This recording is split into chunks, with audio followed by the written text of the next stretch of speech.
Hello, hello, hello, folks. We cannot be fucking around, folks. It is imperative that we be about the business of getting things done. And we have to start working now for the midterms that are coming. And I'm so serious when I say it is time to hold absolutely every single person accountable. Hello, hello, hello, folks. Excited to see you guys get going today. What's up, Candy Kiss? Good morning, Farah. How are you? Good to see you. Folks, if you are joining me anywhere other than TikTok, please make sure that you say hello so that I can see you and greet you as well. I got a couple of things going on today. Been diligently working, trying to switch things up, and ran into some technical glitches as I figure it all out, but it's okay. Good morning, Deuces Waddle. What's up, Savage Kitten? I hope everybody is doing okay. I forgot a charger for you. Mimi, can you bring me a charging cord? Good morning, Crystal. Good to see you over there on YouTube. What's up, Sunflower Fish? Brandy, good to see you. Hope everybody is doing all right. What's up, David? Oof. I have pulled up quite a few things that I'm getting ready to report to Pole Observer Duty. I love that for the ACLU of Kansas. Yay! We do love that. We love that very much, Farah. Good morning, Sandy. What's up, Candy? How are you? Sandy, Candy. Didn't mean to rhyme, but y'all entered at the same time. That's two for two. I'm just saying. Good morning, Bobby. How are you? You've been watching past lives. I love that. What's up, Christine? Hey, Eric. What's up on the YouTube? The tube of you. Hope everybody is doing okay. Uh, Mila, can you please grab this cord for your tutu? I would greatly appreciate it. I'm sick about today's news. Everything has been disgusting so far that you've read, from salt to I don't know what else you were writing, but I hear you. So listen. When I think about today's news and the way that I take in that information, good morning, witch, is I scan and I look at the things and I immediately go one circle, I'd circle one, circle two, circle three. And if you're new to me and you're not sure, so sunflower fish, when you're kindergarten, you stagger the start, right? So all kindergartners don't show up on the same day at the same time, right? So kindergartners, like they either do it by their last name or by like what month they were born in. And so a set will start this day, the set will start that day, the next set will start that day. And so Mila will go to school 2 days this week, and then she'll go there. Listen, but she is dressed like she's going to school today. She was like, Tutu, why I'm not going? She was ready. Yes, ma'am. Okay, well, you have that cord. Can you hand me the other cord, please? Because I need the other one. No, the red one, I think. Or is there a gray one? No, there's just a black one and a blue one and a gray one and a red one. Can I have the gray one? Yeah. Bring me a charger cord. So anyway, so she went with me to take Bella to school today, and then we went by the grocery store. I came home. I made her some waffles and some cheese eggs so that her belly is full. And then I started working on some more tech stuff for the podcast and elevating it. I intended, thanks, Tara. I intended to get the episode launched yesterday, but the platform that I was using has changed some of their features. And so I am trying to move it over to a new platform, which is always fun. Right? Okay, no, baby, you can just unplug it. Unplug it. That way you can keep the cord. Just finish your first full year of college and your exam, study for civil rights law. Oh, I love that you have a 2-week break now. This one, baby. This one. Hold it tight. There you go. Thank you, love. So that's it. So good morning, Macon. Good to see you. I think I said hi to you, Michelle. Thank you very much. So what I was saying, folks, is if because somebody came in and said, "Oh my God, I'm already overwhelmed by the news that I've read today," which I can relate. That's fair. Like that's a fair assessment. Just about anytime you turn on the news, right? But what I wanted to say about that is, so what I do is when I'm reading the news in the morning, when I'm checking out the headlines, I do a quick scan, and then I put the information into one of three categories, right? It's either circle one, circle two, or circle three. Circle one are the things that I can control, like for real can control. If I can't control it, it doesn't go in circle one. So that's typically only me, right? It's only the things related to me as an individual. Circle 2 are the things that I can influence, right? I might not be able to change them. I might not be able to control them, but I can influence them. Thanks, Court. And then circle 3 is everything else, right? And sometimes, yes, baby.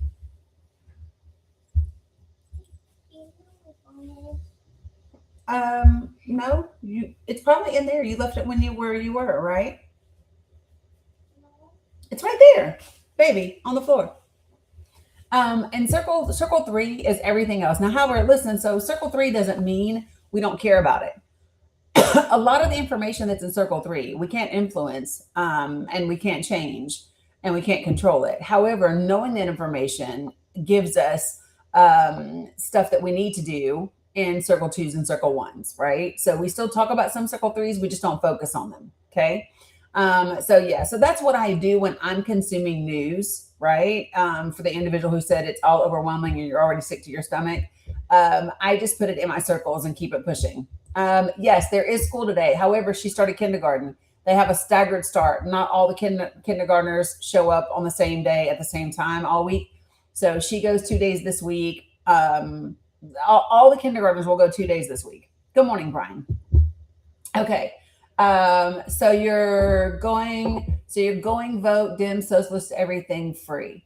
That's actually not the way socialism works. It's definitely not the way that democratic socialism works.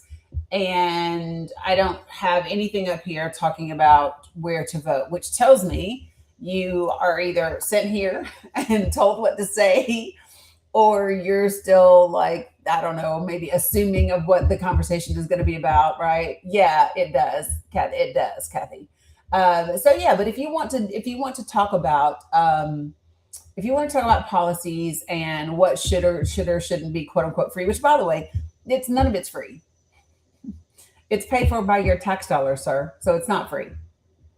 Just saying. But listen, we can absolutely have that conversation today. What's up, Winn-Dixie? All right. So listen, are y'all talking to them people? Stop it. Y'all know better. I don't know what's y'all better get it out your system because y'all know better. Good morning, Rosalind. Good to see you. Okay, so listen, really quickly, I'm going to throw this link into the chat. And so this is going to show up on Twitch, on YouTube, and on Substack, I think, or Twitch and YouTube at least. This link that I just put in there, that is the link that if you want to join this panel as a guest, you can absolutely click that link and request to come in here. TikTok, you know how to do it. You hit the request button, the request box that's right there, or the blue and pink people that are at the bottom of your screen. Facebook, I'm dropping it into your chat right now. What's up, Receive Grace? So you will be able to do that as well. So give me 1 second, Facebook, and I'm going to drop the link in the chat for you too. So what I'm hoping to do and what I desire to do, you going out, Biden, Harris, Obama, and Jill with them. What, Lou? Here's your opportunity, because Lou, you either want attention or you want to talk. So I'm going to send you an invitation for you to join the panel, and we can chat. Join as a guest. And then if not, I'm going to mute you because the things that you're saying aren't really relevant to what we're talking about, right? Like, it's literally like nobody in here is talking about Obama, Biden, Harris. We're not talking about Trump. Like, literally everything that you've said isn't what we're talking about. So I don't know if you're a bot or not. So Winter Destiny, we don't know that to be true. As a matter of fact, there are Republican senators that have not said one way or the other if they are going to confirm Todd Blanche, and that is only going to be, good morning, Mama. So I just want to be clear. That is for the Senate committee. Then it still has to go through all of the whole Senate. And we are missing some folks in Senate, right? We are missing. What's up, Doug? We don't have Mitch McConnell, right? So there's a lot of room there. So one of the things that I really work hard not to do is to say things are going to happen that I don't want to happen. So like, even if it's likely that he's going to get the confirmation, I'm not going to say they are going to do this as if it is a fact, because it's not a fact. I don't know that to be so. I'm not a psychic, right? And And so, yeah, and that's still it's still okay. So, but my point is we still don't have it all the way out, and there are people that are still on the fence, and we don't know. So for me, I'll wait until I see. And the bottom line is that is very much a circle three, right? I do not control what happens in the Blanche conversation. I don't. I don't control whether or not the GOP members of the Senate confirm a dude that is literally refusing to release the Epstein files. And that is a matter, that is a question, that is a subject that is for Republicans. That's who it's for. That is a conversation that is for Republicans. So folks that support this administration, folks that support Republicans, folks that have voted for the Republican members of the Senate committee today, right? You guys, this is a question for you, right? Do you want your elected officials to confirm someone who is refusing to release the rest of the files from a convicted sexual predator? Because that's literally what this is. So that's not a question for me. That's a question for you. The group, the party that, is supposed to be all about the family, the party that's supposed to care about children and people and all the things and, promoting trad wives and whatever else you got going on. This question is for you, beloveds. These are your senators. Morning, Sent.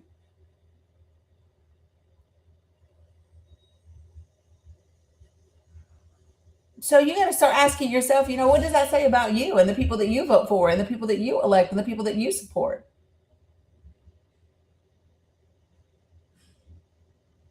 Yeah, he was.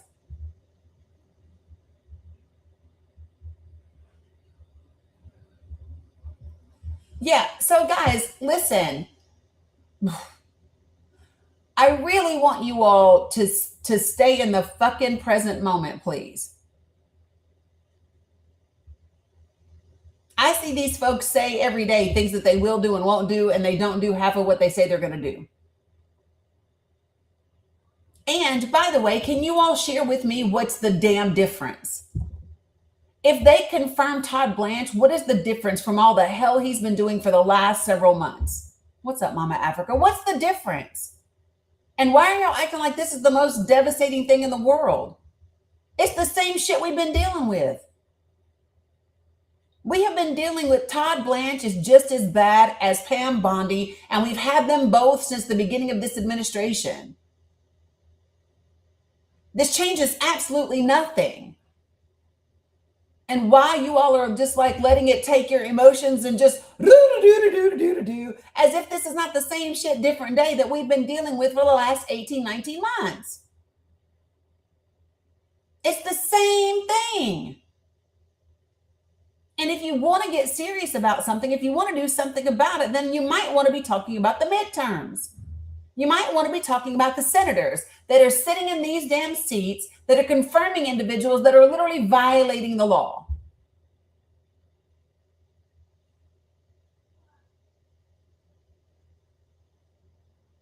This is not difficult. And I know maybe I sound like a little harsh or whatever, right? Maybe I do. However, let me share with you why that is so today. Okay. We have 91 days until these midterms. And every single one of us on here is a grown adult. Good morning, Jennifer. Stop acting like middle schoolers and high schoolers. And stop getting tossed to and fro by every damn headline or statement.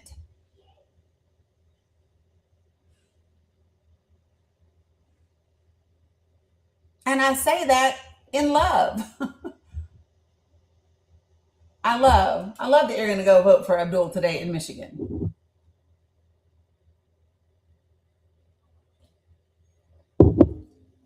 I mean, folks, here's the thing. There are some really incredible primary candidates that look like they are going to beat the establishment people, right? So Don Bino, I'm going to give you an opportunity to join the panel because you're spamming the chat, and I would like for you to not do that. It's one of the very few things that I ask for in this space. So if you would like to discuss things, then we can do that, right? If you're not going to do that, then you're going to get muted just because you're spamming, right?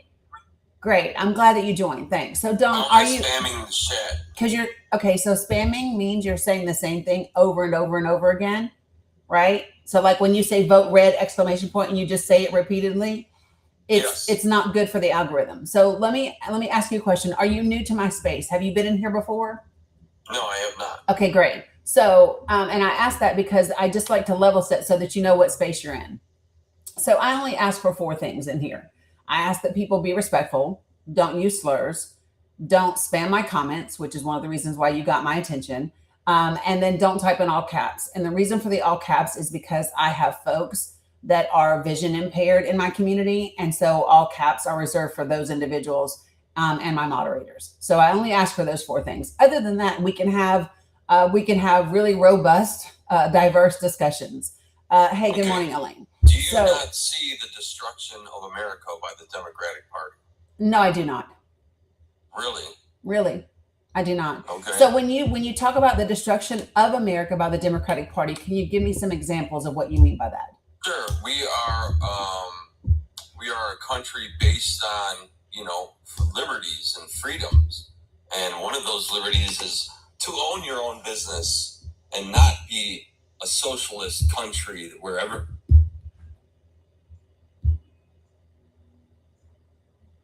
You cut out. I can't hear you.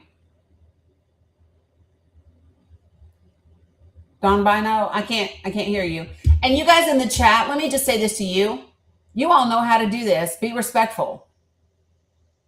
I'm serious as hell in this chat. If he's going to have a respectful conversation with me, then you're going to be respectful in the chat. He obviously got a phone call, so we'll give him a second to join back.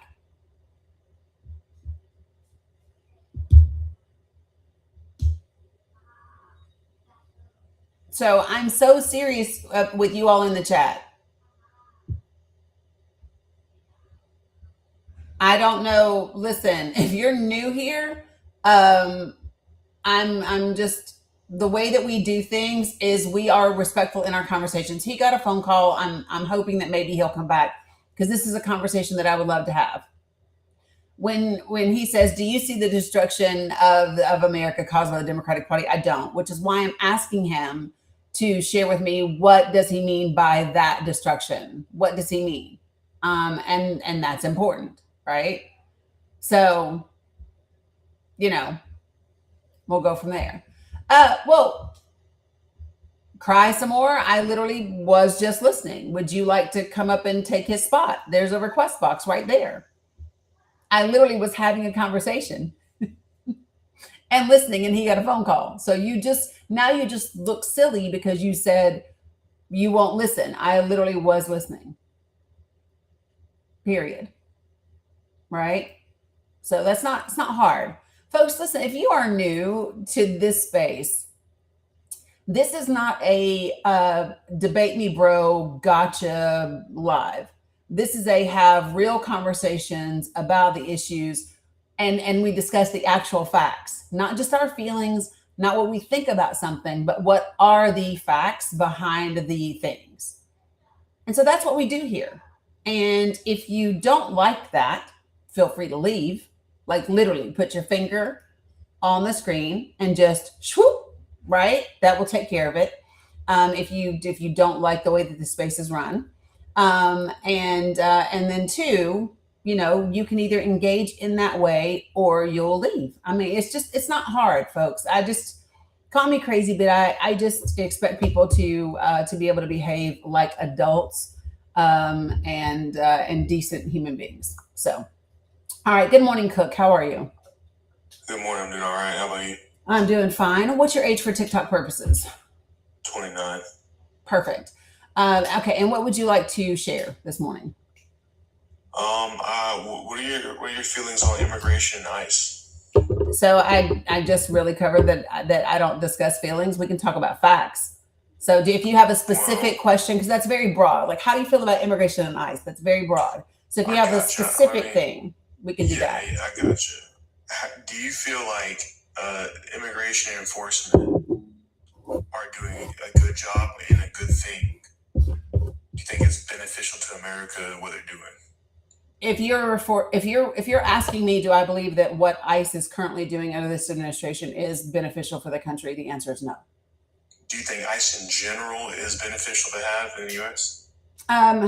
It depends on what they've done. Like we didn't have ICE for the majority of our time, right? ICE was just formed, a few decades ago. So it's not.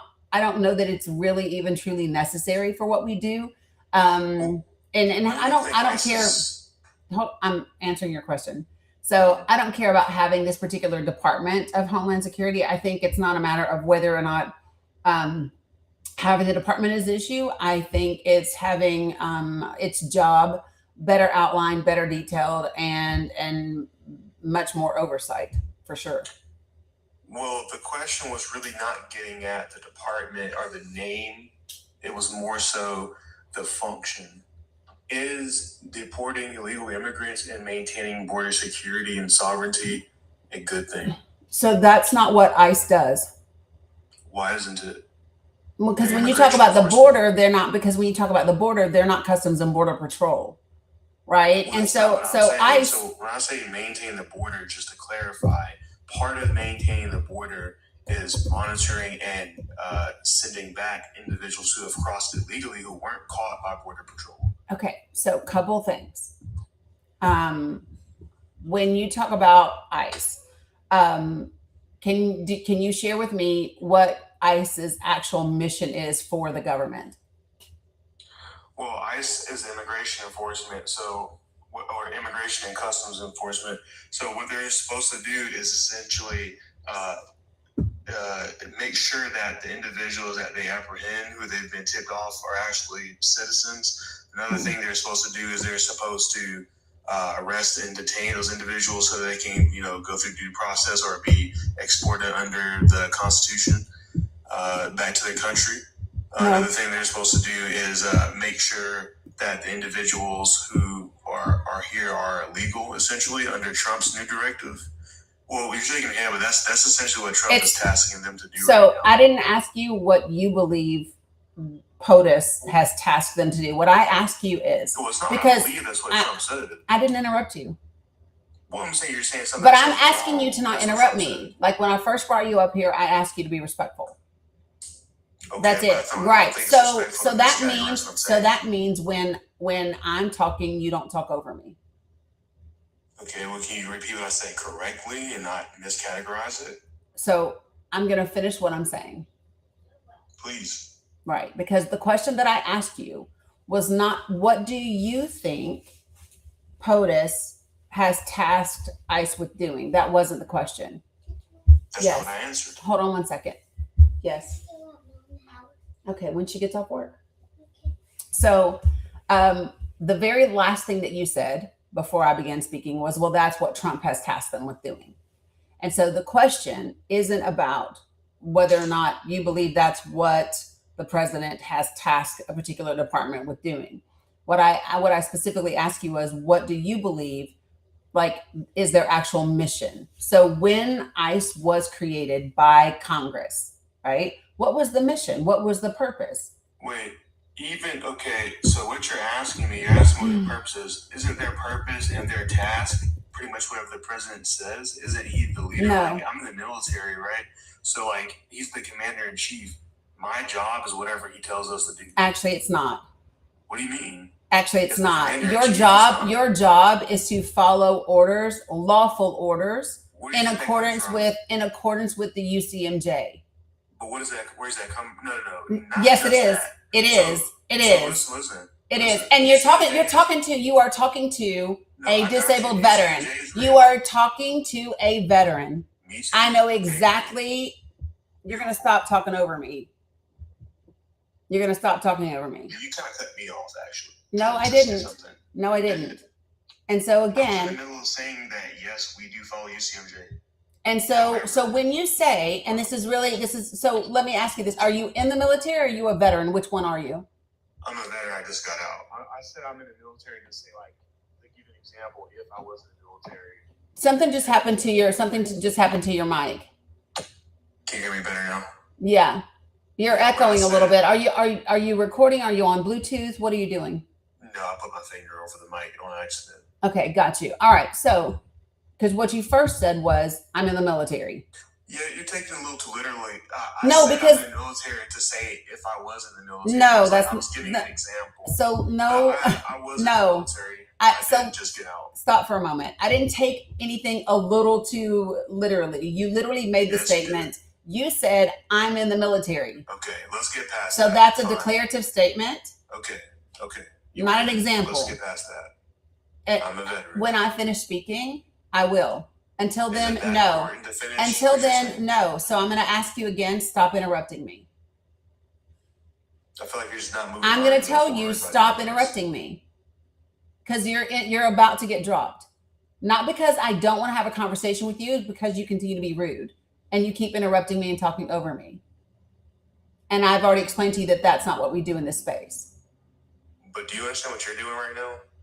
I do.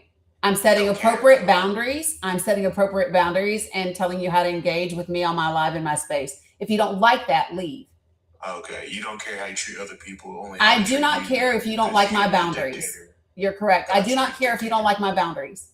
Gotcha. Aggressive mindset. I don't care if you don't like my boundaries. I gotcha. At all. Mm-hmm. Okay, great. So when you say I'm in the military, then that's what you said. And then you said I'm a veteran. Mm-hmm. Two very different things. Mm-hmm. And then what you said is I'm in the military. Our job is to do what the president says. And that's not your job. Your job is to follow lawful orders in accordance with the UCMJ. If the orders, I'm still fucking talking. We'll get to the point. Here's the point. Have a great day. That's the point. Maj, you can go ahead and block him. That's now the point. The point is you're going to go away. Yeah, listen, I'm not doing baby carrot energy today. I am not doing baby carrot, wannabe manly energy today. I can't. I'm not. Jesus.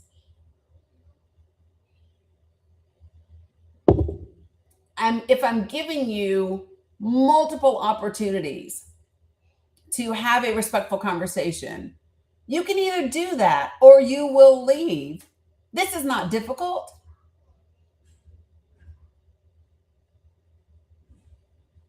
Good gosh. Good morning, Helen. Good morning, Wayne. So, folks, just to be clear, the job of anyone in the military is not to do whatever the president said. That's not the job. You take an oath to the Constitution. That's it. And you agree to obey lawful orders in accordance with the UCMJ. That's it.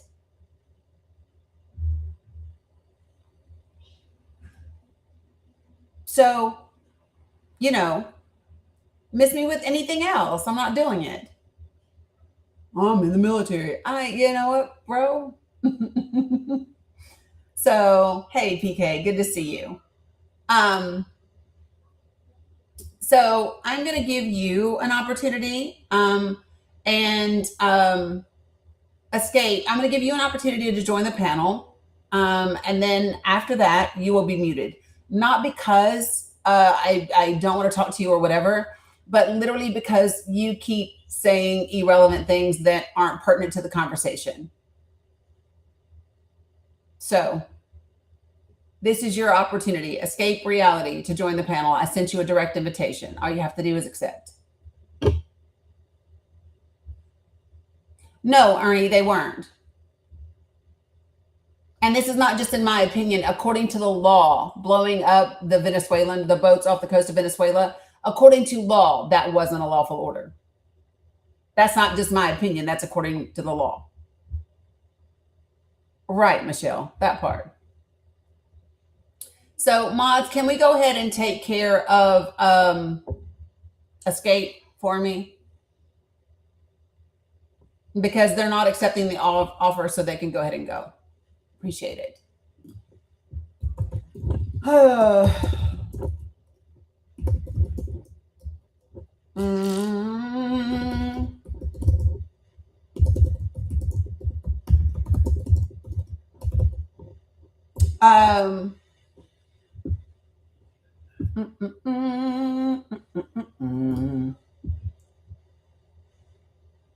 So,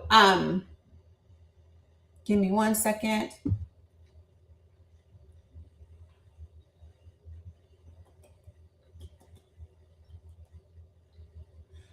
Okay, so somebody asked a question and I'm happy to answer it for you.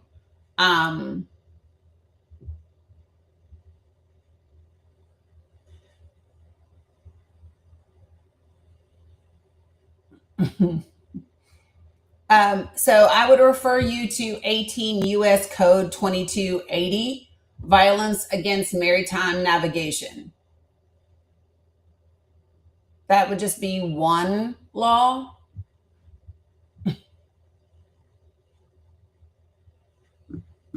U.S.C. 2280. You can start with that one. Give me 1 second. Let me see where my other law is.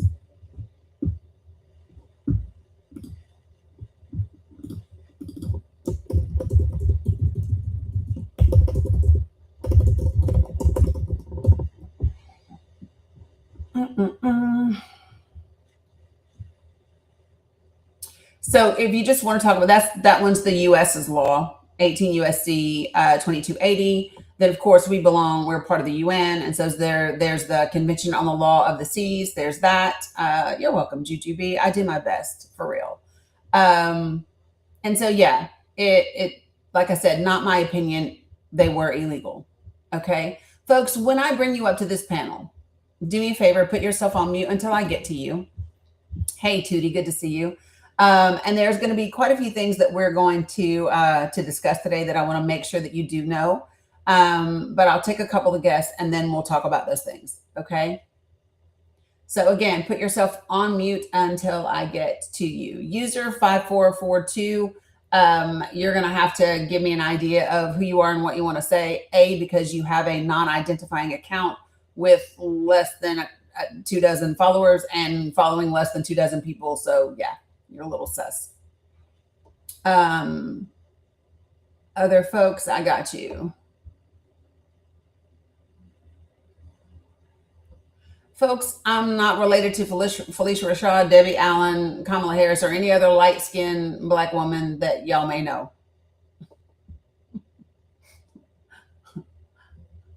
For real. Like, it's not a thing.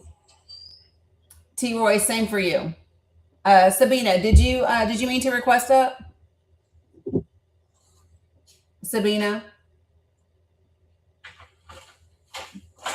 Thanks, Soltris. Everybody says it every day. Like somebody else was in here earlier and said I was like Tracy Ellis Ross. No worries, I got you, Sabina. Listen, I'm telling you, from Tracy Ellis Ross to Felicia Rashad to Debbie Allen to Kamala, like whatever other light-skinned Black woman people know, not related to any of them. So, T. Roy, I need you to put something in the chat, my friend, if you expect to grace the panel. What's up, Frozzo? How are you? Good after morning. How are you doing? I'm doing wonderful today. I think I'm doing wonderful. This is the best mental state I've ever been in my entire life. So what happened? Subjective. So I don't know, like my brain activated in terms of how I can not just have a positive mindset, but how to do small things in a way that can cascade over time to actually achieve good things for society, right?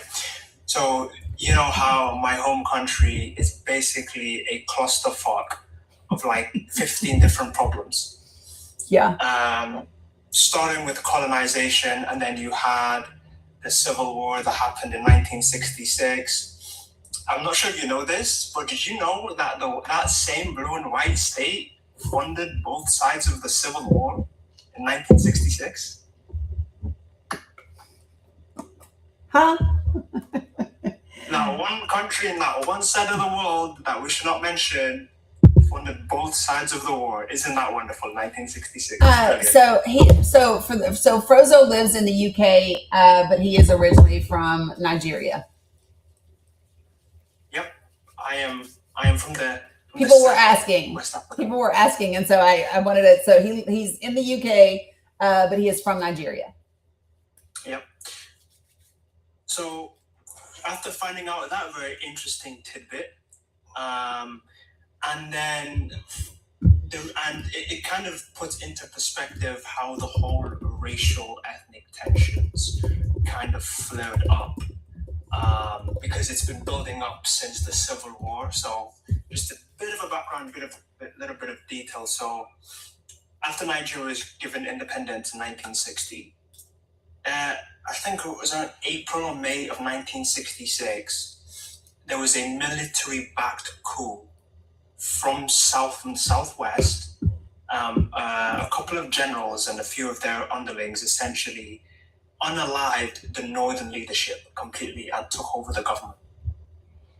Okay, wait. You're talking 1966? Yes.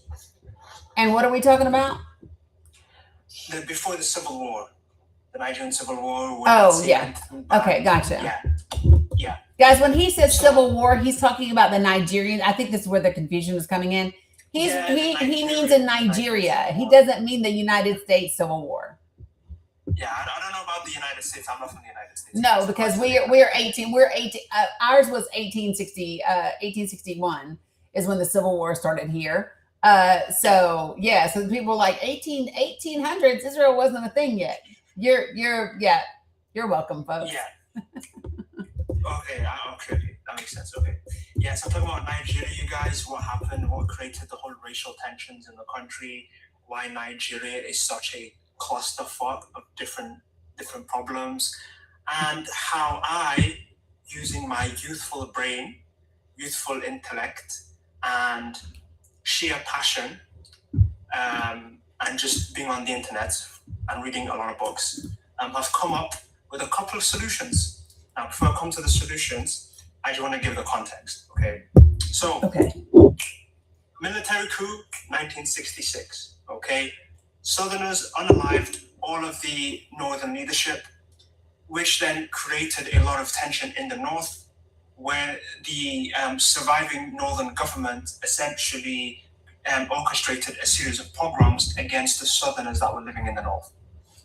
They basically ethnically cleansed the southern tribes from the north completely because of this, as a response.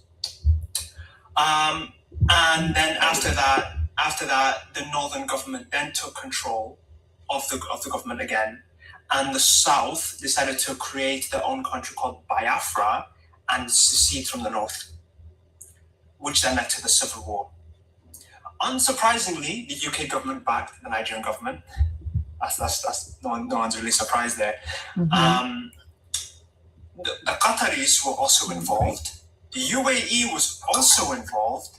Kenya was involved. What's Kenya doing there? I'm sorry. What's Kenya doing there? What's Kenya doing there? Why was South Africa there too, and the UAE? And then that blue and white state funding both sides. So for those of you guys who really want to kind of dig in, so what has happened is there were newly declassified documents from the Israeli State Archives that actually revealed that Israel played a quote unquote strategic double game in order to preserve its commercial and political interests across Africa. And Biden and Obama support Nahil, hold on, please. I always ask when folks come up to put themselves on mute until I can get to you. That way we just stay because it gets crazy if people just start coming off mute and talking. So give me a second and I'll get to you in just a second. Yeah, so this is the thing. The documents were just newly declassified by Israel, and they are on the state archives. If you literally Google Israel funded the civil war in Nigeria, it will pull it up. It will give you a link to the documents in the Israeli state archive, and you can read them. But just a couple of things. By the way, this is not anything that the United States of America hasn't done in the past, and many other countries. This is something that especially we tend to do in African countries a lot, where we will support the rebels and equip the rebels, but then also support the government and whatever, because it is always to the benefit of the West to keep Africa disconnected, disjointed, and not collectively together. I don't know. And just a side note, real quick, I don't know how many of you all have seen this clip of former Congressman Weldon talking with Tucker Carlson. Have you guys seen this clip? Put a 1 in the chat if you haven't seen it. I probably haven't, but I'm about to. Yes, you are. I'm going to play it for you. If you haven't, okay, because it's relevant. Just so that from a global perspective, it's relevant context. Okay, so watch. Here we go.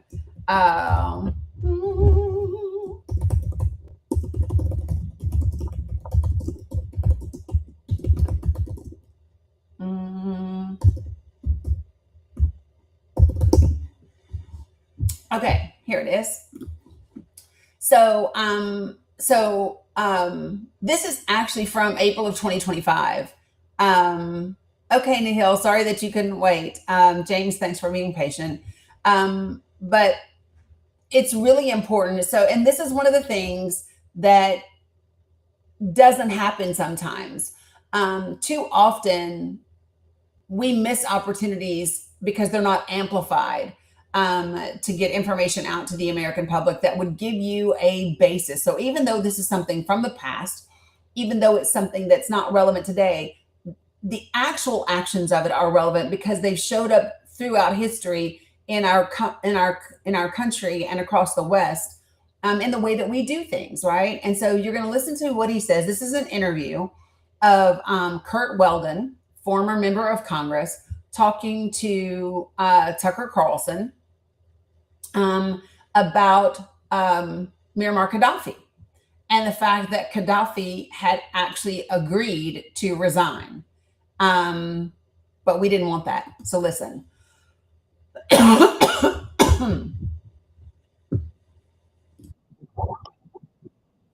on. I got to share it over here. Be patient with me, people. Hillary Clinton played a game over there, and I was the one that went over there during the war. Gaddafi asked me to come over. I took a Biden staffer and a Bush staffer and a film crew leader from ABC One in New York, Larry Menti, with me, and a cameraman, because I didn't want the CIA to set me up. I hand carried the letter back from Gaddafi offering to resign. The U.S. didn't want him to resign. They wanted to kill him. Why? Because Gaddafi, and I met him 3 times. I took Biden on my second trip to Libya, by the way. He went with me when I spoke to the whole country. And every meeting I had with Gaddafi, he wanted 2 things. He wanted to unite the African continent into a group of nations economically, like European gold, like the European economy. He wanted to base it on the gold standard. And the U.S. and Europe didn't want that. And the other thing is they wanted control of his oil, and they wanted control of his sovereign wealth. So Gaddafi had to go. That's outrageous, and it's wrong. So I just want you all to hear that. He said he went to Libya several times as a member of Congress. He took a member of Joe Biden's staff, right? And he took a member of Bush's staff with him. He went to Libya 3 times. He met Gaddafi 3 times. He brought back a letter from Gaddafi offering to resign. And we did not want that because Gaddafi wanted 2 things. He wanted to unify the continent of Africa, and so that Africa had its own economy, like the EU has their own currency, and he wanted it to be backed by the standard of gold. And then he wanted, what was the other thing he said? Anyway, we didn't want it. And we wanted control of his oil, and we wanted control of his wealth. And so the United States, we'd rather have him no longer on this planet than to have those things achieved. So if you all don't get this by now, it's the same thing that we did in Iran. It's the same thing that we've done in Nicaragua. It's the same thing that we've done in many, many places all around the world to maintain the position, quote unquote, that we have at the detriment of other people. So go ahead, Frozo. You've pretty much summarized exactly.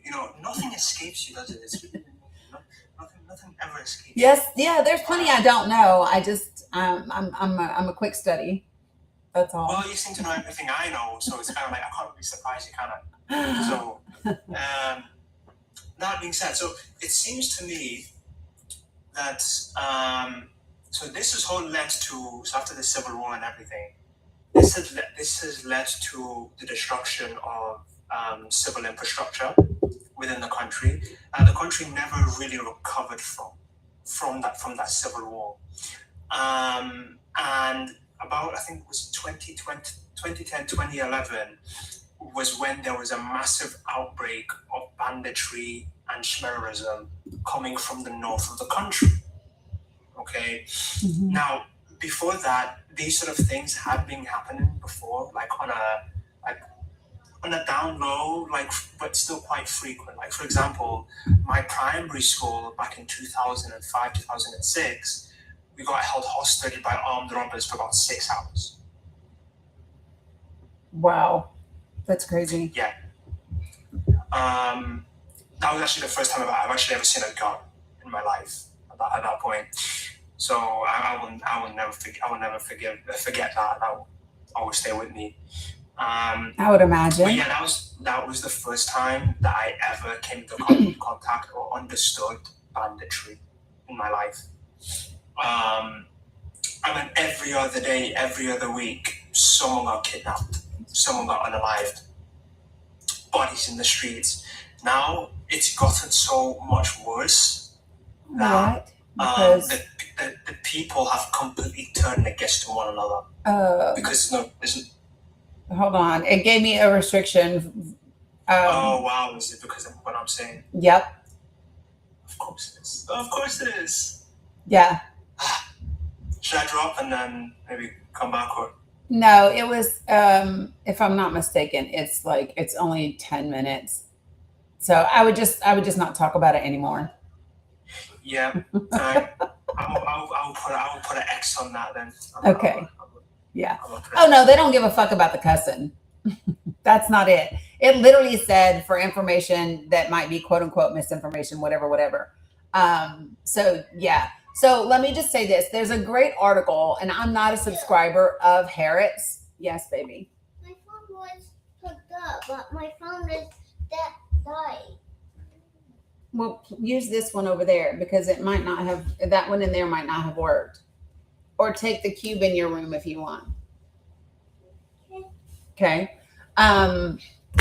Yeah, it's his story. I know, but I'm just saying. Yeah, Carla, she gets to stay with Tutu for a couple of days because kindergarten has a staggered entry. But anyway, so there's a great article in Harriet's. If you all do not go to Harriet's, it's or read Harriet's, it's HAARETZ.com.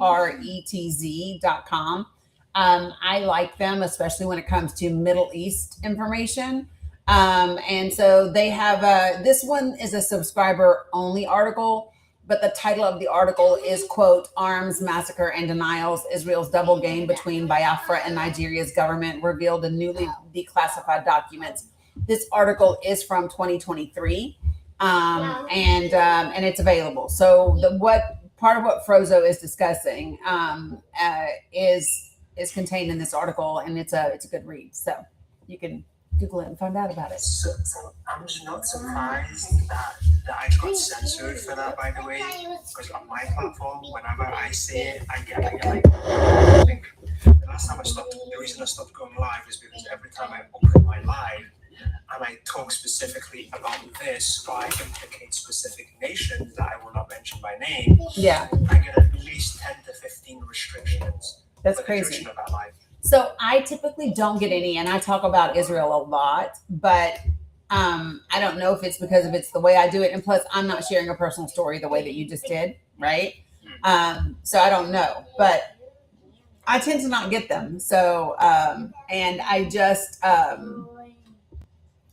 did an appeal. I don't know what they'll do, but the reality is that these are declassified documents that are in the Israeli state archives that talk about what they did in Nigeria. So this is not speculation. Operation Ajax in Iran is not speculation. Operation PB Success is not speculation. Like, these are real initiatives that we undertook in the United States of America. Those two actions are, and the CIA has released those documents, and they're available in my link tree if you want to read them. So I'm definitely going to be reading them for sure. yeah. So what the thing that's important to remember is that they actually say that the CIA has that these are the sanitized versions, right? So that just means that they are clean enough for whatever it is they want you to read or whatever. Of course. For me, it's not so much as just like all the detail that may or may not be there. It's the confirmation that it did happen. Yeah. And so that part's important. But yeah, they're in my link tree. There's a whole little section up there that talks about that has a link of these things. Definitely, we'll be looking at that. And I will try to refrain from talking about my own personal experiences. I will try, only because the only reason I bring it up is because it drives the point home, right, that these issues are not normal. What is happening in that country is not normal. It isn't. And the problem isn't the fact that, that the North and the South was merged into one country. That's not the problem, because people can still get along within a large country so long as there is infrastructure and so long as there are institutions that can support that development. right.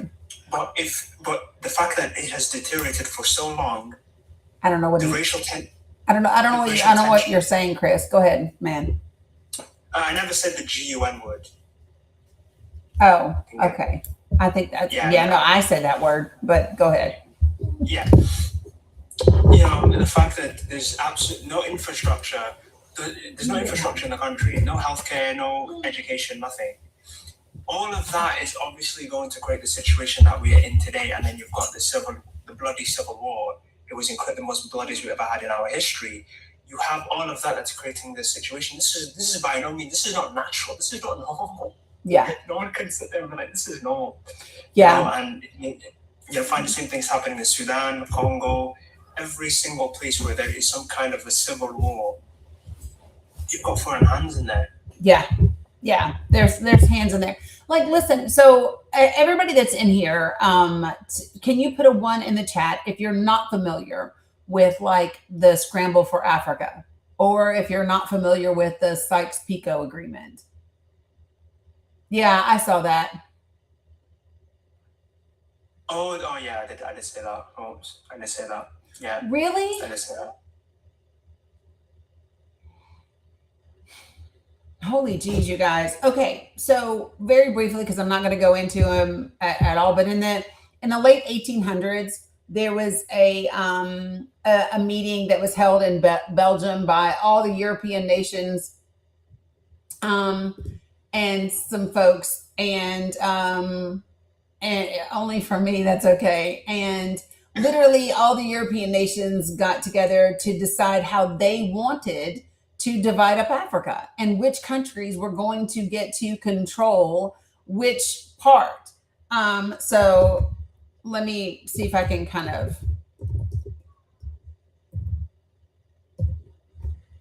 So this was between the 1880s and 1910, right? So Great Britain, France, Germany, all of that, all of those folks were there. They divided up Africa. They only left Ethiopia and Liberia independent. By 1914, 90% of the continent was claimed by European nations. 90% of the continent of Africa was claimed by European nations. I will also just go ahead and tell y'all the second part of that. So King Leopold II of Belgium, decided that he wanted for himself Congo because of the rubber. And so he took the Congo Free State as his own private property from 1885 to 1908, and during that time committed one of the largest known genocides to take place in history, killing somewhere between around 13 million Congolese people who did not harvest enough rubber for him at the rate in which he felt it ought to be harvested. So yeah, so that also happened during that time, just so people know. Yeah, so the first conference was actually in Germany. It was called the Berlin Conference, organized by Otto von Bismarck and King Leopold II of Belgium. Right. Yes. Yep. And that's what prompted so that's what I'm talking about. That conference is where you had 14 Western nations attended. No African leaders were invited or represented.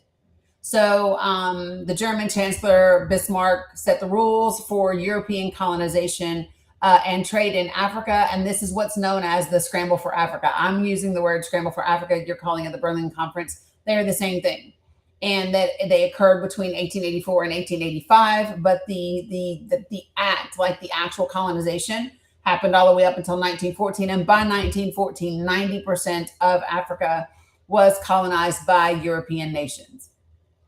It's also one of the reasons throughout the continent of Africa, people speak multiple languages. They'll speak German, some speak French, some speak English, some speak like the Portuguese, all the different languages, because they were colonized by European countries, and that's what happened. So yeah, like this is the thing. The Sykes-Picot Agreement is when the world leaders, Russia, France, Great Britain, they all got together to decide how they were going to divvy up the Ottoman Empire at the end of World War I.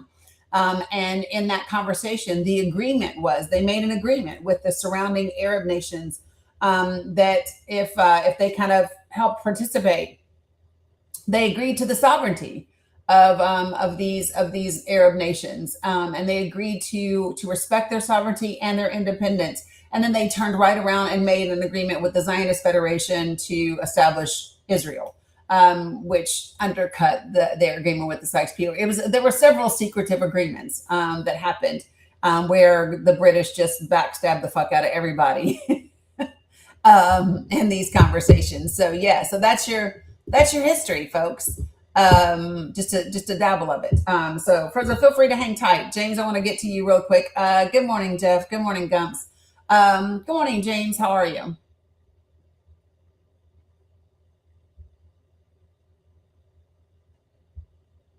James, you look like you got a phone call just now.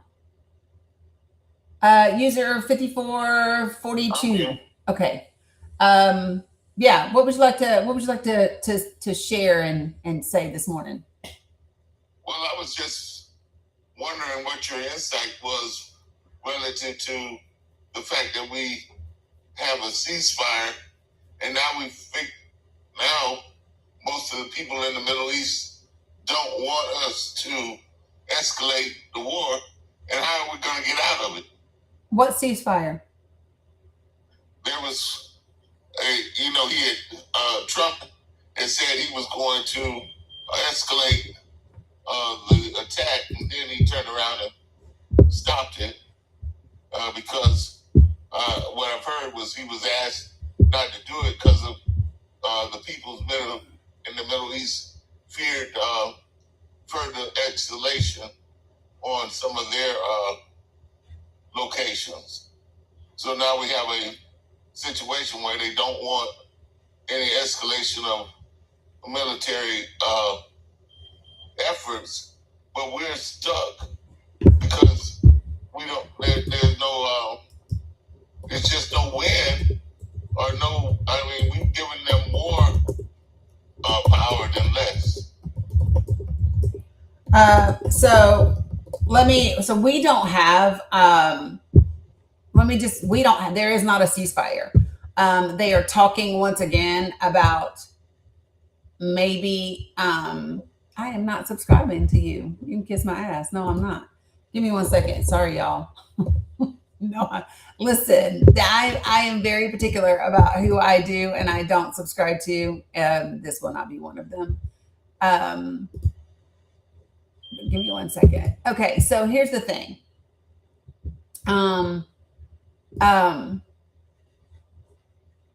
Okay, I'm in. So this is what I wanted. So there's no ceasefire. They are talking again how they're hopeful that there's going to be some sort of agreement in the coming hours, in the coming whatever. I mean, here's my thought process is very simple. How many times have we been here? We've been here many, many, many times. And so I don't put any stock into these conversations at all. Like literally at all. But what I do want to do, because since you're asking my thoughts about Iran, is I want to share with you an article that and information that is being more widely reported on right-leaning media outlets, but not a whole lot for on the left side of things. So there might be quite a few of you all who haven't read this. Give me a second. I'm trying to kind of pull it up. I am looking for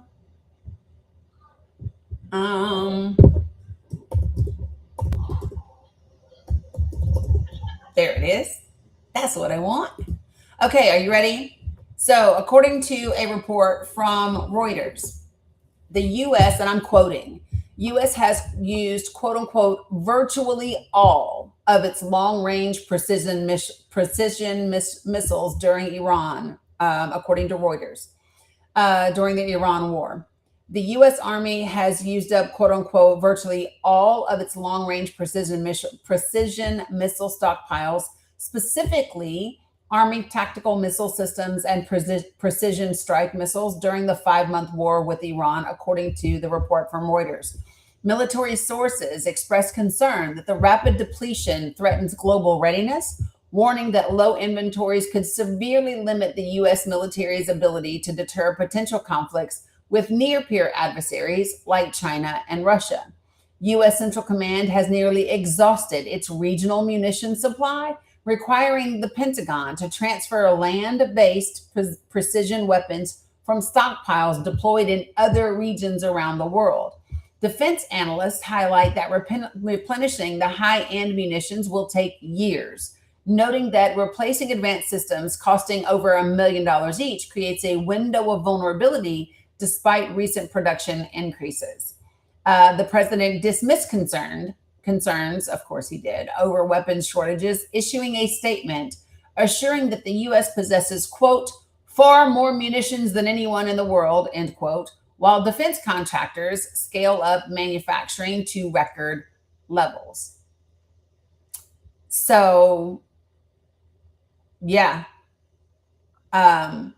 This is a problem. If you remember back in March, there was another article that talked about the fact that we had used about 1/3 of our Tomahawk missiles in the first 30 days. Do you all remember this article? And they cost $2 to $3 million each to replace, and it would take several years to manufacture them. Do y'all remember this information? So we are now several months past that. We're 3 or 4 months past March. And we see that it's not just Tomahawk missiles that we have an issue with. It is literally all of our long-range precision missiles. And this is an issue, folks. For me, I don't know why more folks aren't talking about this. And it kind of piggybacks on the conversation that we were having yesterday. The way that I view what's happening with the president and with our Secretary of Defense and things like that, the way I view them is as a national security risk. I believe that, I talked about this yesterday. I don't know if you were watching at all, James, but I said, I want people to stop laughing when he falls asleep in meetings. I want people to stop laughing when he forgets that he gave Fauci an award. I want people to stop laughing when he sticks his foot in his mouth and says something else. I want people to stop laughing when Pete Hegseth quotes Pulp Fiction and believes it's Ezekiel, right? It shows a tremendous amount of ineptitude at the highest levels of our leadership. And that makes us vulnerable. Those are national security risks. It's not funny. And the world is watching. And the world is watching strategically. And I want you all to remember, this is the second go round. The world had the very first Trump administration, right, to get a glimpse of what this would be like. And the world prepared. The world spent 4 years. What's up, Birdman? The world spent 4 years getting ready for the possibility of a second Trump administration, right? We weren't the only ones watching January 6th on TV. The world was watching. And that is one of the reasons why the world has not. Have y'all noticed that the rest of the world hasn't really been shocked or surprised or missed a step because of us? Have y'all not noticed that they've been able to just kind of pick it up and keep going? Have you noticed that Canada has just unleashed these trade deals of epic proportions? So has the UE and India, the EU and India, right? Have you noticed that Canada and China have done their deal, right? Like, this is a thing. And it's really, really important, folks, that we pay attention to. Yes, Michelle, I agree. Michelle said our literal entire administration is a security risk. I agree. And I was talking about this yesterday, and it's something that I don't think people are paying enough attention to. And here's where, to be quite frank, do y'all remember before the 2024 election? And there was like a letter from like 900 former national security intelligence advisors and people in the industry that had all signed this letter about how it would not be great to bring that they were concerned about a second Trump administration. And do y'all remember this? Do y'all remember the document I'm talking about? Right? Hey, Lisa. And so now would be the time. And what was significant about that was that many of them were people that served under Nixon and under Bush and under Reagan. And what I would love to see, what's up, Jess? What I would love to see is those individuals coming out now, making all of the rounds, talking about what they know from a national security perspective, what they know from a military perspective, what they know about like how we are being represented in the world. Appreciate you, Needy. Sending you lots of love, sis, still. About how we are, right? So, well, Darcy, listen, this is my country. Okay. I signed up. I served this country. I don't have to leave. And if you didn't leave under Obama and Biden, you can shut the fuck up and be happy that I'm still here. Or at the very least, put your finger on the screen and leave my life. That's all you got to do. And let me help you. Doo-doo. Done. Okay. So does that answer your question, James? Well, I just see it as an overall incompetence related to. I have a degree in math, and normally mathematics supersedes the other abilities to recognize when you have issues, because monetarily and financially and the numbers, they should have realized that we were in a bad position. He always said that he saved our military, he saved our position, but in actuality, he's put us in a worse situation. But the powers to be, or the people who need to speak up, refuse to speak up and put him in check.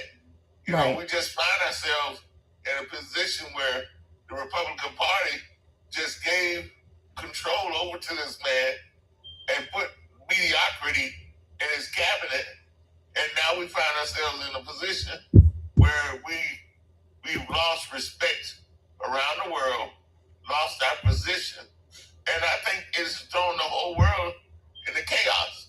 We went from multiple powers, respectful powers, to us being the only world power, to now us being in mediocrity. And so we don't hold the same position or respect that we used to previously. Yeah, like, so here's the thing, but I don't think the only thing that I think that has thrown the world into chaos is this Iran shit, right?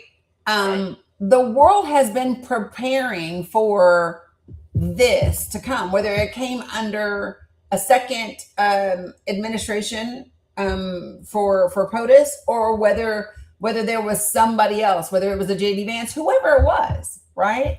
The world prepared for this. So these are the things that I really want people to kind of grasp, is that the United States of America, the world has known for a very, very long time who we are and the issues with our country. And Gumps, you're saying exactly what I was about to say. Gumps said, were we respected or just feared because we leveraged our power and aid? And I think it is closer to the second. It's closer to the latter than it is we were respected. And so I think that at least, and I will say that for at least the last 10 years.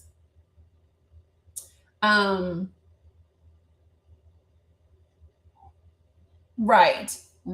And so this is my thing. I think that yeah, America does have a fantastic PR team. Except here's the problem, Michelle, is that the internet has changed that. This is the thing. The internet has changed that. And now there are too many sources, too many ways for information to get out, and they have lost the ability to control that. And so I think it's just really important for people to understand that. And it's not, for me, it's not just, so like if someone is mediocre, that means they're just kind of okay. This is not even a mediocre administration. This is a complete and utter failure of an administration, especially when it comes to the people that are sitting in the Secretary of Defense and in the cabinet members, right? So they're not mediocre, in my opinion. They are woefully unqualified for the positions that they are in, and that is why we are at risk the way that we are. I just really, come on, y'all. We got measles is just like ding ding ding ding ding, spreading across the country. You got, like, I don't know, shit growing in your lettuce and in your cheese and this and that, and like it's literally a shit show in so many different ways. And so what they want to do is go, oh, but what about Fauci? If you all I do not listen to me when I say this. In this moment, right now, I give less than 0 fucks about what's in Fauci's diary. I don't care. I don't care right now. I don't. I want to get the country back on stable, even if dysfunctional fucking footing. Because, like, listen, if you're dysfunctional, but you're stable in your dysfunction, at least there's that, right? But we're not that. We're not that. I mean, we've always been dysfunctional, but at least we had stability. There was a certain assurance in the level of dysfunction. Like, we knew we were crazy, but we weren't like we weren't going to go off the rocker and whatever. Yeah, Marco, I wouldn't actually. Marco said you would care if it was Trump's diary. No, I wouldn't actually. I literally give less than 0 fucks about him as well. The only thing that I'm concerned about from the president of the United States are the things that he is doing currently and the impact on the American people and our standing as a country. Like, that's it.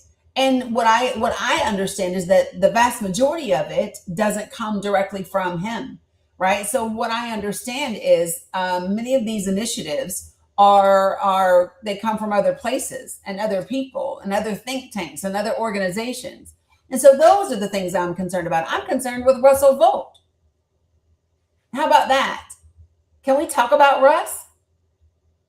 Because that's, if you wanted me to pick one person right now that we could get out of the Trump administration, I would choose Russ. I would choose him first. He would be my pick.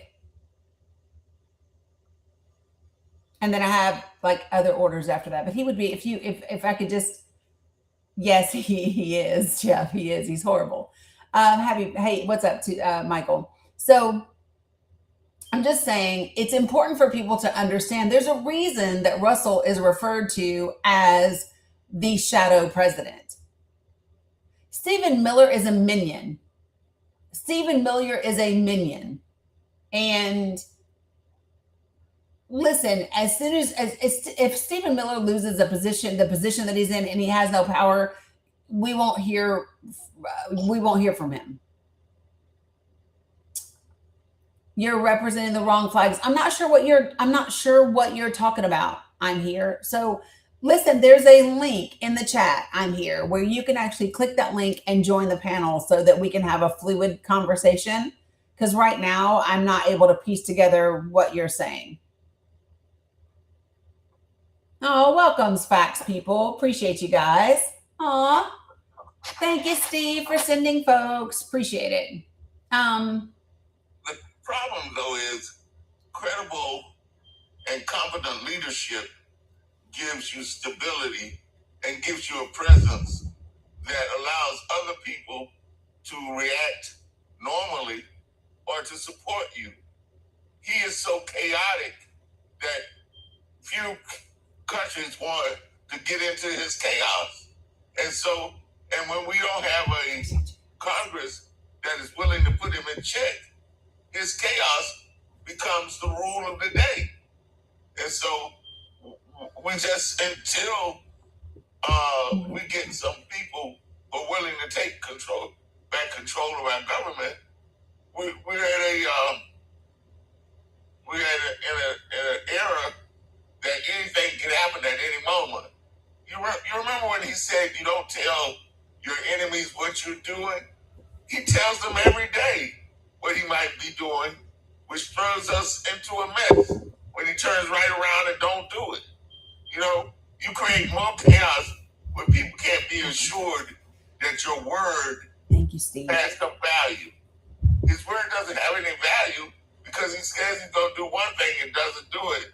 So what are you to believe? But I don't think the rest of the world is worried about what to believe from him. Not world leaders. World leaders already know that about him. They saw that under his first administration. They saw that. So this is the thing that I don't think that people are getting, right? The focus. Okay, so let me just, the way that I want to say it, and let me just, you can have a timeout. I love that this has a function where I can give somebody a timeout. Just have a seat. Okay, so here's the thing. And by the way, thank you, Steve. Welcome, Facts people. Thanks for coming in. All right, so here's my thing. Globally, the world is not going, oh, what's he going to say? And what's he not going to say? What's he going to do? They have already seen his impulse issues and his inconsistency and his chaos from the first term. The world already knows, right? This is about the American people waking up.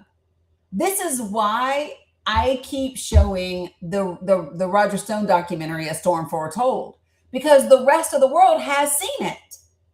They have access to it. It streams in other countries. It just doesn't stream here. And so the rest of the world is looking at us like, what the fuck are y'all doing, America? Y'all want to get yourself together? You know what I mean? Like, that's the conversation. Can you all imagine? We literally need to have where I'm from in the South, we would say a come to Jesus moment, right? A come to the gods and goddesses moment, whatever you want to call it, right? Where we get real about what's happening. We are watching our Congress just literally hand over the keys to the car, the combination to the vault, the literally like all of the things, right? To an administration that has a specific agenda behind it. And I just want to be clear, this agenda is not the president's agenda. Can we be real about that? Do you all think that any of this is what the president thought he wanted to implement? Or are these things that other people decided they wanted to implement in this country? This is the country they designed. And what would it take to get him to implement it? That's it. He's transactional. Tucker talks about that. It's not his world, darling Nikki. That's the thing. It's not his world. And this is the situation that the Republican Party is in, just so everybody understands this. The position that the Republicans are in, tell me this, who is the front runner? Who's the front runner for the Republican Party right now? Who's the face of the Republican Party? Who is it? It looks like Donald Trump to me. After him. Oh, after him. I have no idea. They don't have anyone. About Vance. No, he's not. They can't stand him. And he doesn't have any followers. So meanwhile, it's so funny. Everybody's like, who are the Democrats going to have in 2028? Who the fuck are the Republicans going to have in 2028? Because y'all don't know either. But that just shows you. Do you want to know one of the reasons why? Is because we have not been building. Right. I'm just saying there is nobody. I don't care if he announces he's running again. That man ain't running nowhere except home. Listen, POTUS is not running anywhere but home. And I'm just going to be very frank with you all. What 2028 looks like has a lot to do and has everything to do with what the fuck you do in 2026. That's literally what it is about. It is about what are you going to do in 2026? But Danny, that's what I'm saying to you. What this government has done has not put us toward any better position. This man has spent more money on the military than ever. Now we're talking about we got shortages. We don't have any direction in terms of our economy. We're just floundering in every possible way that we can be. And part of that comes because nobody has any real assurance about our leadership. Under Barack Obama, we were hopeful and positive and going in the right direction. Even when he made missteps, the world thought positive of him. He was a rock star around the world. He was a normal. How can I say this, y'all? He was a normal leader in the West. And you expected him to use kindness and be responsible. Even Joe Biden had a kindness and responsibility. He thought things out. This man just does stuff, and it always seems to be about him. That's why when all the money that he's made himself and his family, it's about him, and where he gonna be 4 years from now or 2 years from now. Yeah, Tina, so, I hear the beeping. It's probably in James. The problem that we have right now, more than anything, is Congress. I literally need for people to understand this. The biggest scandal, the biggest danger that we have right now is the Republican Senate. Relinquishing control to him. They are the greatest threat to this country. And that is why the midterms are so critical. Yes. This is why the midterms are so critical. So let me ask you all, if you heard me say it the other day, don't cheat. But if you weren't in here and you didn't hear me say the number, can you tell me how many seats we have that are up for election right now in the Senate? Take a guess. How many seats are available in the Senate this year? Less than 10, right? No. Look at all of y'all all over the damn place. I thought it was less than 10. There are 33 Senate seats up for election this year. 33. But most of those are almost guaranteed by where they are. So one of the things that I want people to understand is that there's no such thing as almost guaranteed. Right? So I just want to be clear. you would have thought that Viktor Orban was guaranteed, but with 80% voter turnout, that shit was not guaranteed, was it? And he went home. And I just want to say this. If Hungary can send Viktor Orban home after having their constitution rewritten and after having their liberties taken away and their civil rights infringed upon, if Hungary can send Viktor Orban home, we can send this administration home. They accomplished it with an 80% voter turnout. Cross some more. Number one, I don't believe you. Do you want to know why I don't believe you? Because you're still in my damn chat and not on my panel. You got invited to the panel and you are still in the chat. So yeah, I don't believe you. I don't take you seriously at all. Let your fingers do the walking. Some of y'all remember that from the Bell Yellow Pages days. So, I mean, just to like be clear, right? If you are in my chat, if you're in the comments and you are jippity jipping your jaws and you get invited to this panel to have a real conversation and you do not come, I do not take you seriously. I don't even waste my time, my thought, and my energy because you are not serious. If you were serious, you would be ready to engage in the conversation on the issues, and you're not. Period. I had something pulled up, and I want to see if I can find it really quickly. So facts, people, this is important. So I want to go over it again if you guys didn't hear it. So for the facts folks that just came in, did facts cover the article from Reuters about our long range precision missiles? Did facts cover that for you guys? Yes or no? Because this is an important article that is getting missed significantly on the progressive side of the house, and it's important. No, okay, so there's an article that came out that's really important, and for whatever reason, on the left side of the aisle, it's not getting talked about a ton. So listen to this. And so I'm reading from. So I like ground news just because you can find articles that are considered to be like blind spots because they're not getting enough coverage on one side of the aisle or the other, right?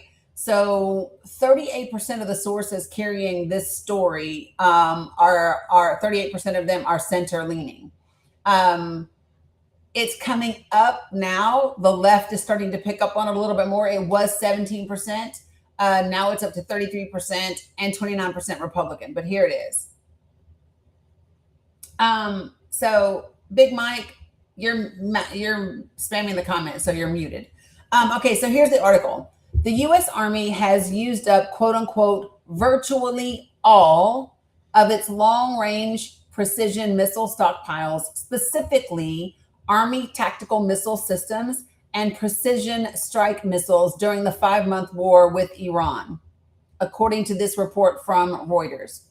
Military sources expressed concern that the rapid depletion threatens global readiness, warning that low inventories could severely limit the U.S. military's ability to deter potential conflicts with near-peer adversaries like China and Russia.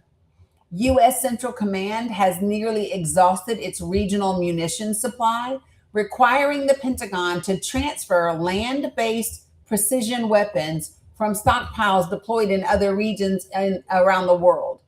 Defense analysts highlight that replenishing the high-end munitions will take years and note that replacing advanced systems costing over $1 million each creates a window of vulnerability despite recent production increases. President Donald Trump dismissed concern over these weapons shortages, issuing a statement assuring that the U.S. possesses, quote unquote, far more munitions than anyone in the world, while defense contractors scale up manufacturing to record levels.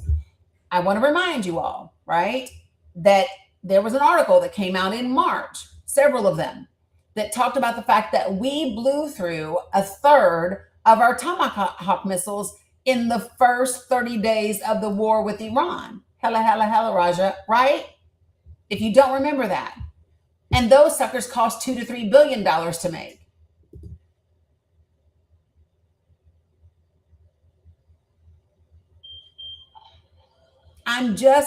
This is an issue that everyone should be talking about. And it's an issue that, regardless of your political ideology or your political leaning, should be of concern to you. If you consider yourself to be a Republican, a conservative, and you believe that we should be America first and we should have the strongest military ever, well, you can't be but so strong when you ain't got shit to work with. Nobody is on the field with a bayonet. It's not happening, right? So it matters. Well, we did actually, right? And so it's really important. All right, see you later, Frozo. And it's really serious because it impacts us. And if you do not think that Vladimir is paying attention, if you do not think that China is paying attention, if you do not think that the other countries and adversaries are paying attention, you would be mistaken. Of course they are. Of course they are. And I wouldn't put it past them. I'm sure Jeff might think that as well, as I wouldn't pass them for there to be an ongoing strategy about how long to drag things out and how far to deplete our resources, because we have an administration whose leadership is not competent. We have a Secretary of Defense who is not competent, who cannot do the job, is not qualified. And when you are running around with your big boy ego, Tarzan beating your chest, oh, we have the warrior ethos, quoting Pulp Fiction, like you're fucking playing Battleship at home, right? You can be suckered because you don't know what strategy looks like. You don't know what, do I have a military background? I do, Donna, I do. Right? And so it matters. Y'all, please don't talk to the trolls. Y'all know good and well. So Manolo, if you want to join the panel, you can, because that is the only way that you will be heard from now on, because you have been muted. Just saying. So, all right, let me, because there's a couple of other things that I want to talk about as well. But let me go to Lewis. So Lewis, do you know that you're on the panel, my friend?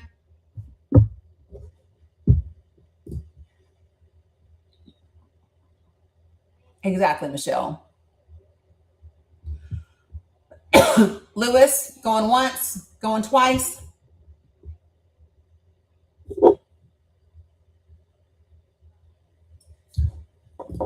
Nope. Okay. On this note, though, I want to talk about a couple of things.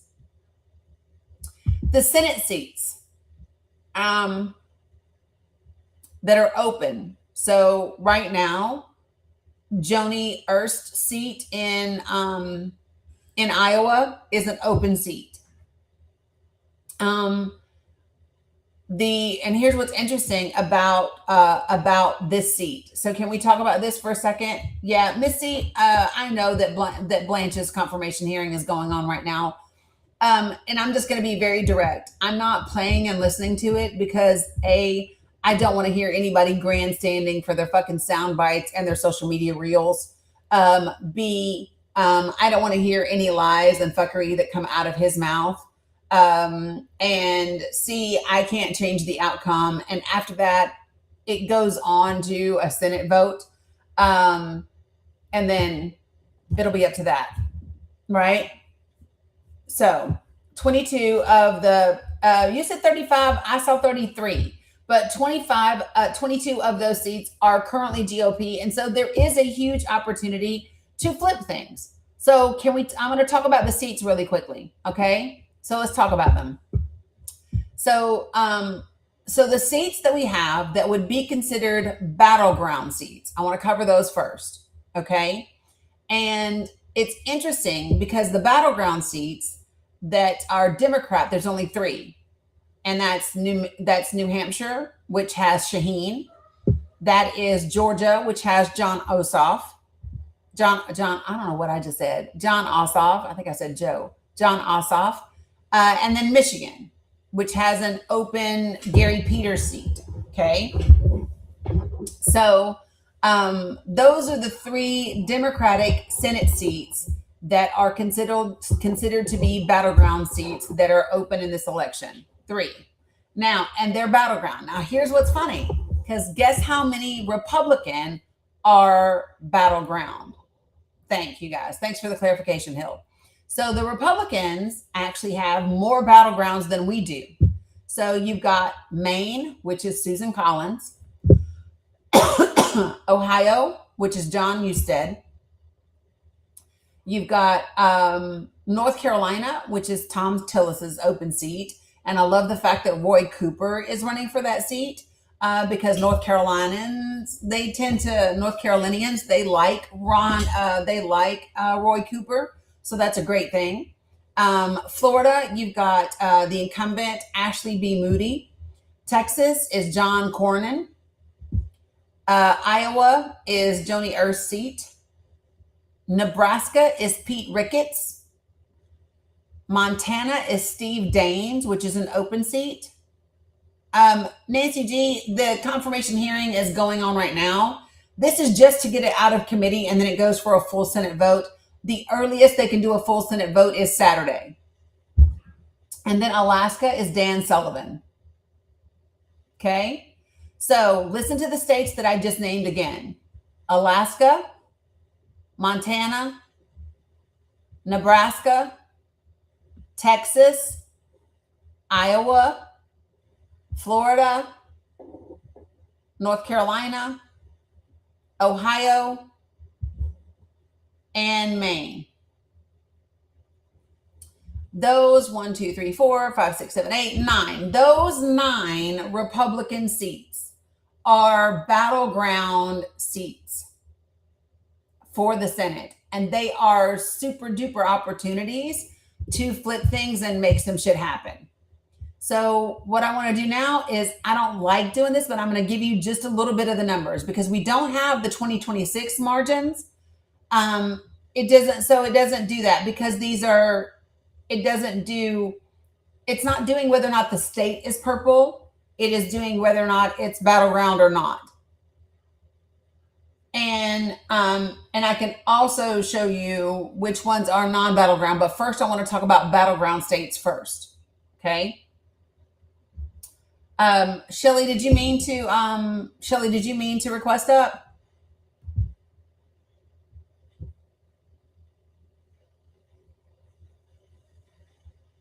Shelly. Good morning, DJs. Nope. Okay. Yes, Jeff. Okay, I got you. So when we talk about battleground seat, that means that it is like a swing state. It's a battleground. It is a state with very few margins. And so what Jeff just said is exactly where I was going. Of the 12 seats, those 9 seats, the 9 that I just named, right, have a 10% margin or less. So do you all remember me talking about the election data and focusing on the counties that had margins of 10% or less? Yeah. Yep, sure did. Left that a D. It's okay. You knew what I meant. And so this is part of the same thing that we're talking about. So we've done this when it comes to House races, and we are now doing the same thing when it comes to Senate races. Okay. So why is this also a big deal? Because who can tell me since 2024, what margin are Dems running at? Dems are running at what since the presidential election?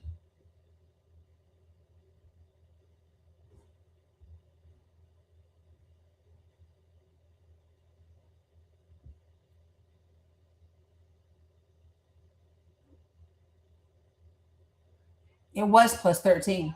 I don't know if it's plus 10 or not now, but it was plus 13 at one time. So let me give you a little bit of the numbers from the existing years. Are you ready? Um, I am laughing at you. All V, you want to come join the panel? Oh, I'm cracking up. So Albie said, remember, guys, the CDC doctor went to a congressional meeting and pled the fifth. Remember, folks, POTUS went to depositions and pled the fifth. Folks, remember, guys, the president of the United States, he went into depositions and he pled the fifth. So did his friend, Jeffrey Epstein. And so did, I can't, I'm sorry. It just made me laugh. Sorry. Oh my God.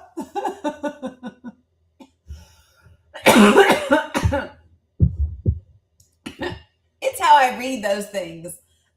Because look, just here's, if you want to do something fun, just do this. Donald Trump pled the fifth how many times? Donald Trump invoked his Fifth Amendment right against self-incrimination more than 440 times during a single 4-hour civil deposition on August the 10th of 2022. In 4 hours. That means in 1 hour, you are saying I plead the fifth 100 times, more than 100 times an hour. I do not think it is smart to send trolls across the internet saying, Fauci pled the fifth, because y'all ass live by the fifth. Y'all live by the fifth. Epstein, fifth. General Flynn, fifth. Sidney Powell, fifth. If I pull up them January 6th deposition transcripts right now, all of they asses, I plead the fifth. I plead the fifth. Jared Kushner, I plead the fifth. I plead the fifth. I plead the fifth. Hush your mouth. Ain't nobody listening to you. All right. So, Michael, give me 1 second. Let me grab my water, and then I'm going to get right to you guys. Hold on 1 sec. I just need my water. Because, holy geez. Oh, my gosh. Y'all make me laugh sometimes. Oh, my word. If nothing else, you're entertaining. All right. I just needed water, guys. Okay. So let's get back to these seats. Okay, here we go. All right. I hope everybody is good. Right. So here we go. What's up, Tracy? Good to see you. Let me get back to this one. Okay, so here we go. So listen to this.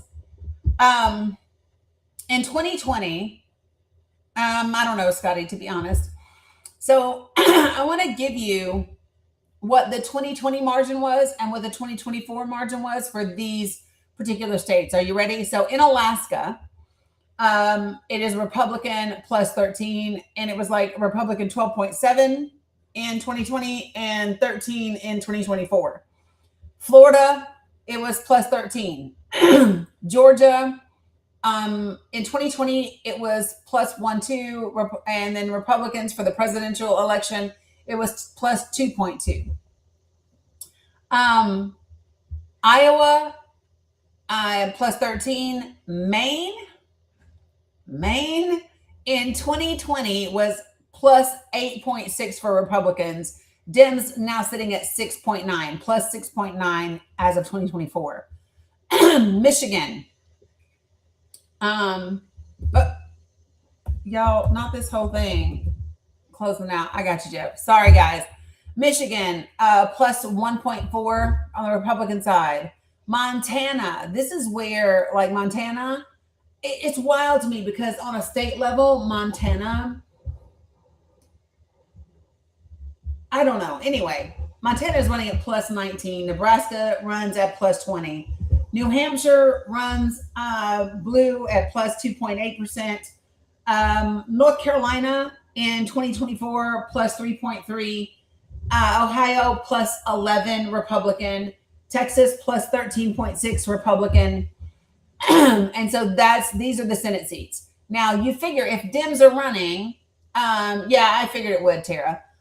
So you figure if Dems are running at plus 10 to plus 13, that is a super close margin for the vast majority of those. That puts at plus 10 to plus 13, that puts Alaska in play. That puts Florida in play. That puts Iowa in play. That puts Ohio in play. That even puts Texas in play. Did y'all hear me?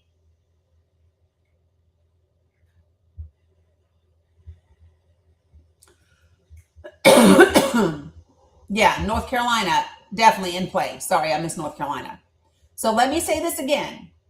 With Dems running at plus 10 to plus 13, that puts Alaska, Florida, Georgia, Iowa, Michigan, North Carolina, Ohio, and Texas in play.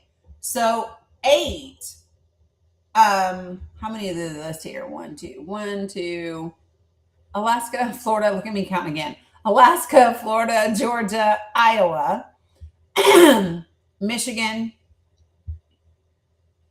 North Carolina, Ohio, and Texas. So 8. Gotcha. So that is 8 of those Republican Senate seats that are in play because they have margins of plus 13 or less, and Dems are performing at plus 10 to plus 13. And this is where we get busy and we do the work. And we have the conversations, right? Cindy, did you mean to request up?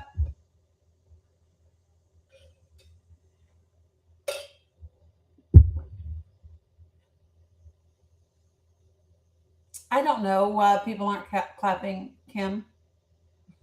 Aren't tapping. I said clapping. Because I know how we say clapping is tapping. Or tapping is clapping. Y'all, I swear I think I have bronchitis. I swear I do. Because I've had this yucky cough and this congestion stuff for months now. And it ain't going nowhere. So typically, glowworm, yes. Typically, what happens in the midterms is it goes back and forth, right? No, not really. So it's this really cough, and I have to work really, really hard for the cough to be productive, but it is productive. And then like even last night when I was working really hard to cough, you could hear like a little whistle at the end. I was coughing last night and I was like, did I just whistle? So it's not a dry cough. It's not. It's productive for sure. Yeah, I take oil of oregano every day. So that's not it. So, yeah. So anyway, yeah, that's why I said I think it's bronchitis. I got hot tea too. MG Rockets right over there. So, yeah, you know, I will. I told y'all I will. So really quickly, I didn't see if Cindy meant to request up or not. But so the other thing that I want to do is the same way that that I've done the spreadsheets on the House seats, it's time to do those for the Senate seats. And so my goal originally was to have all of those done when we were 90 days out, right? Michigan, who do we vote for? Abdul. We vote for Abdul in Michigan. Hands fucking down during the primaries. We vote, let me say this again. For the primaries in Michigan, we vote for Abdul. That's who we vote for. And let me tell you something, when he wins, it is going to be a declarative statement with a fucking period that AIPAC's days of running this country are over, and that yeah, shit is changing.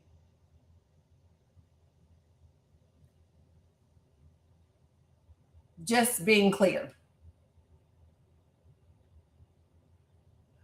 Yeah, like there's no ifs, ands, or buts about this.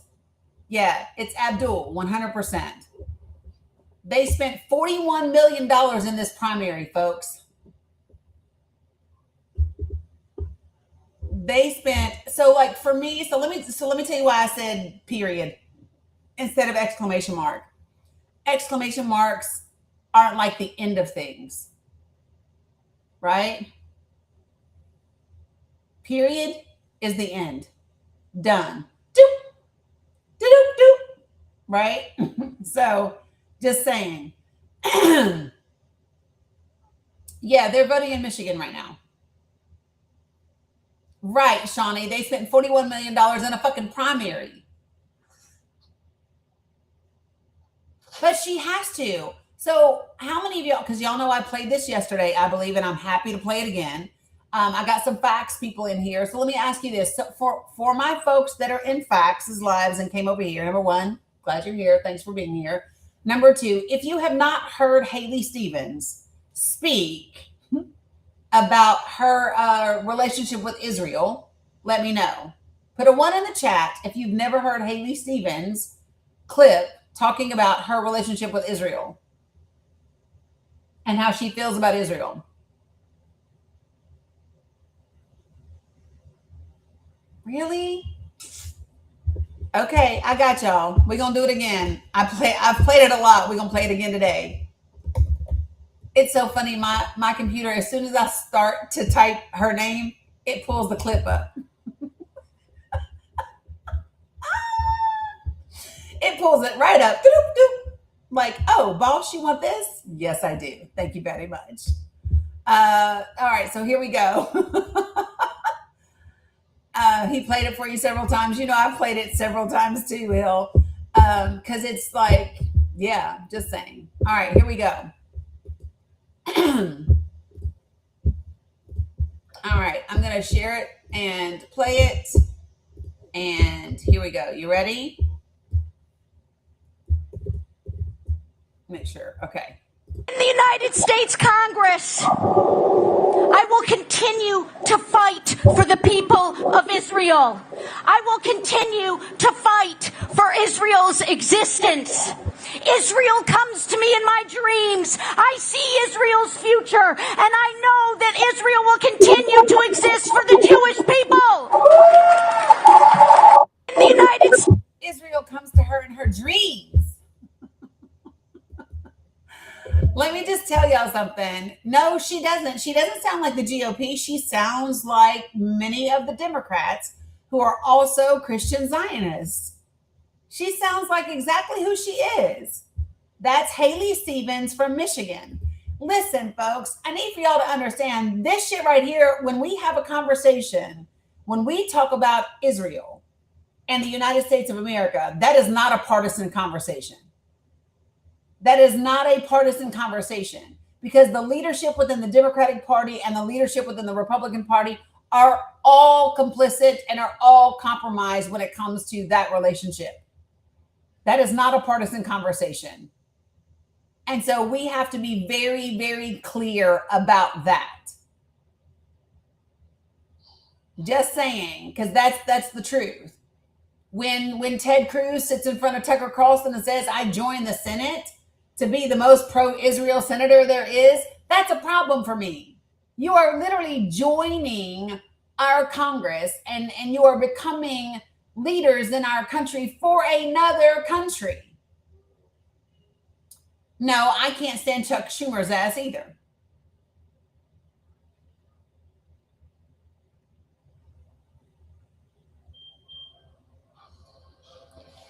Of the potential seats, 2 of the 9 got elected pre-MAGA. So most of them got elected after that. Okay, good to note, right? Rafael Cruz, right, Elena. I said it yesterday. I like to call him Raphael every chance I get so that he remembers. His name is Raphael, not Ted. All right, so here's what I'm going to do because there are people that have requested up. I do not know if you meant to request, so I'm going to bring you up to the panel. And then if you didn't mean to request, I will drop you down. If you do get brought to the panel, put yourself on mute until I get to you. And just remember the ground rules for this space. The ground rules are be respectful. Do not use slurs of any kind. Don't spam my comments. And don't type in all caps. If you are typing in all caps, that's a problem because I have people in this community that are vision impaired and all caps are reserved for those people. Got it? All right, so here we go.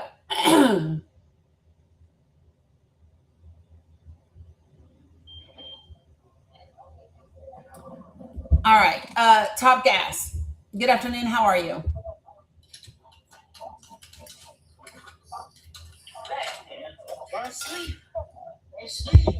Top Gas, did you know that you requested up?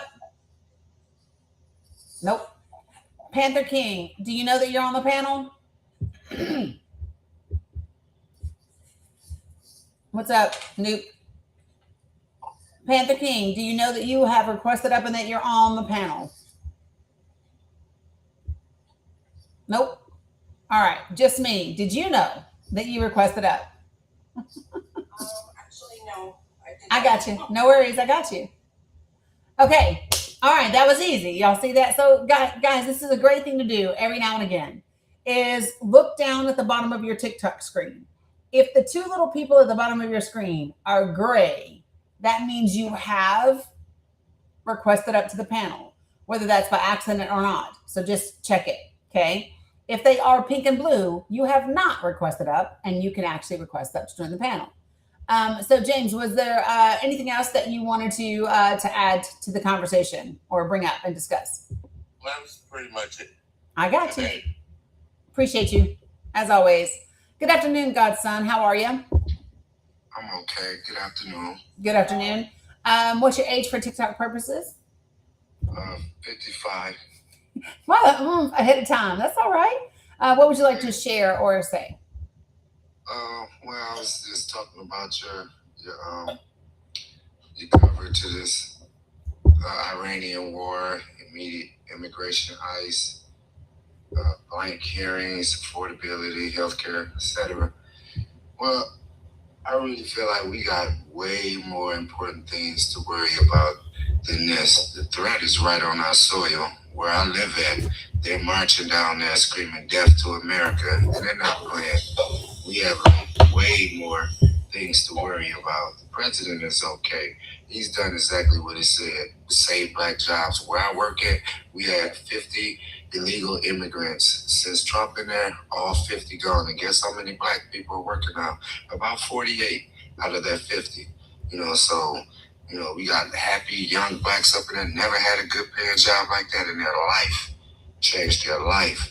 And it's happening all across the board. But I just feel like the president is the best person for this times. He see the threat. So, Godson, I have a question for you. Godson, hold on a second, because you joined and you started to read off, and now you're talking about the president. Can you? I'm curious as to why, because there's nothing in my prompt that is discussing the president. Well, it's the Iran war. So okay, but so the Iran war is, it doesn't say, it doesn't, no, it's, the president gave the code. Okay, so let me, hold on, listen. If I wanted to discuss the president, I would have the president up here. So when we discuss the Iran war, right, we're actually talking about the war itself.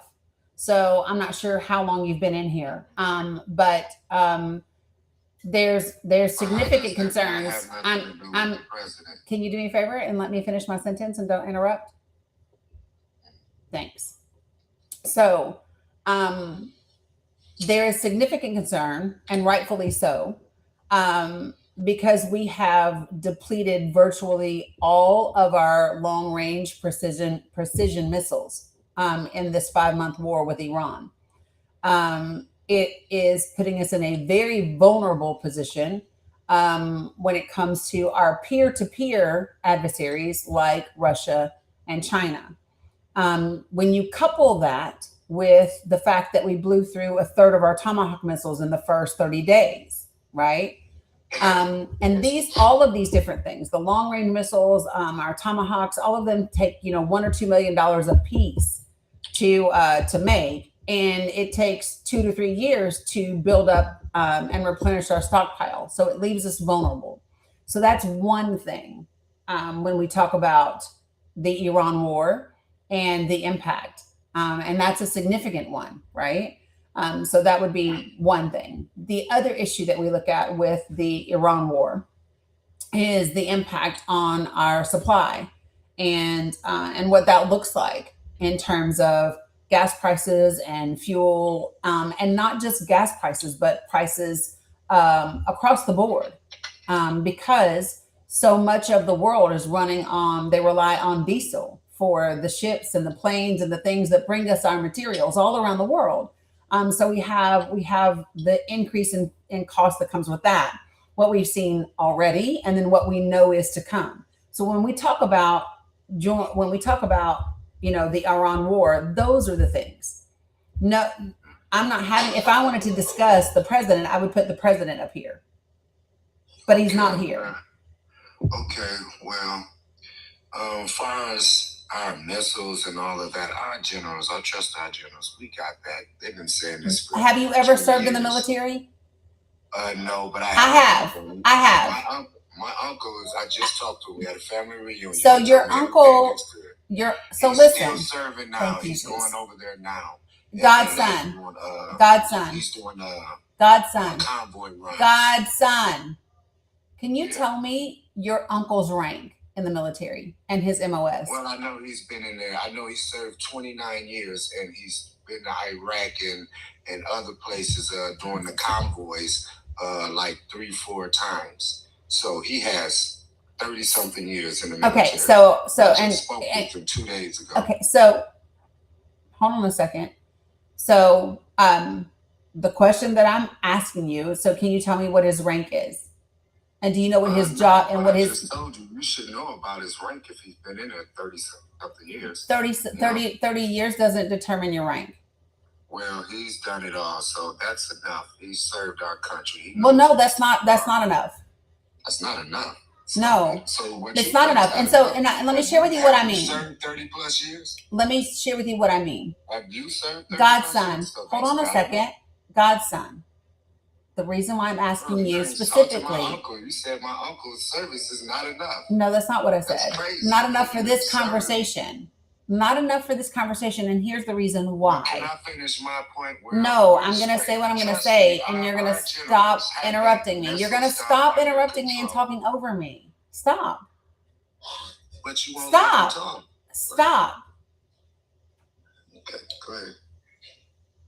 So you can be in the military 20 years and still be an E6. You could be in the military 20 years being an E6 and never been deployed. You can be in the military, have been in 25 years and not have anything to do with weapons, right? So your MOS, which is why I ask you what your uncle's MOS is, the MOS matters because you don't have access to certain different types of information and experiences. So when I say that just being in the military for 29, 30 years is not enough, what I mean is his opinion isn't the end all be all of this conversation, right? So here's what I know. And he could be a cook, all those things, right? So if Jeff wanted to come up, if Guido, if Don Juan, if Jen is in here and wants to come up. So when you say you trust your generals, the issue is, let me ask you this question. Are you familiar with the number of generals and top level officials in our military that have either gotten resigned or early retired or gotten rid of? I really don't care about them because hold on, they're Godson. Hold on. Democratic. I know they're Democrat general. I'm going to finish my statement and you're going to stop talking over me. It's just rude. But the number it's just rude. Did you hear me say?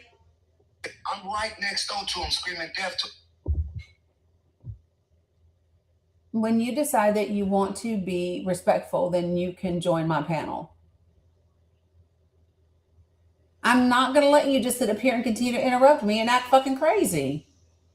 It is crazy that a 55-year-old grown man cannot simply sit the fuck down and wait your turn to speak.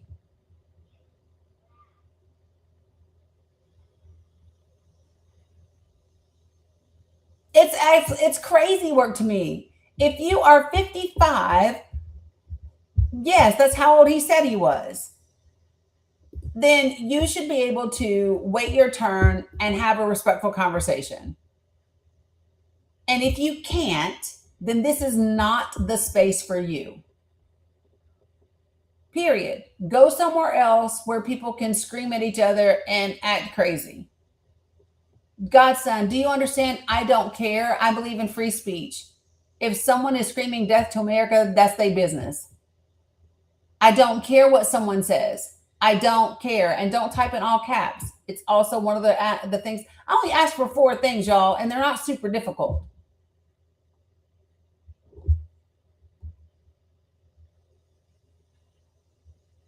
So, listen, y'all, when you sit up here and your behavior is when you're not right to exactly that.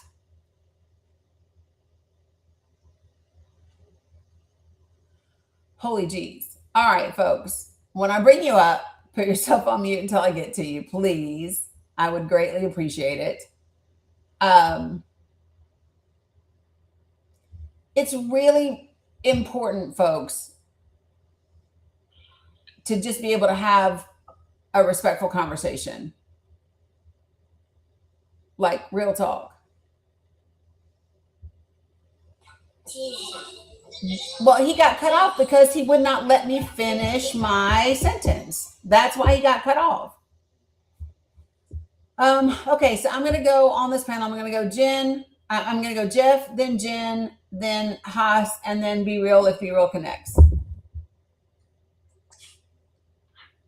You can skip me to Jen, Dani, if you want. I'm just here to provide support and extra detail as needed. Okay, appreciate it. I finally got around to updating my profile.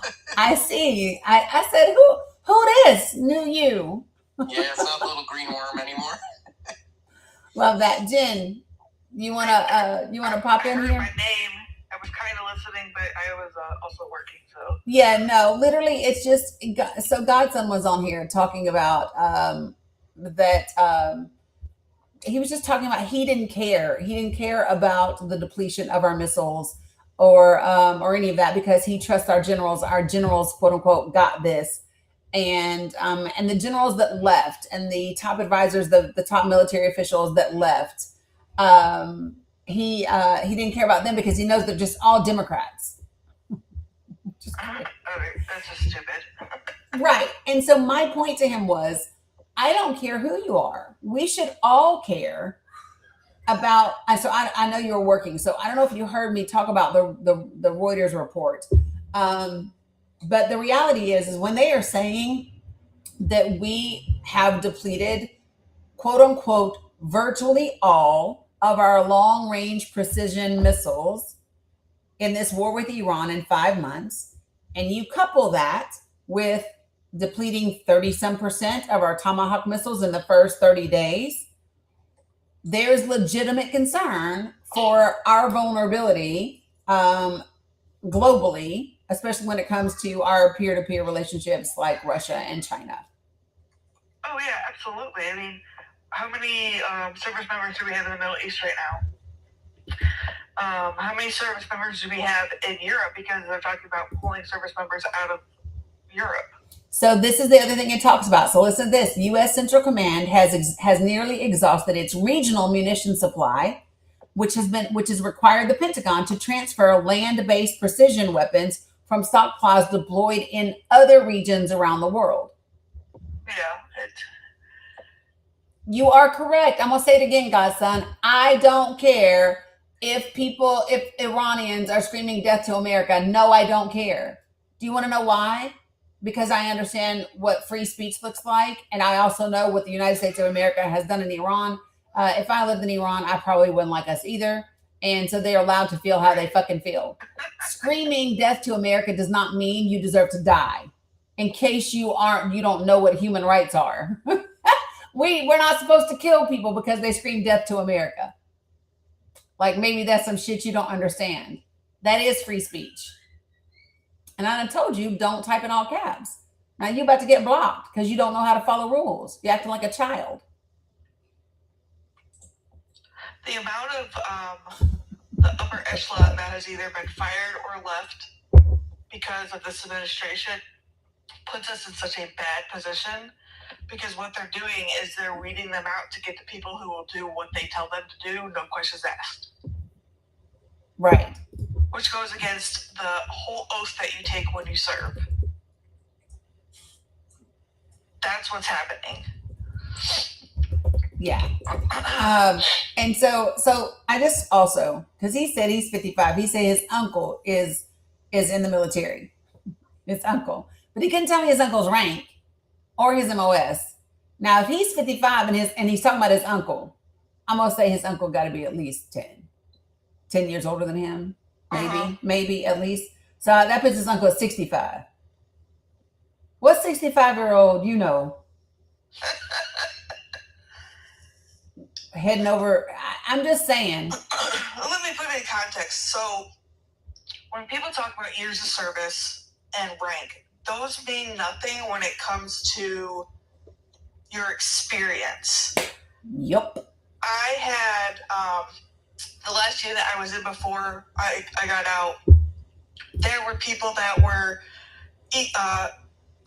private first class specialists and just got their sergeant's ranks, who had been deployed 3 to 4 and 5 times. And we were being told by a brand new second lieutenant who just got out of his officers training academy that he knew what he was doing and we would do what he told us to do and there would be no questions asked. And we straight up laughed in his face and said, dude, go back into the office and go push the papers around because you have no idea what you're talking about. That's a problem. Right. Just saying. So like I asked specifically, can you tell me his rank and his MOS? Because if you're going to tell me something your uncle said about our weapon supply, I'm going to need a little more detail. But yeah, did he ever deploy? I mean, he said he's been deployed, but anything. Whatever. But yeah, different MOSs means you know different things. Yes. Like I'm not going to talk about an MOS that I wasn't. Right. Just saying. He's driving a truck. Yeah, I did hear something about him saying something about convoys, which don't mean anyway.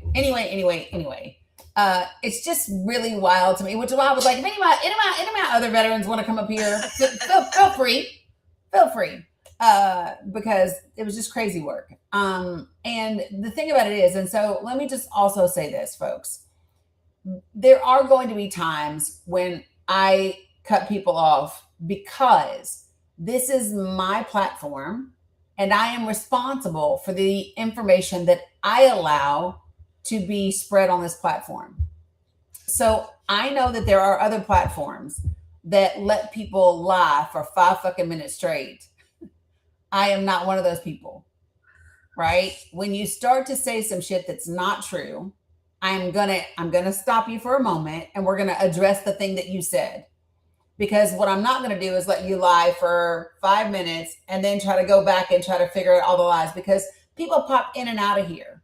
So people might hear you for 1 minute and not stay to hear the correction 10 minutes later. So I'm not going to do that. It's my responsibility to address what gets said when it gets said on this platform. So when you say what I consider to be not intelligent things or blatantly false things, I'm going to interrupt you and I'm going to address them right then in that moment. You don't like that, leave. This is not hard, folks. Nobody is holding your ass hostage in this live. If you don't like it, go somewhere else. You want to argue with people? Go on a live. You want to just say random shit with no facts and no basis? Start your own live. Like, you got the opportunity to do all of that. So what's here is the way that I do it. You don't like my house? Don't come in. You come in my house, you don't like what you see? Leave. It's not hard. Okay? So, appreciate you, Jen. Hey, Danny, I pulled up the figures on the stockpile depletion from some sources for you if you want the numbers on it. Yeah, of course I do. It's pretty bad. So we have used up about 1,200 Patriot missiles, a little over 1,000 Tomahawk missiles, approximately 250 THAAD interceptors, over 1,100 JSAMs, and just so you guys are aware, that's a little between 50 and 60% of our Patriot supply. That's about 1/3 of our Tomahawk supply. That's about 50% of our THAAD supply. And that's approximately 50% of our JSAM and PSRM's supply. And to give context to that, we only can produce about 800 missiles a year with our current infrastructure.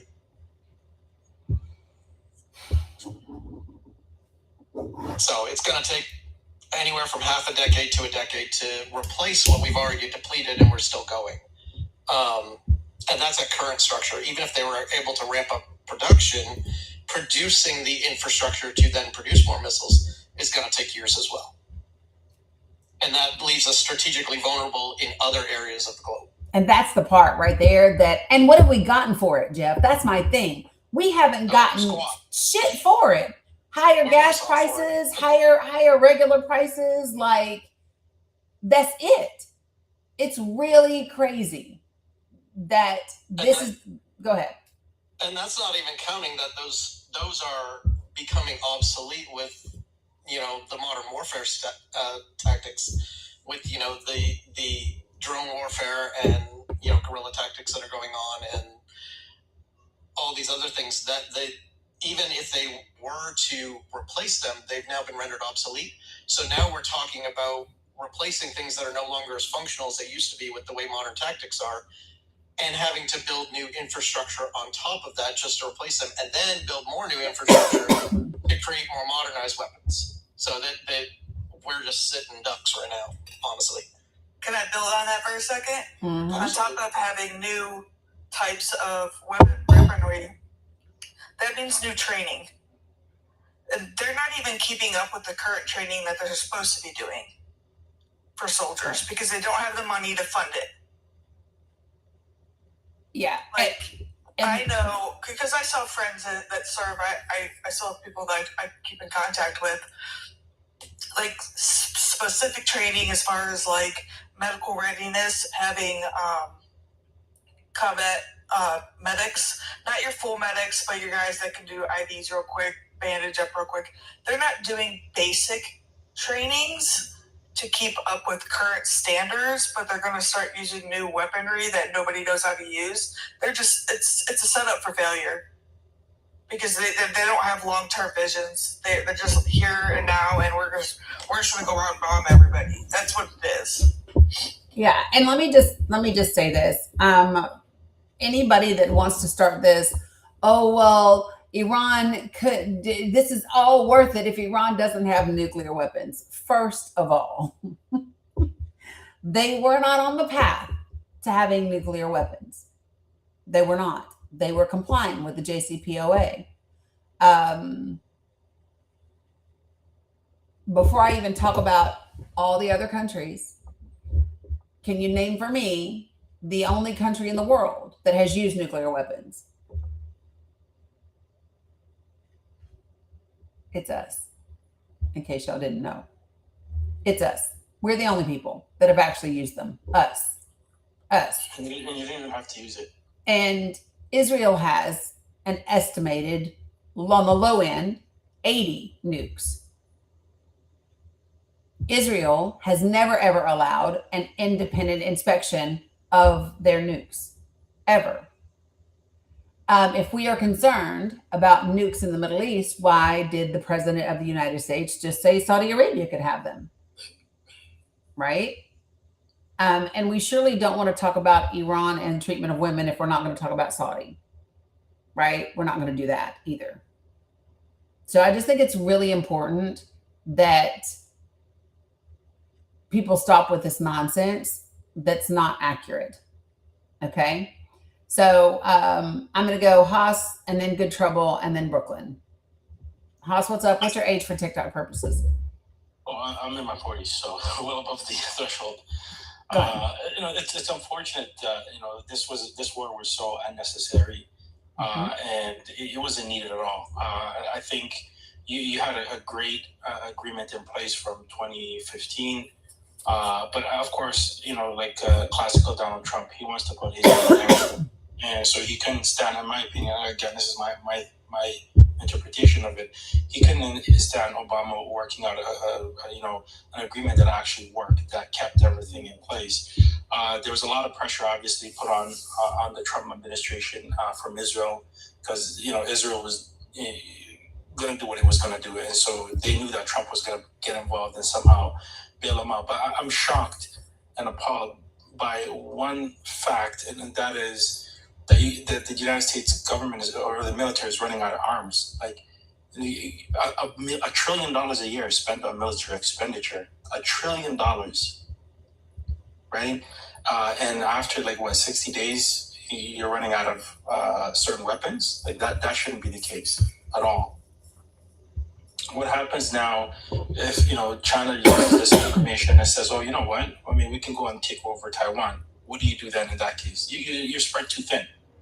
You can't fight all of these wars, and that's why you got to kind of pick and choose, the ones that are critical to you, and not to other nations. I just can't understand how you're running out of weapons. That's just beyond me. Well, when you have folks that are running things that aren't the best options and don't have the expertise and aren't qualified to do the job, that's how you can run out of weapons. When you're worried about your warrior ethos and your testosterone level rather than appropriate national security, that's part of the problem. So, yeah. Good Trouble. Good afternoon, and how are you? Good Trouble. What's up, Dolphin? Can you hear me? I can hear you now. Oh, okay. Hi, Dani. Hello. How are ya? I'm good. Hey, I'm never on your panel, ever. But I'm always in your space. I'm not even up here for you. I came up here to cuss out Dan, but I'm not gonna do it. I'm not gonna disrespect you. I was able to calm down. Dan in the comments, I let him trigger me. I'm not gonna do it. I was able to calm down. Good. I love that. I'm not even gonna do it because I respect you enough. I'm not gonna do it. I love you dearly. I'm gonna go ahead and drop. Good. But he was about to get it. Oh my God. Let me let you go. I got you. Appreciate you. I'm glad you were able to breathe and calm down. No worries. Yeah, we love that. Listen, you guys, you got to understand that some of the folks that are here, they're just here to rage bait. Like that's the purpose. And to distract and to try to upset people and try to do whatever. And so they're just not serious people. So AJ, I don't have Hatem Gaza blocked that I'm aware of at all. So yeah, that's not something that I have. One of the mods can check, but I don't have them blocked. Yes, pausing is always great. Yeah, don't. It does. Sometimes they think they're blocked and they're not. So he's not blocked. Hatem has been on my panel and gotten help. So, yeah. Good afternoon, Brooklyns. How are you? Good afternoon. 67 years old. Looking at your prompt, the Iran war was unnecessary, right?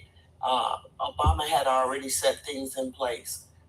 Anything, I believe he's really, when I say he, I usually call him it, but he is anything that has to do with Obama, he wants to flip or change or put his name over it. The Iran war was started without congressional approval. It's causing us many dollars per day. And it's also causing now, I think it was, he wanted to go away from what was in the news, which was the e-files and the, what was her name? Eugene Carroll. He wanted a distraction, right? So this war was started unnecessarily. Now we have a depletion. Now this country is insolvent. He's also made it to the point where other countries that used to think that they were our allies no longer want to deal with America. They don't want to deal with America. And as far as immigration and ICE, that's a tactic by, like you said, people who don't know what they're doing. And it's basically against brown and black people. We don't need them on the streets. If that's the case, then what the hell is the police for? So when it comes to affordability, health care, all of that, they don't care. The more that people, I just found out in reference to health care here that people are paying for Medicaid now. Paying. Never paid in their life, and they're paying for Medicaid. Why? When they paid into the system, a lot of them. They worked since they were, like myself, I worked since I was 16, and I'm still working for a major airline. So I don't get, well, I do get that, like you said, him and the cabinet, they don't know what they're doing. I don't call this a government. I call it a criminal enterprise. And the money is going to other countries, not just Iran and the weaponry, but also to Israel. So we have money going all over the place. And we need to be concerned with what's going on right now because we're vulnerable. That's all I had to say. Yeah, no, we definitely are vulnerable. I think that, so it's important when we talk about Medicaid to know that a lot of the changes that are taking place, of course, because Medicaid is part state funded and part federally funded. And so different states have different ways of doing their Medicaid programs. That's going to be a state by state basis. But we know that there are lots of people that have lost coverage. There are people who cannot afford to purchase their Medicaid or their health insurance from the marketplace anymore. And those are all because of changes that came last year through the one big beautiful bill under budget reconciliation. The thing that's important for people to understand, if I could apply it back to the midterms, is that if you want to see those things changed and reversed, then when you have a progressive majority in Congress, in the House, and in the Senate, you have the ability, literally next year, spring of 2027, to reverse engineer the budget reconciliation package that was done last year and put those things back in place and maybe even improve upon them where necessary. And so that's a talking point that I don't know why Democrats and progressives aren't using, but it's something that everyone would benefit from, right? And so that's something that I just want people to keep in mind, that's the issue. So, but yeah. And another thing too, a lot of people need to understand all these EOs that he signed and smiled with the different pins, they can be reversed in the future, right? It's going to take a couple of years, if not more, to reverse this garbage that he's done. I no longer call this a government. I never thought at 67 years old, I'd have to be watching all of this garbage on the news. I thought I'd be able to retire in a few months and sit back and just relax and enjoy life. But with what's going on now, everyone needs to be concerned. Everyone. And to have that little kid come up here and say he's 55 years old and be rude and interrupt what we're trying to talk about or listen to, I mean, that's a waste of time. Yeah. I want to throw this in just for folks who aren't aware. Let me just see. If citizens pay through state and local tax, not out of pocket as long as you qualify.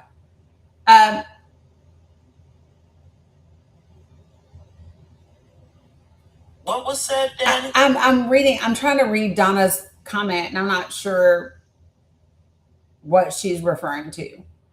So yeah, because people are paying out of pocket. Period. We first service control response next time Sims are in charge. True. Okay, so EOs, absolutely. So this is what happened after the last Trump administration, folks. After the first term, when Joe Biden took office, he did a flurry of EOs that reversed a lot of the EOs that happened under the first administration that was a Trump administration. So yeah, EOs aren't law. And they absolutely can be undone. I think the thing that I really want to drive home for people is that with a progressive majority in the House and in the Senate, there is a very real opportunity to do things. Appreciate you, Brooklyns. To do things that would have a significant impact on the lives of people. Okay, so that includes reverse engineering the one big beautiful bill, and then putting back the things that were taken out of SNAP and Medicaid, and either extending or developing new premium tax subsidies for the folks that have to purchase their health care off of the marketplace. That is also doable. Taking the parts of the Department of Education funding that was sent to the Department of Labor.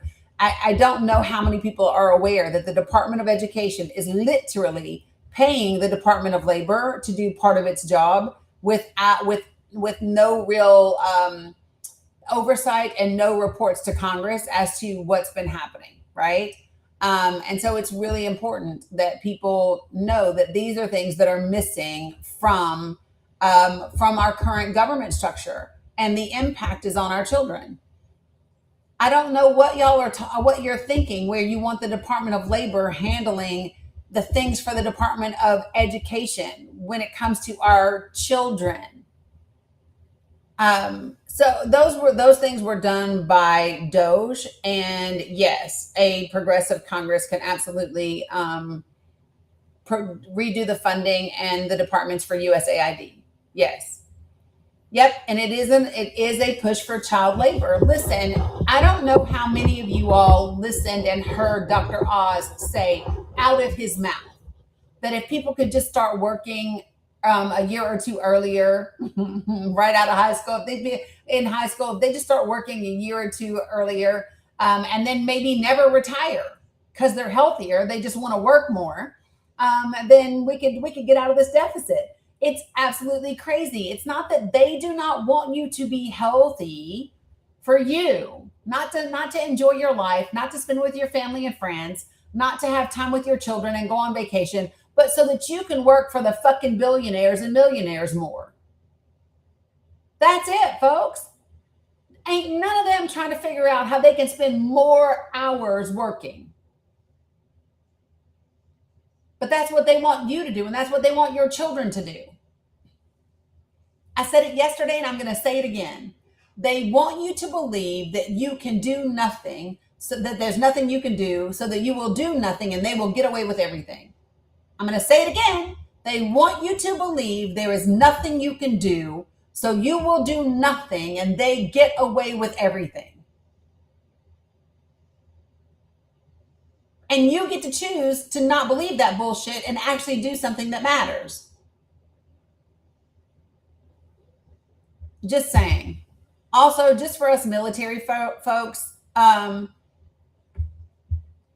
just to share this with you all, since we're talking about military stuff, 8 South Korean students were detained after breaching the main gate of the K-55 Osan Air Base near Seoul, with 6 of them actually entering the compound and 2 of them stopped at the entrance. The Korean Progressive University Student Union members were protesting alleged U.S. opposition to a semiconductor cluster project in Gwangju while also citing concerns over a white phosphorus leakage at the base. Activists chanted slogans including, quote, "Let us destroy the U.S. 7th Air Force," end quote, prompting U.S. Forces Korea personnel to detain the group before transferring them to South Korean police. Under laws protecting military installations in South Korea, police are investigating the detainees. The U.S. military stated unauthorized access attempts are taken, quote unquote, extremely seriously. For those of y'all who do not know, about 28,500 U.S. troops are stationed in South Korea. Surveys show that the majority of the public supports the alliance. The U.S. presence remains a source of historical friction. But I just thought I would share that because I find that to be astounding. You know what? I don't, and here's why.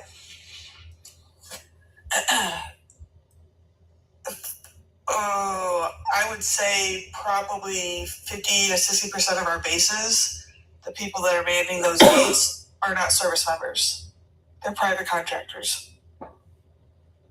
They're not even using service members that are trained for that, i.e. MPs, whose job it is to be military police on bases to do those jobs. They're hiring civilian contractors to do that.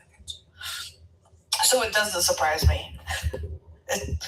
It's horrific and blows my mind that it's happening, but it doesn't surprise me. Jeff, you wanna weigh in? It honestly doesn't surprise me that they're contracting out to security forces. I know all the installations that I served on, there were MPs entrances to all of them. But that was, back during the 9/11 era. So yeah, our days. It's been a hot minute. Mm-hmm. Yeah, no, but that honestly does not surprise me. On the plus side, though, going back to your story about the South Korean detainees, at least they were turned over to the Korean military police instead of being detained on base by U.S. forces. Yeah, I thought about. So they'll get home court advantage in the courts at least. Yes, that was my thought process. So, and guys, I don't know if you all know, but you can actually look at, if you look that up, you can find that like Oasis Plus is one of the agencies and contractors that we use. So, but they do. There are contractors. I don't know how many are, but we'll just see. Anyway, Hazel Arts, you wanted to jump in here for a minute? Yeah. Good morning, Danny, Jeff. Yeah. Let me get my thoughts together again. I wish you go back to the Senate seats because that's where to solve the problem.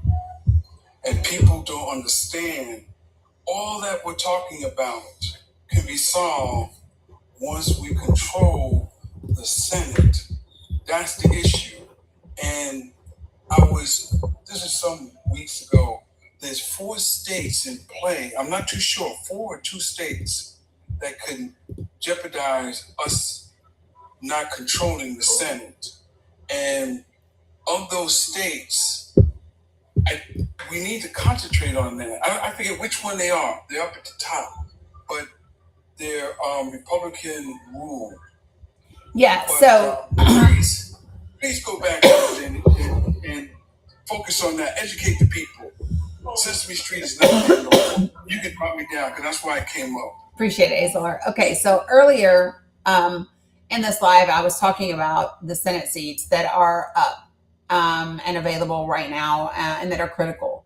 There's about 8 seats that are within the grasp to be flipped for this session, for this election, this midterms. All right, so listen. First of all, I'm going to give you battleground Senate seats for this election that are in play, so to speak, right? In other words, where are they battlegrounds? And the margin is 13 points or less. And the reason why that's critical is because Dems are performing at 10 to 13% plus.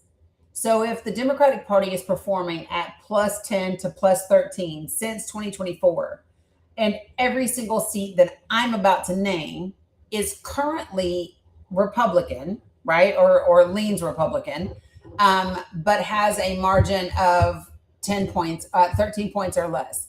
That means it's in play. And that opens up a whole field. So Alaska is plus 13. That makes it in play. Florida, plus 13, makes it in play. Georgia, plus 2.2. That makes it in play. Iowa, plus 13, in play. Maine, plus 6.9, in play. Michigan, plus 1.4, in play. North Carolina, plus 3.3, in play. Ohio, plus 11.2, in play. And Texas is plus 13. So that would also make it in play. So Alaska, Florida, Georgia, Iowa, Michigan, North Carolina, Ohio, and Texas are all Republican-leaning states that have a margin of 13 points or less right now. And that makes them flippable for these Senate seats in this midterm election. So let me ask y'all a question.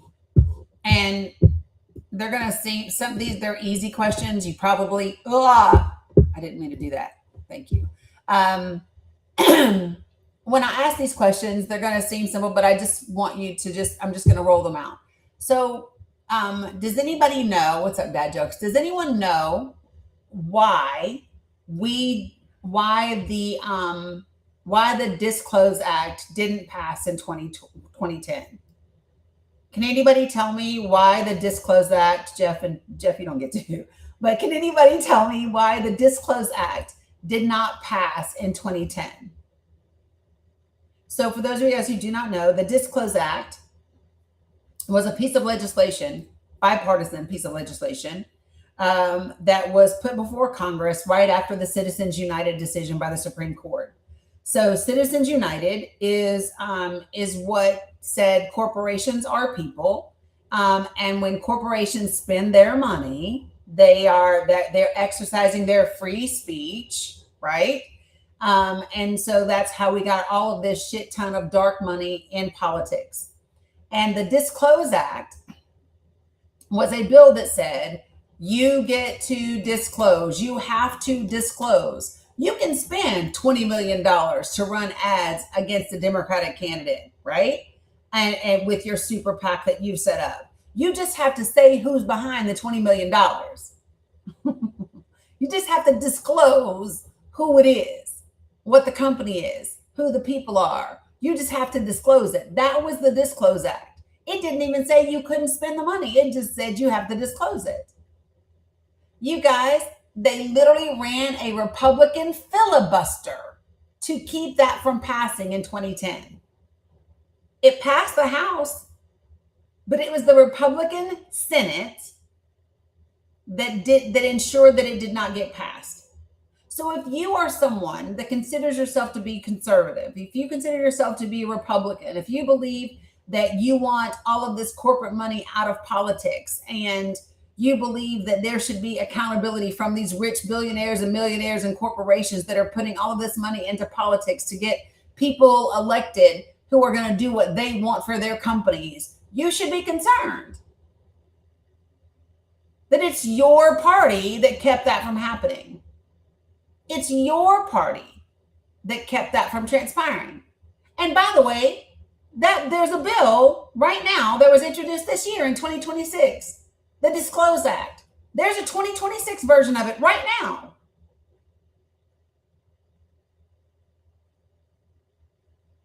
So why don't we talk about it? Yeah, the one that didn't pass in 2010, it also had specific clauses that would limit or force disclosure of foreign companies contributing through their U.S. subsidiary companies, like say, let me think of one off the top of my head, like Daewoo or LG in Korea contributing through their plants in the U.S., by transferring money and then having the U.S.-based corporation contribute, it increased the level of disclosure they had to do to track those funds. Yeah. So again, honey, Rick has stopped. Puerto Rico. Rick is muted. Amanda, Rick is muted. So listen, this is the thing. When you want to talk about keeping, I read the other day the statement that Barack Obama gave in 2010 before the vote in the Senate on this bill, and he talked about the dangers of foreign interference through corporations in our elections, right? And that's exactly what Jeff is describing. So go look up the Disclose Act, DISCOLSE, disclose, and then go figure it out. Why? So this is the issue that I have, right? From the party of fiscal responsibility, from the party of whatever the fuck they say. I don't know what all they even say. America first. Had this passed, it would have also eliminated the funding that was used to primary Massey out, for example. Yes, APAC. Because it also has a clause in it that says that anyone paying for public dissemination of communication material, so think campaign ads, all the flyers you get in the mail, all that stuff. Unless it's coming for the office of POTUS or vice president, it has to come from the campaign office of the person running. So you can't get these third-party people paying for these campaign ads without disclosure. Which is such a big deal, because this is the part, and I used this example a while back. Okay. I used this example the other day, and I keep using it because in 2024, in the last 5 weeks before the election, 5-6 weeks before the election, there was a super PAC created called the RBG PAC, right? RBG, Ruth Bader Ginsburger. It was created to look like a liberal-leaning PAC. That PAC received one donation. That donation was $20 million. That $20 million was spent to run ads in swing states like Georgia and Michigan. And the ads were to align Trump's policy on abortion with RBG's stance on abortion, that he would never do a federal ban. And it specifically targeted liberal white women. They ran them all social media ads, Facebook ads, and all the nine, right? Now, campaign finance law says that you do not have to report until the end of the quarter that the funds come in. So if the funds come in October, like these did, they don't have to be reported until after the end of that quarter, which is December, which is well after the election, right? So when these funds did get reported, by that time, the PAC had been dissolved, so had the LLC. And then we come to find out that $20 million came from Elon Musk's revocable trust. There is nobody that should be okay with that. Whether you agree with abortion or not is irrelevant. There's no one that should be okay with us establishing a super PAC, hiding money, spending $20 million so it doesn't have to be reported in it. Like, these are the loopholes. What's up, Tim? So I'm just saying, folks, these are things that would have happened, and we don't have them because of the Senate GOP. If you are a woman, please put a 1 in the chat. If you're a woman, put a 1 in the chat. If you have daughters or you are a woman, put a 1 in the chat. Do you know why you do not have a constitutional amendment giving you equal rights? Because of Senate Republicans. They've blocked it every chance. So number one, let me also tell y'all this. And this is the thing. So when people want to talk to me about other countries and how they think of or treat women, right? I want to just share this with you, and I want you all to get a clear understanding of where we are in the United States of America, okay? So in 1973, the Equal Rights Amendment passed Congress. And after it passed the House and the Senate, it needed to be ratified by 37 states in order for it to be added to the Constitution. It's supposed to be ratified within 10 years in order to be added to the Constitution. In the United States of America, it took until 2020 to get 37 states to ratify the ERA.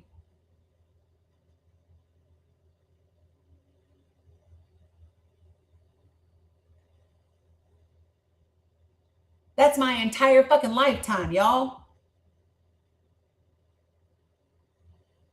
What does it say about us that we have states in the country, in the United States of America, that have chosen not to ratify the ERA?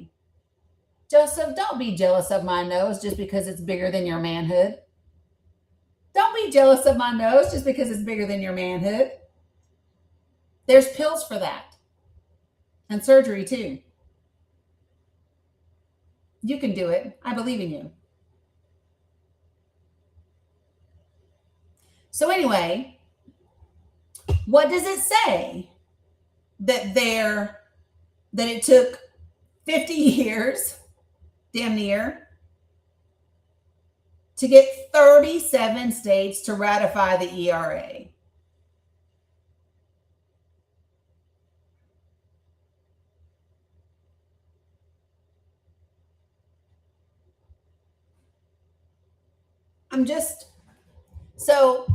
For shits and giggles, let me just do this real quick.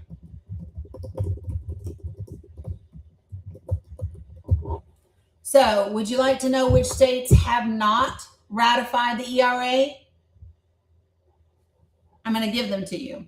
Alabama, Arizona, Arkansas, Florida, Georgia, Louisiana, Mississippi, Missouri, North Carolina, Oklahoma, South Carolina, and Utah.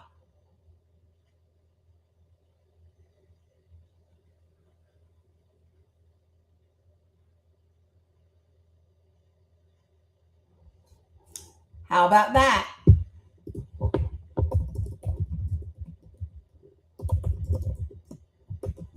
Yeah, Glowworm brought up a really good point. Who are we to criticize other countries' treatment of minorities and women when we can't even look in the mirror and do it on our own soil? Yep. And by the way, y'all, Texas ratified it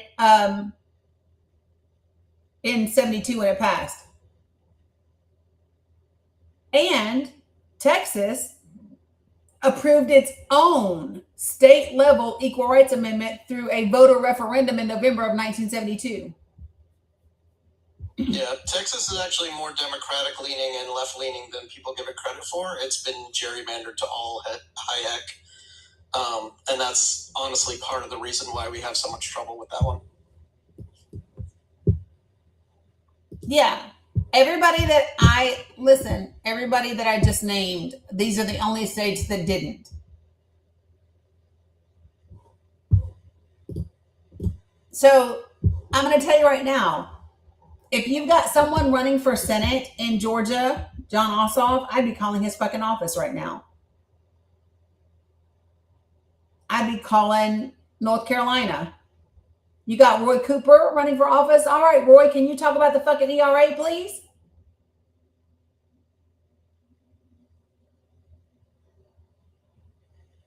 I'm just asking. Yeah, Virginia was the last to ratify in 2020.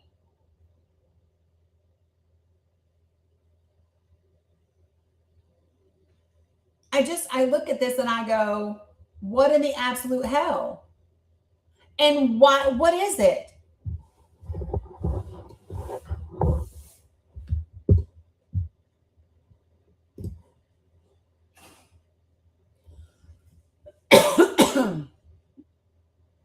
One of the other things, Go ahead. Danny, about the Senate races that we're looking at, I think it's opportune to mention that we need to not only just focus on the flippable GOP seats, but there's a handful, and much less than there is on the GOP side, of blue seats that we need to retain as well that are within that margin of error. Yep. So like if you're in Georgia, or if you're in Colorado, if you're in, what is it? New Hampshire, Minnesota, Michigan, even these New guys Hampshire. all have less than a 10% margin of error. So we need to also make sure we're showing a bit forced to retain candidates that are incumbent, that are, following policies we want. Yeah. So, and I'll just tell you, the ones that they say are straight up toss ups are, let me just give you, and it depends on who you're listening to. So if you look at, say, for example, the Cook Political Report or the DDHQ or the Hill, Inside Elections, or Sabato's Crystal Ball, right? Those four. 3 of the 4 have Alaska as a toss up. Okay. And what's crazy is 3 of the 4 have Georgia as Democratic. Maine,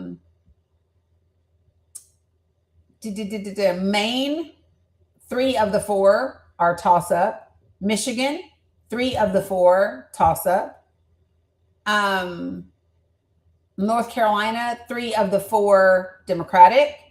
New Hampshire, tilt and lean and likely Democratic are how they're done. But I mean, these are ones that we need to maintain and hold on. And then there are other ones that we need to flip. And I think just because something says likely Republican, that doesn't mean it has to be. And it's definitely up to us whether or not these things remain to be so. And so these are the conversations that we have to start having with people. And I would ask people, how are they planning to vote? What are the things that are important to you for your vote? Like if I were to ask you your top 3 things that you're voting on, what would they be? What would they be?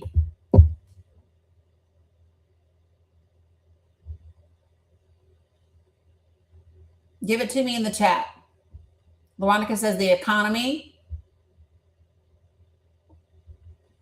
healthcare. What else? YouTube, Facebook, Substack, human rights, Kim says, housing, education, ERA, affordability, equal rights, education, money out of politics. That's interesting. Civil rights. Mr. Willie, good afternoon. How are you? Mr. Willie, do you know that you have requested up? So, Amir, let me just say this. When you say stop funding Israel, to me, I'm just going to be quite frank. That is something that you can make progress on in this election. It's not a one election issue to me.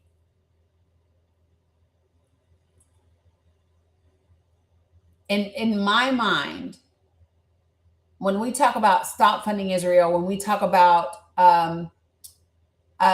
disconnecting the relationship that the United States has with Israel and its members of Congress, right? I look at that as easily a 3-term project that you have to bite one election at a time and do a lot of work in between those elections.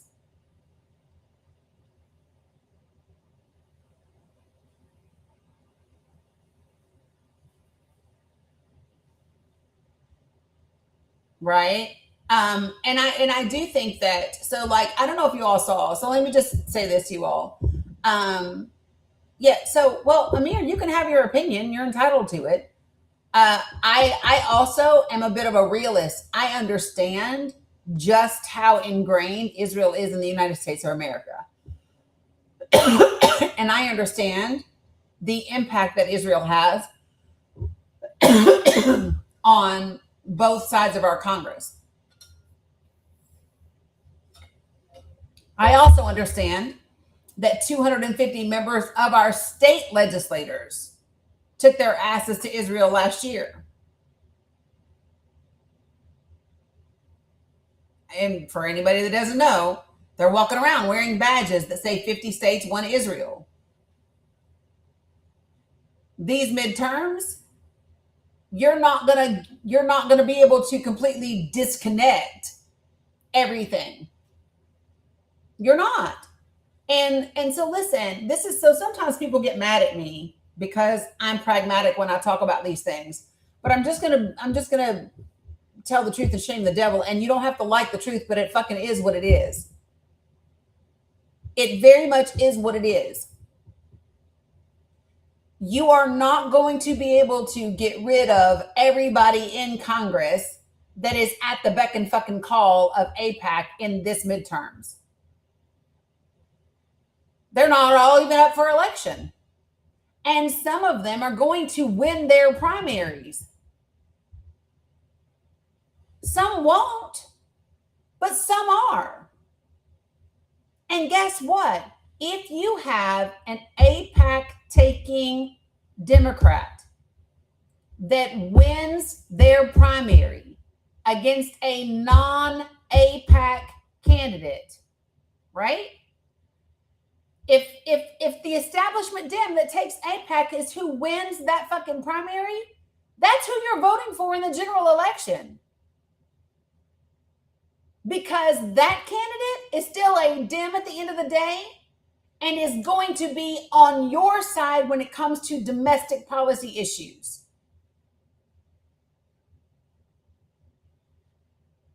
There is no room for allowing a Republican to get another seat. There's no room for that shit. I don't have time for your purity voting and your virtue signaling or none of that bullshit. We are going to operate from a place of pragmatism. How do we get the job done?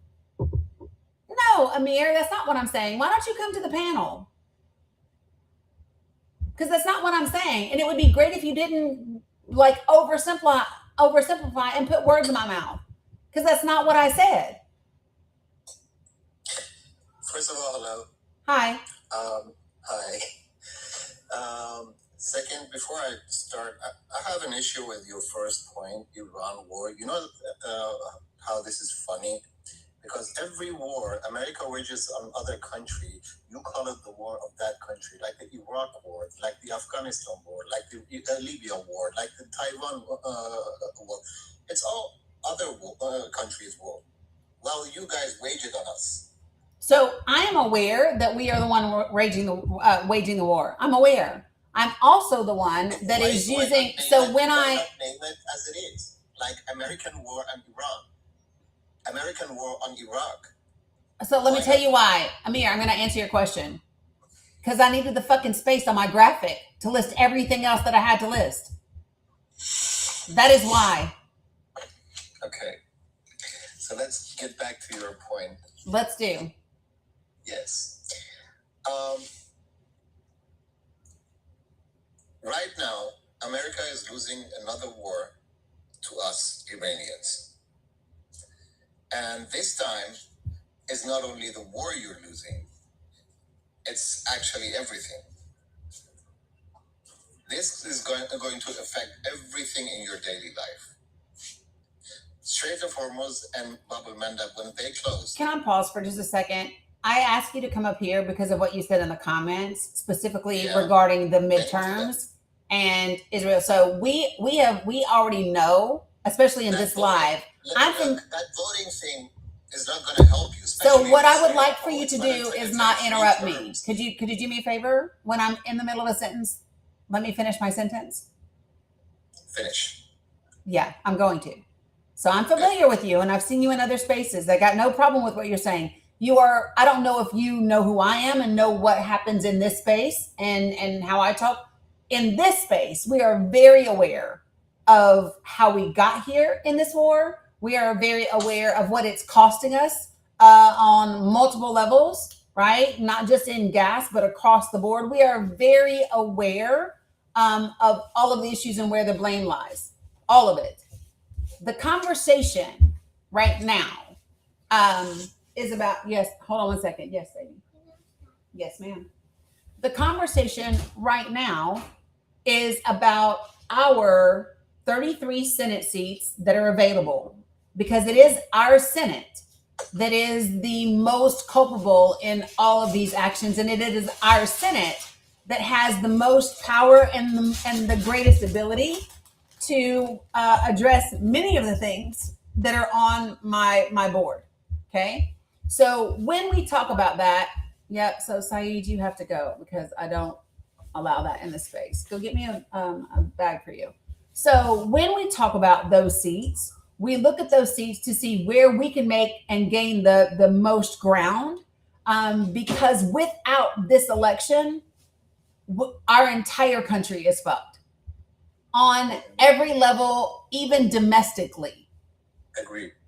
Yeah. So when I talk about it and I talk about what we need to do in this election cycle, and with regard to our midterms in the House and in the Senate, I'm looking at it from that perspective. Okay.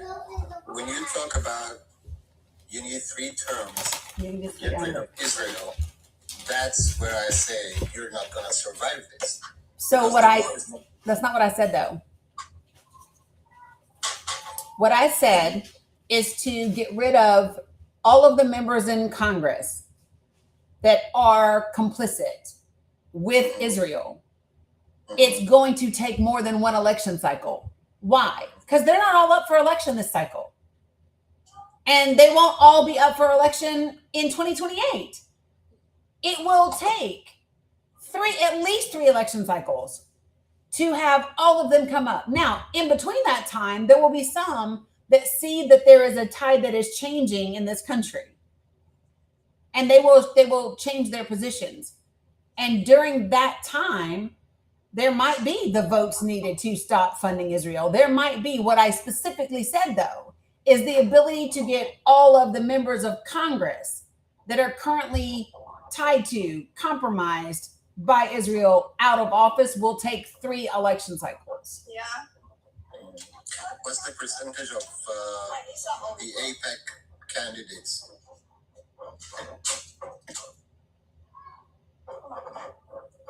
So we understand that 80% of our Congress takes pro-Israel money. Do you know that? Yeah. Yeah. And that's what I'm asking. So. And that's why I said it will take 3 years, 3 election cycles. You told me not to interrupt you, but obviously you've interrupted me 3 times. If you don't mind, I just finish what I mean. So what I'm talking about is the fact that right at the time that you're talking about the election, you are still in the middle of a war.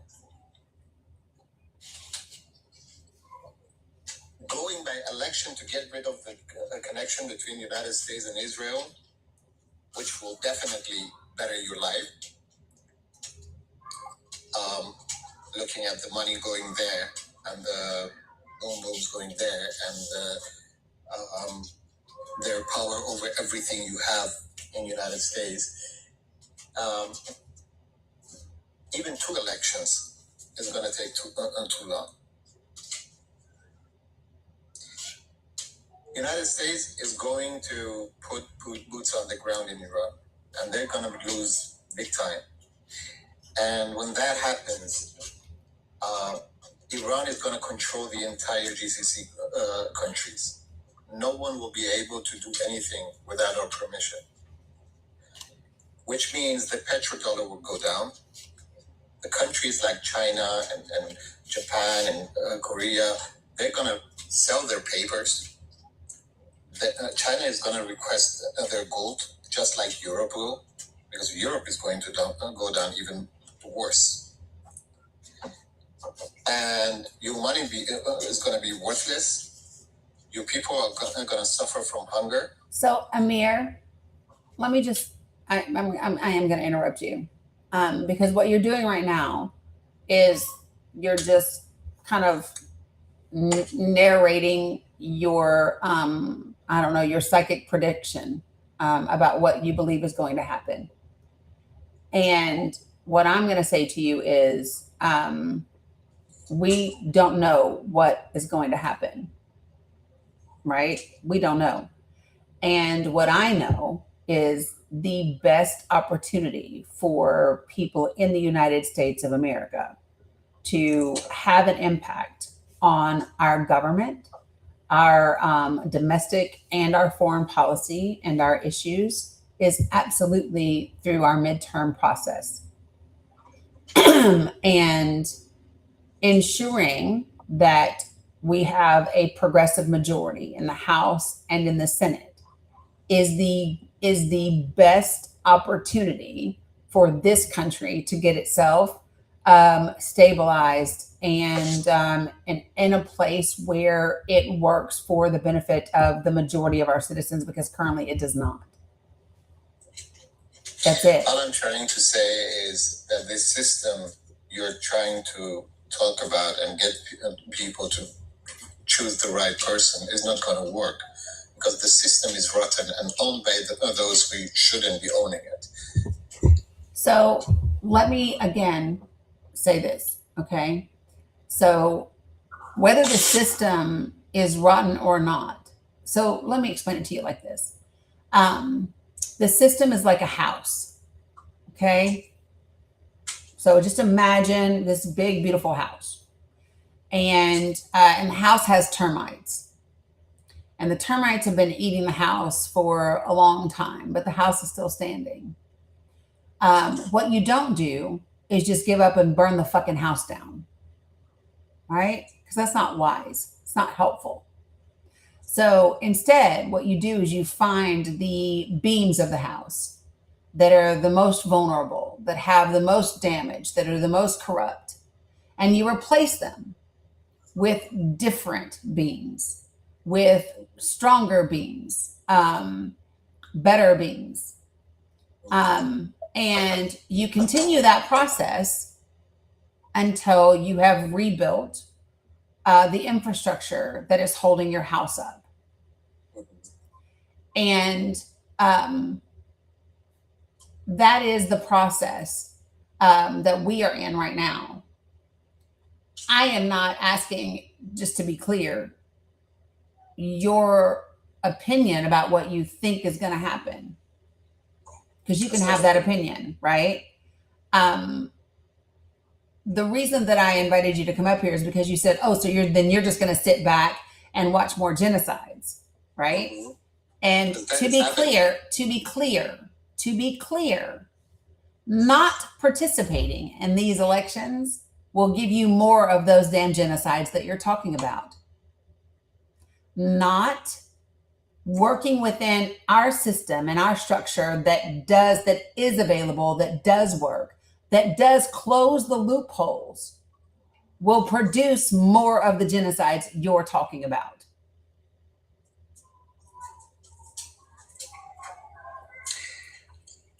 I hope you're right. Well, I don't believe it. I know that I am, because here's what I know. So things that have happened here. So the last time that we took a vote about not funding Israel, the last time we took a vote about not funding Israel, only 34 Democrats, 37, 34 Democrats voted to stop funding Israel. The last time, like 2 weeks ago, we had the same vote again. Half of the Democrats in Congress, half of them, 103, voted to not fund Israel. That is significant progress that's happened in the last 6 months. So there is a shift that is taking place, especially within the Democratic Party, because they understand that the people's perception and the people's knowledge has changed. People understand who and what Israel is. People understand the connection from Israel to the Heritage Foundation to not just our Congress, but our state legislatures. People understand. And people are now saying, if you're taking AIPAC money, we're not voting for you. Now, at the same time, I'm going to be very clear. I'm going to give Michigan as an example. I believe that Abdul al-Sayed is going to win the Democratic primary in Michigan. That's what I hope for. If he does not win the Democratic primary in Michigan, Michiganders will need to go to the polls in the general election, hold their fucking nose, vote for Haley Stevens, walk outside and vomit. And the reason why is we will have to keep a Democratic majority in the House and in the Senate if we are going to do anything that helps the people of the United States or the country at large or the world at large. We can't give up a single fucking seat to Republicans. That's it. But Dani is your name, right? Yep. Did we forget that the Democrats were the one who enabled this war? How so? Well, didn't Biden give anything Israel wanted to them? Every president of the United States of America has given Israel what they want. So we're not going to go, oh, Biden's the blame of whatever. I'm not doing that with you because every president has done that with Israel. It's not the Biden thing. It's about look, when I'm talking about your system, let me put it this way. The Democrats and the Republicans are competing with each other constantly about birth control, pew-pews, the right to have pew-pews or not, to possess them. Every little thing out there. But when it comes to Israel, they are competing who's the best bitch to them. And again, I already have said that. And what I have also just told you is that half of the Democrats in Congress just voted to stop funding Israel. What part of that did you not understand? So while it's not like completely changed, it is changing. That's the point that I'm making. So I know the history. I literally told you. I don't know who you're used to talking to, but I already know I know everything that you're saying. I also know what is changing here. I also know you have never in your life seen this many Democratic candidates and this many Democrats speaking out against Israel. You've never seen it the way that you see it right now. Okay. Right. And that's because it is changing. I hope so. Again. I don't have to hope. It is. I'm watching it in real time. Leah, be nice. I mean, I'm literally watching it in real time. The numbers show me. When we go from 30-something members of Congress voting to stop funding Israel to over 100 Democrats voting to stop funding Israel, that is absolutely progress. And do you know how you can really tell that things are changing?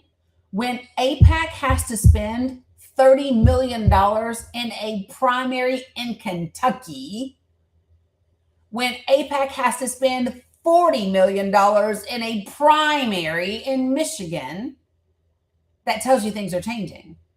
AIPAC's never had to fucking fork out this kind of money in primaries. AIPAC spent $53 million for the entire presidential election, the 2024 election. $53 million is what AIPAC spent in 2024 in a general election for the presidency.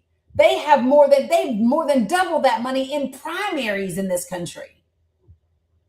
That is evidence that the tide has turned. Those are facts. Not denying your facts, and I don't see it happening. Well, you don't live here.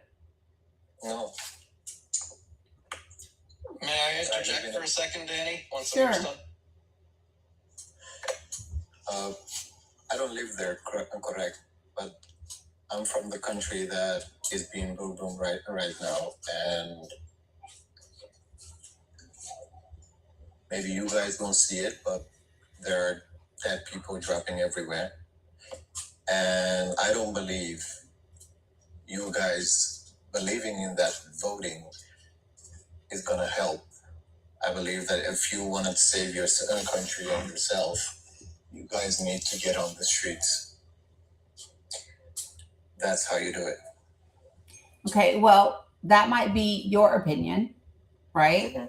Yes. Let me ask you a question, Amir.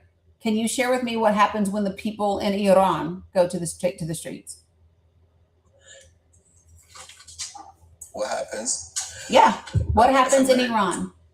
1 second. If America doesn't interfere, if Israel doesn't say we have Mossad agents on the ground, nothing happens.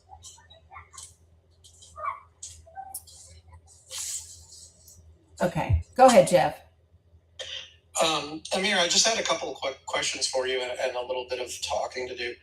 The first one being that I think we can both agree that you feel that the fault of the initiation of this conflict lies in the hands of the U.S. government, correct? You don't believe that the 350 million people that live here in this country are all advocating for this death and destruction? No. I don't believe that. Okay, I just want to make sure we're coming from the same place. No. The second thing I wanted to ask you is, how many decades do you believe that this antagonistic stance between the United States and Iran has been going on? As long as Israel and its influence exists in the United States.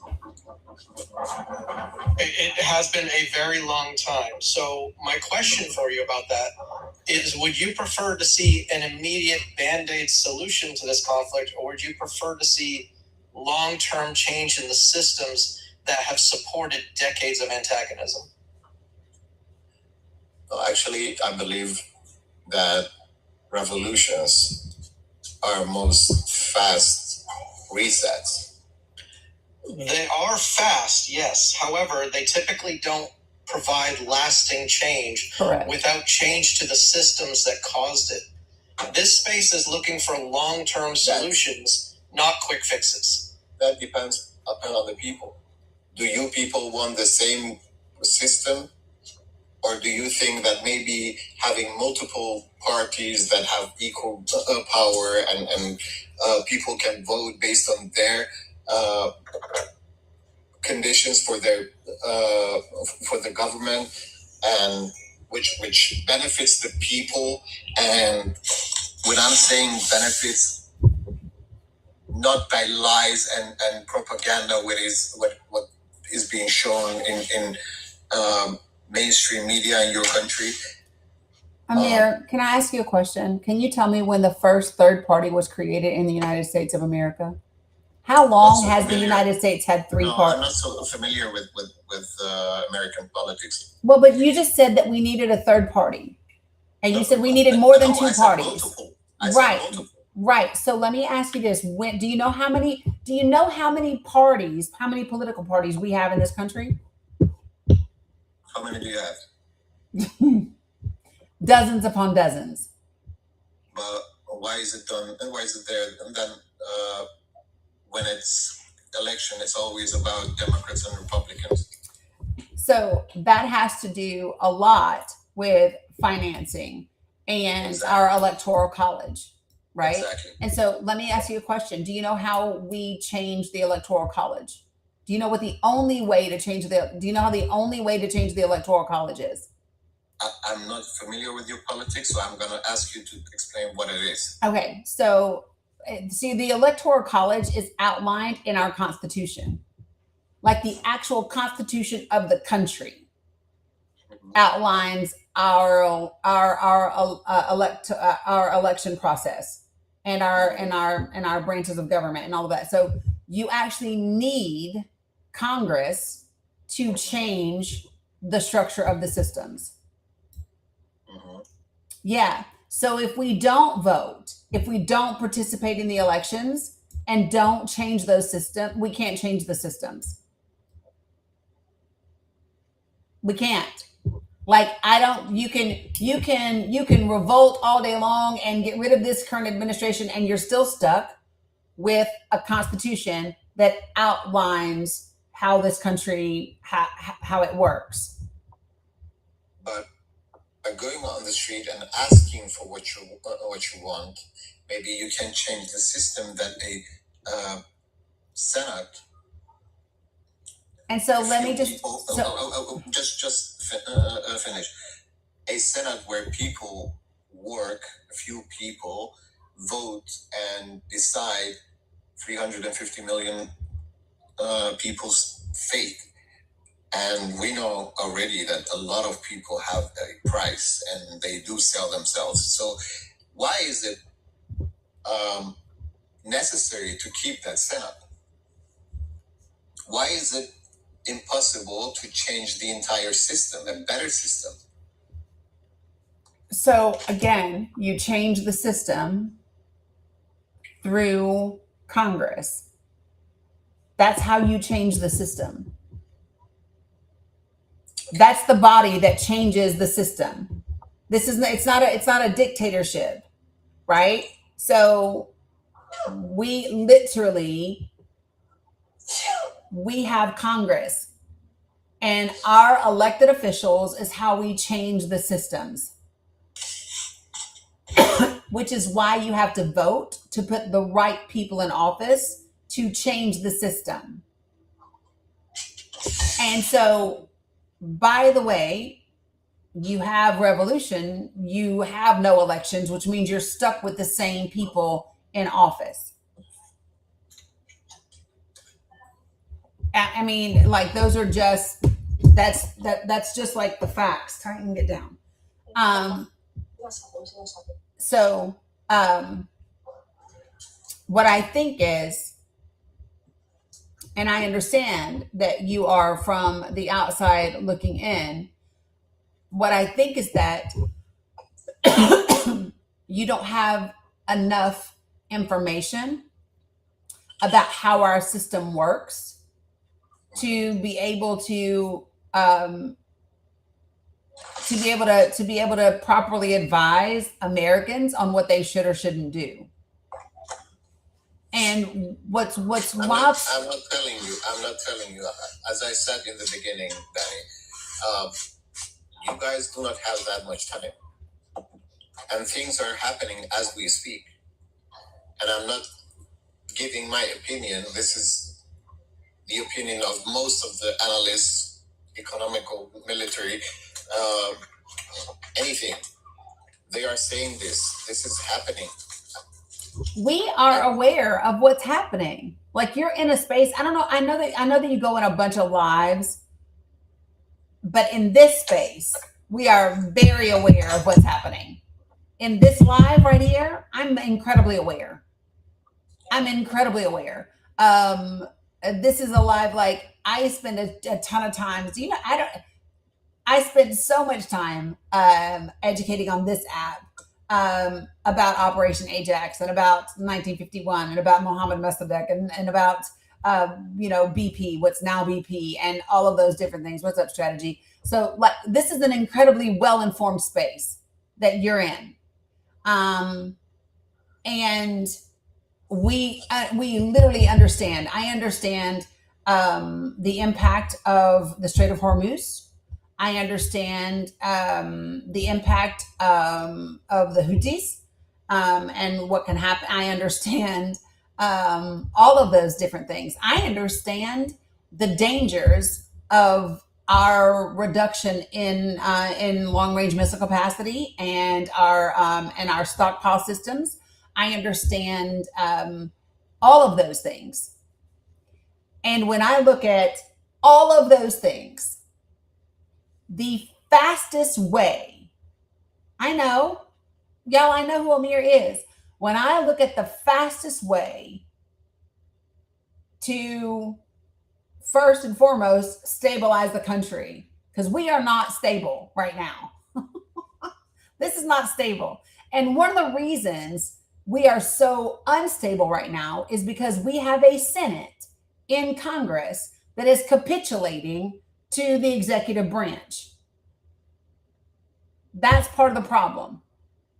So the fastest way to get this executive branch, y'all, he's in Iran. He's in Iran. The fastest way. No. I go back and forth, but I'm not a resident in Iran. I'm saying he's Iranian. He's Yes. Iranian, right? So they thought you were, anyway, they thought you were somewhere different. But so the point that I'm making is the fastest way to get any part of our government under control and to impact what this administration is doing is through our Congress. These midterm elections, that's 91 days away, that is the most direct, that is the fastest and the most effective route to shoring things up. Because on the flip side of that, okay, let's just all go out into the streets. We'll pour into the streets tomorrow and have a revolution. And under this administration, you will absolutely see them turn ICE on American citizens. You will see them turn on American citizens. And we will still be stuck with the same people in office right now that are doing the things that are happening right now. And here's the thing, we have to get the midterms correct. If Americans do not show up, and I mean in a way that they haven't shown up maybe in history, and if we do not get midterms correct, yeah, we're going to be pretty fucked. But that's the first and foremost, like that's the thing that's the most critical right now. It's the fastest route. It's the most direct route. There's nothing else that you can tell me to do in 91 days that will have a greater impact than if we come out of these elections with a progressive majority in the House and in the Senate.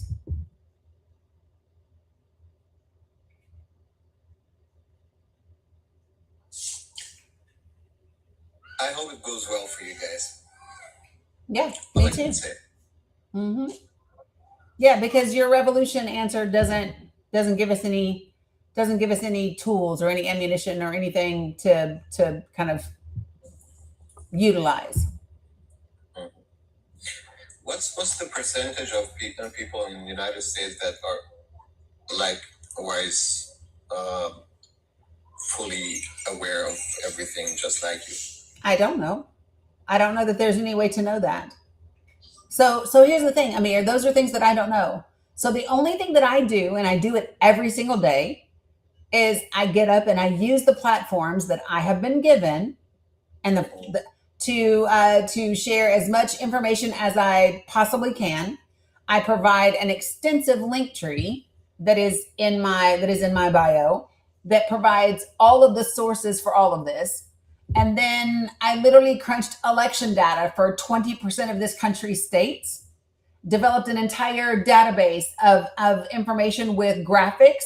And then I host meetings every other week and I share the information and I help people be able to get that information out. I've been on Sirius XM, I don't know, 3 or 4 times this year to talk about it. And that's it. I'm not responsible for the whole fucking country, right? So I do what I can do. I didn't suggest that. I didn't mean that you're responsible for it. Yeah. But from what I see, it's still not enough. I appreciate your work. I appreciate everybody's work who does make the effort to come and live stream and try to talk about stuff that matters, but I don't see it. See, we don't just talk about it though, Amir. Like I literally have people out in their communities. I've got people that come in here that then go into their neighborhoods and they knock doors or they have get-togethers, right, where they spread this information. I could literally like show you if you go to makingamericatrulygreat.com. That's my URL. When people read that, it walks them through the plan, the project that I've written about, that I've designed. That the project has 3 parts, right? Right. Or talk to their Uber drivers. And so those 3 parts are getting serious about winning elections, having conversations in our communities that build connection and educate the people. And then 3rd is government accountability. So we don't just get on this live stream. I'm on here for 4 or 5 hours a day. But outside of that, I'm doing research and I'm giving people tools and I'm creating graphics and I'm putting them in Google Drives and I'm helping people take that information into their neighborhoods, into their lives and the people around them to spread that information. We currently are in 48 states and we are in over 525 counties in this country. There's only 3,100 counties in the whole country. We are in 17, 18% of them doing this work. So whether we go, from where I sit, I don't see that it's enough. I don't really know. All I know is I'm not going to sit back and go, oh, well, I don't know if I can see. I don't know if it's making, I'm just going to do the work. That's it. I'm only focused on doing the work. Ronika, if you go to makingamericatruly.great.com, and you can sign up from there. And then you get access to the Google Drive. Let me ask you a question. Just hold on for a second, Amir. Is there anybody that doesn't know, right, Elle, how many of you all, or it's in my link tree, right, have never seen the drive with the information that's available to you? If you've never seen it, I just want to show you really quickly. Amir, maybe you'll want to see this too. So, Amir, you might not know this, but Americans can be pretty selfish. And so in order for me to get Americans motivated and engaged in the process, it's not enough to just tell them about what's happening in Iran or in Gaza or Sudan or Lebanon or Syria or Cuba or Haiti. Like, that's not enough. I have to talk to them about what's happening here so that they want to come out and change something, right? So one of the things that I've done is outline for them what's happened in this Congress and how it impacts them. So, folks, when you join Project for the People, you get access to my Google Drive. There are nationwide resources, potential legislations, petitions, sources for everything that I tell you about is in here. And then here's the state resources. So somebody that's in the chat, tell me what state you're in and give me a single congressional district. Give me one.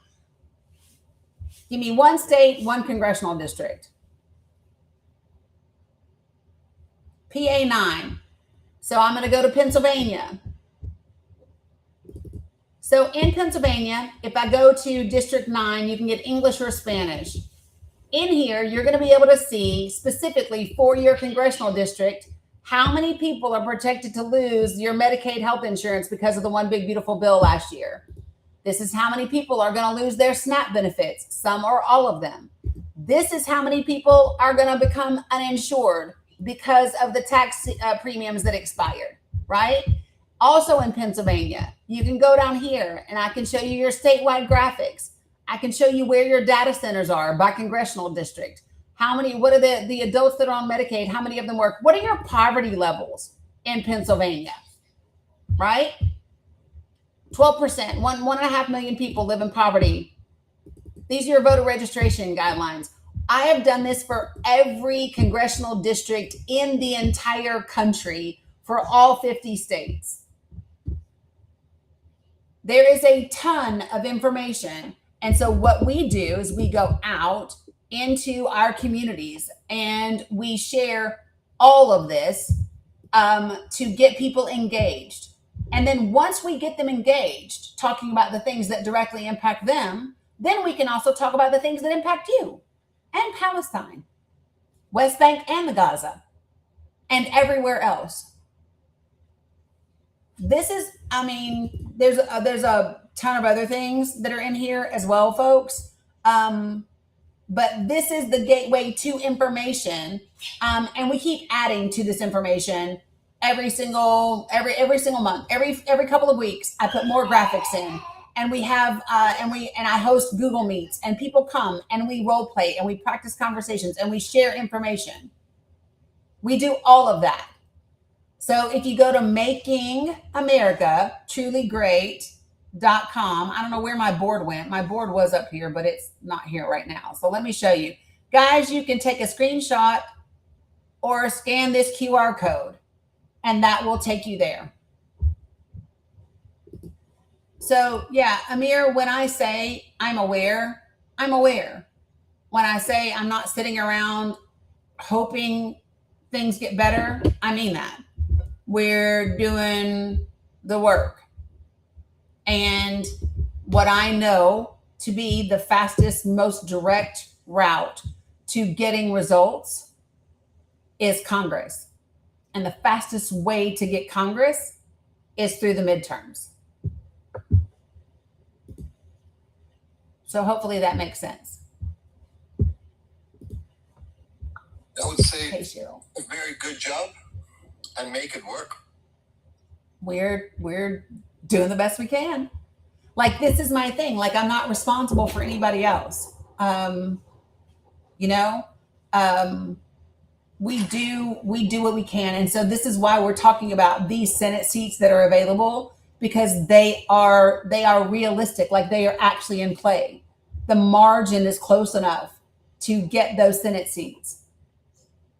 And the beautiful thing is that after watching what's happened in Gaza, after so many people have talked about what's happening in Iran and all of that, American sentiment is changing.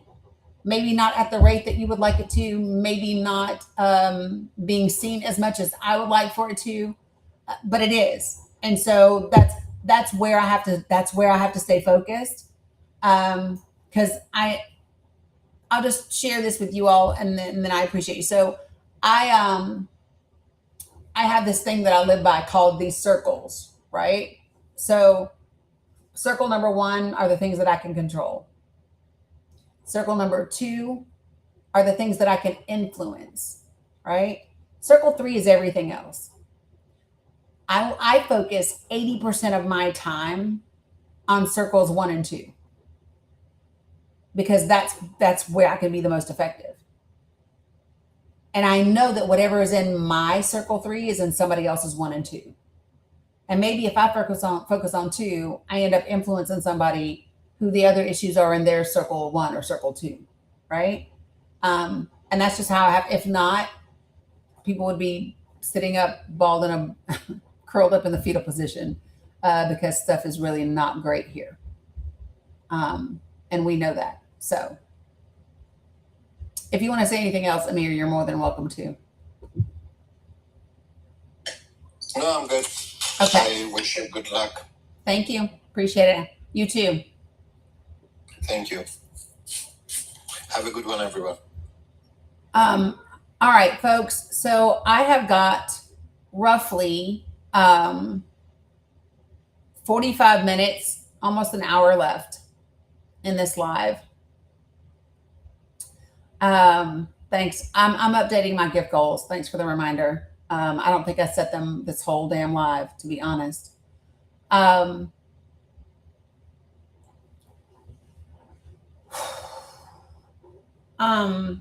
Thanks, Ripson.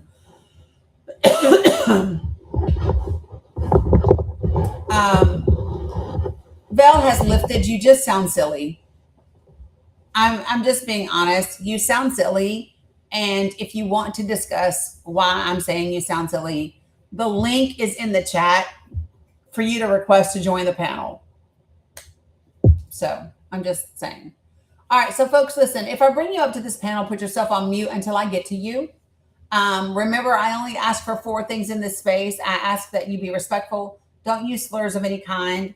Don't spam the comments. And I do, Big Daddy, what's left of it. Don't spam the comments and don't type in all caps, because I have folks in this community that are vision impaired, and all caps are reserved for those folks and my mods. That's it.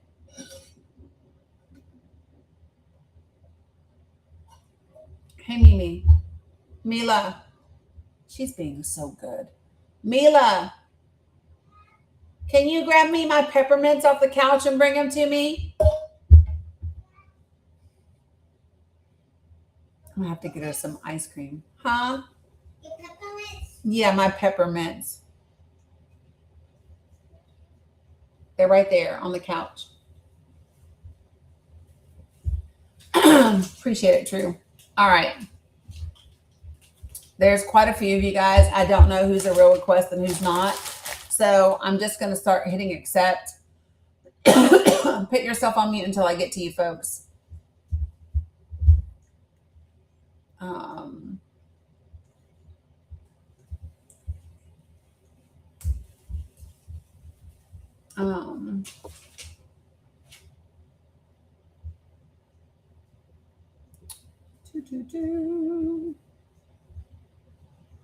Irene, do you know that you requested up?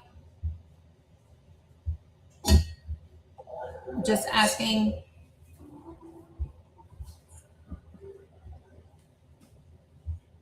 She does deserve some ice cream. I'm going to get her some when I'm done.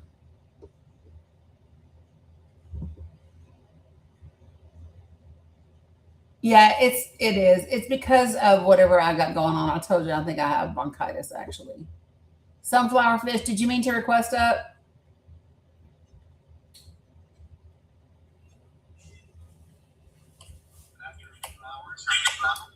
Okay, so Irene, did you mean to request up? No. Okay, I got you.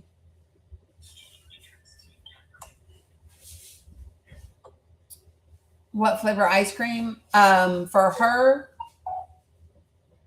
that kid loves all kinds of ice cream. She'll probably want some cotton candy or whatever, but she'll take whatever we got.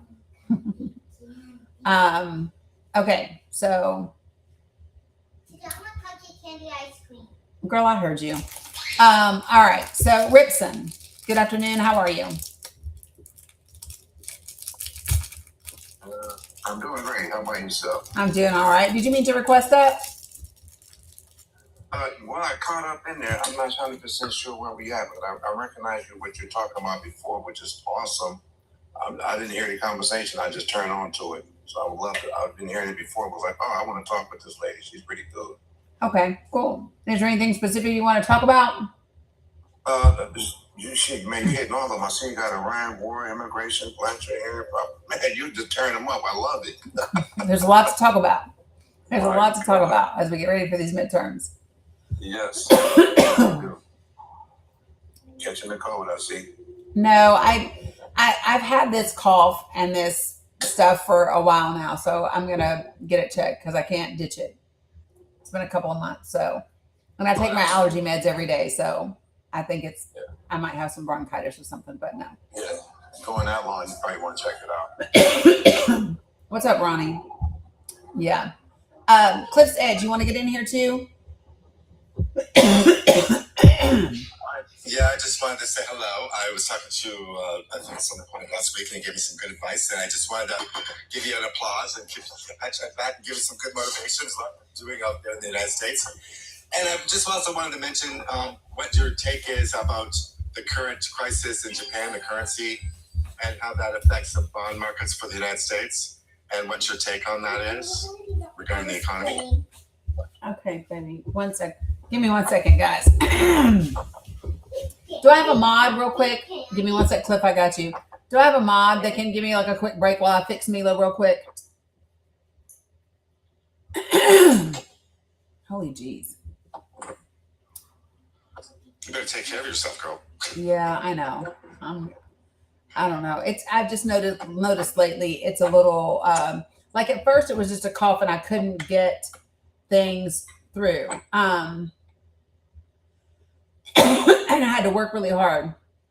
Christy, I think I saw you pop in here. No worries, Cam.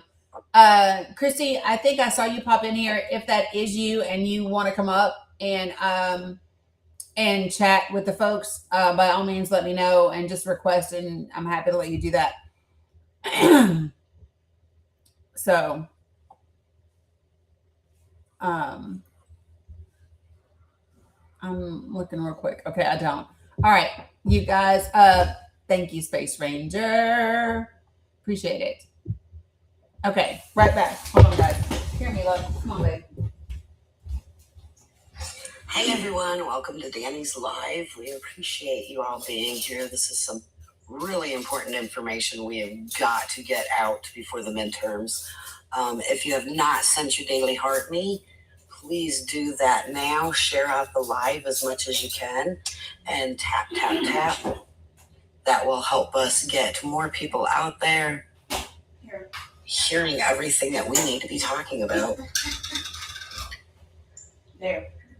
You got it? Hopefully everybody's getting those conversations in. Somebody said that they talked to a therapist. Somebody else was talking to an Uber driver. I don't remember who.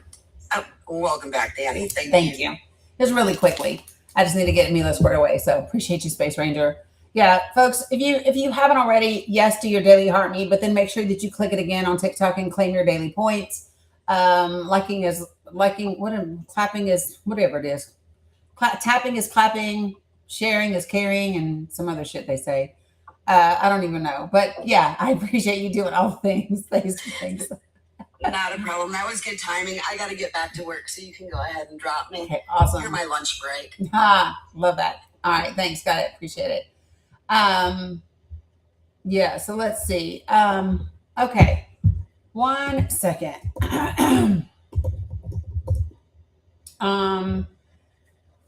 So Cliff, you were asking me specifically about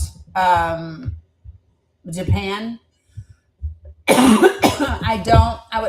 It's something that I don't know enough about to really speak on. I don't know that we are in any sort of position to prop up the yen, though. The reason I'm bringing it up is with their currency devaluation on the market, opened up some revelations in relation to Japan as the largest holder of American bonds. To prop up their currency, Japan is obligated to sell off the American bond, which has scared the administration, resulting in the administration to assist in propping up the yen in order to prevent Japan from selling off the bonds to protect their position. Mm-hmm. But what the United States government did, in order to protect the yen, they've sold off the EU, the currency in the European Union. And that set off a whole series of events that's leading to the realization of just how volatile the United States economy has been globally in relation to their debt ratio. I believe it's at 125% of the GDP currently. And the shockwaves everybody over here on this side of the board is like going crazy talking about it because Canada got this self-imposed umbilical cord attached that there's a huge concern that Donald Trump, of course, is going to, like a rolling truck, going to drive the American economy into this disaster zone. And I just thought maybe the same kind of conversation was happening on your side. I don't think, it's happening, but not like globally, and I'm not globally, not like throughout the TikTok spaces. And I personally haven't caught your stocks are through the roof. I don't know what that, okay. Jeff, I saw you make a comment about it. If you want to step in, this is one that it's not my forte. Yeah, I'm by no means an economic expert either, but I do know a little bit about this. So you are right that the yen has dropped in valuation versus the dollar significantly. It's actually dropped more recently. It's up to 200% of their GDP is their debt now. So their yen has it's dropped like a rock. But essentially, the U.S. has a long-standing policy with foreign nations that own treasury bonds in significant amounts. It's called FEMA, and not to be confused with the Federal Emergency Management Association. This is an FIMA. And basically, what it allows it to do is prevent the selling of U.S. treasury bond debt that's held by foreign institutions and foreign governments by allowing them to use those bonds as collateral to access U.S. dollar loans, essentially, to prop up their currency and their economy. Long term, it's not a good strategy for U.S. debt management. However, it does avoid the short-term pain of a massive bond sell-off. So it's basically trading future hurt for immediate hurt. Yeah, so there's an article that I'm looking at, the short and skinny. Which that's a lot of what this administration has done, right? And there's a couple of articles about it. It looks like this is the first time we've done this since 1998, specifically for Japan. Titus, you don't have to block him. Look at Cam. What did he say? He got both of y'all on his ass. What did he say? Because Cam muted and Titus blocked. Both of y'all must be mad. What did King Richard say? because he made y'all mad. You muted him and Titus blocked him. Oh my God. One thing I will add to that is, yeah, they did suffer a lot of natural disasters recently, but that's not the net cause of what's going on right now. This is a broader, long-term issue that's happened, and it's actually tied into the war in Iran right now, because as most of you are probably aware from being on this live for a long time, China and Japan and basically Southeast Asia in general is one of the major importers of Middle Eastern oil. Right. So this blockade has severely impacted their energy sector, and Japan is a small island nation. So they don't have the natural resources for energy production, especially with the mothballing of the Fukushima nuclear reactor and all these other situations that have happened over the last 2 decades. My ex actually wrote a treatise on Fukushima, so if anyone wants to talk about that later, we absolutely can. But anyway, this is what's the root cause of the massive spike in debt to GDP ratio due to massive layoffs because of the impact to the energy structure and lack of revenue for their government that have happened to that. So essentially, it looks or appears to, on the surface, that the current administration is allowing the use of this FEMA protocol for them to apply their bond holdings to leverage dollar liquidity, because otherwise they would probably get pressure from the Japanese government to pull out of the Iran war, and they are an economic powerhouse on the global stage. So that happens to be a big concern, that foreign pressure will add to the domestic pressure and cause more instability during an election year for the GOP. Can I jump in there for a quick second and make a comment? Jeff, I'm really impressed with your knowledge. I'm encouraged to ask you another question, if I may. It's in relation to the cause of this particular crisis. The international response to other previous disasters are no doubt varied. However, this particular situation is unique in the sense that it's the current policies of the Japanese government currently in regards to stimulus packages and the requirements for additional military spending. Because Donald Trump is not a fan of the American military base in Japan taking care of all Japan's problems, so it's forcing Japan to spend all this extra money that it traditionally never and historically since World War II has invested in military expansion. And because of that, it's sending the response is coming, well, the cracks in the armor is revealing itself in the form of the Japanese currency. Would you know if there's any legitimacy in that story? There's always a kernel of truth to things, right? But, generally speaking, you can see this same kind of rhetoric being espoused by this current administration when it applies to our allied countries, such as our NATO allies, etc. How many times does the POTUS go on, live and go on tweets and go on Truth Social talking about how NATO needs to do its fair share, right? And it's just another occurrence of the same kind of rhetoric where our current POTUS is feeling like he's a martyr and he's not being treated fairly, et cetera, and he's using that rhetoric to galvanize his base, saying, oh, well, these foreign countries aren't paying their fair share, the U.S. is holding the bag for everything, blah, blah, blah, blah, blah. And this is just yet another occurrence of that instance where he's not wanting he's wanting the Japanese to fund everything, but at the same time, he doesn't want this to lose their investment in U.S. Treasury bonds that they've been buying to offset that. Yeah, and do you not see the risk in the American economy in that? Like, I have a fear, especially being a Canadian, of the tanking of the American economy, and it's like heading towards that at the speed of a train. Like, I don't even, to be honest, I'm not even sure if most Americans, and Dani, please, no offense, that they're even aware. Like, most Americans are just simply, I would lovingly use the term delusional about the crisis that they're about to embark on. Well, here's another piece of information to add fuel to that fire. Recently, the U.S. also, in addition to the FEMA, they bought yen in a dollar trading kind of exercise where, you know how monetary traders will buy one currency at a lower value and then off-sell it when the value rises on the currency, just like stocks.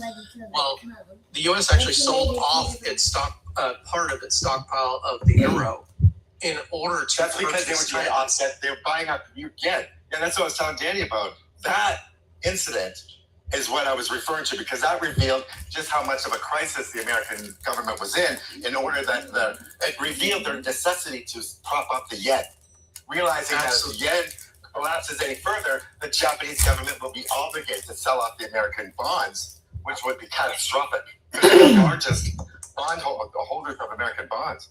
Yep, they.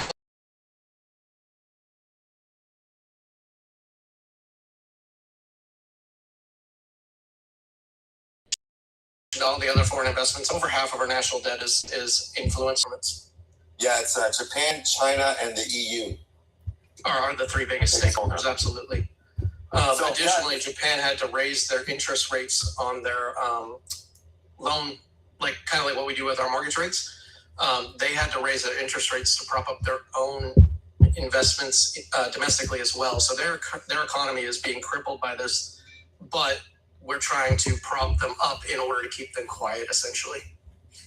Yeah, but I don't know if that's. And you're right about the impact that they'll have on the economy, because they are an industrial powerhouse, especially when you're talking about electronics, chips. That was actually one of the things that was great about the last administration with the CHIPS Act. We saw the writing on the wall with this because, as I said, this is not a short-term situation. This has been going on for decades. To try to domestically source, our chips infrastructure, building our semiconductors, etc. And that was a move that was lambasted by the GOP. And it was actually for the good of our domestic economy to not have it be held hostage, essentially, by the vagaries of what is going on in Japan and what is going on in China and what is going on in various other economic powerhouses that we outsource most of our manufacturing to currently because we don't have the existing infrastructure because we've done that for so long. Okay. Now, a lot of us here in Canada, and I wanted to bring us back, Danny back into the fold here, is in relation to the international community with the Mad King creating chaos globally. I don't wish this, but I think that what inevitably will occur is that the international community will be the only force that's able to neuter Donald Trump, because right now domestically it's like, let's see what happens in the midterms, but I think that it's going to have to be the international community that neuters him, because he's going to bring down the global economy with him. That's my final take. Sometimes I wonder if that's kind of the point, if that's what he's intending, because you remember, first and foremost, he's a businessman, right? And his friends are businessmen, and all of his associates are businessmen, etc. Who benefits the most if there's a giant global economic upheaval? People that have assets to go back into business. Right. Well, anyway, I just want to thank Dani for letting me up, and then we have a few words here. And Dani, I'm sorry to see that you're not feeling well. You better take care of yourself, lady. A lot of people are motivated by you. You got to keep the fight going. Yeah, I am. I've had this cough for, I don't know, y'all. How many months have I had this cough now? But at first the cough was just like I had to work for it. It was like really deep. And I had to struggle to make it productive at all. And now it's productive more, and whatever, but like I can't explain where it makes me where I have to cough. Since you started watching me, yeah, it's been a few months now, I would say. So I'm probably going to go get checked. Well, thank you again, and everybody have a great day. Yeah, I appreciate you, Cliff. No, and I appreciate because of course it's hard to keep your eyes on absolutely everything. And the only thing that I would say is it's not that Americans are delusional. I think that number one, the media does a piss poor job in informing Americans accurately about things that are really, really important, like this. And I think that our government does a really good job of little Band-Aid solutions that buy them time so that the American public doesn't get it. You know what I mean? Guys, listen, I've done honey, I've done tea, I've done it all. I swear to God, if I've had it for 3 months and I'm saying I'm going to get checked, it's because the honey didn't work, the tea didn't work, literally the nebulizer treatments didn't work. Like, I'm just saying, folks, I appreciate it, but I'm just telling you, nope, it's not asthma. I have asthma. This is not asthma. Good God, y'all. Listen, I promise.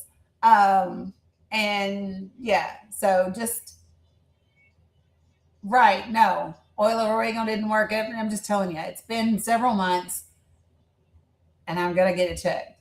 So, holy geez. Yeah, Jeff, flood the zone is their strategy. Right. No, Jay Nice, not the same with Bella. So I have not gone to the doc, Tracy. No, I have not. Thanks, Kevin. So, no, Army Barbie, I wasn't. Dear God. I appreciate y'all, but okay, it's enough. Yeah, but no, thanks, Cliff, for bringing it up, and Jeff for having some great contribution to be able to give people an understanding. I appreciate it. I know, and I'm so glad that you all care, and I care right back at you. I just promise you. Y'all are cute. Okay. Are you Army Barbie? Yeah. Girl, I hope you got your connection for it, because that's one of the easiest things. Thanks to the Joe Biden PACT Act, that's one of the easiest ways for you to get your service-connected disability. Glowworm, I don't know, because and so that would be the thing too, is figuring out how I can get there and when I can make it fit between all the things. So we'll see. All right. So really quickly, let me just kind of level set, folks. Let me level set. All right. So let me just review really quickly, because there were a few things that I wanted to touch on today that I haven't got a chance to do yet. Give me 1 second.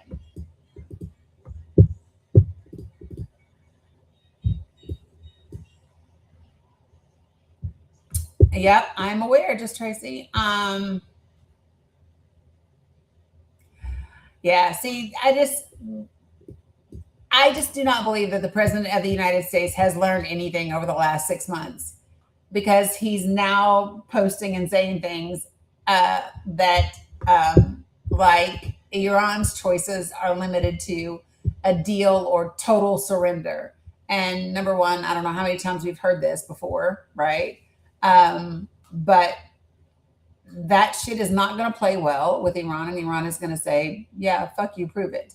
And yeah, so I'm just going to kind of give you what's happened. Good gosh. Hold on.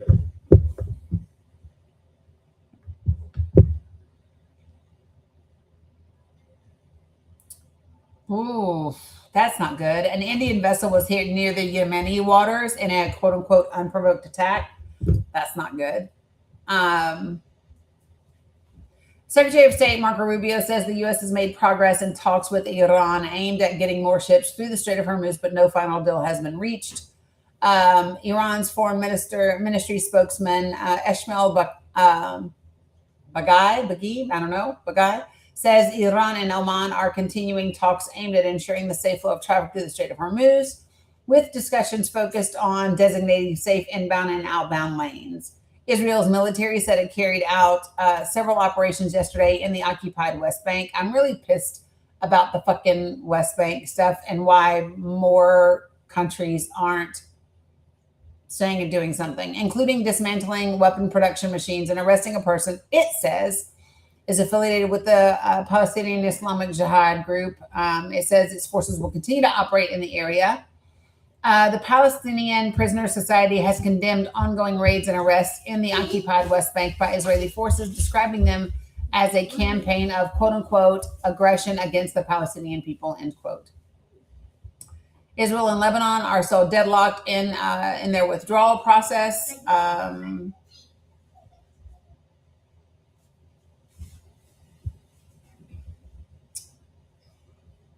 Yeah, all of this. Okay, so there was one that I had pulled up that I really wanted to talk to you guys about. So let me see if I can get to it real quick.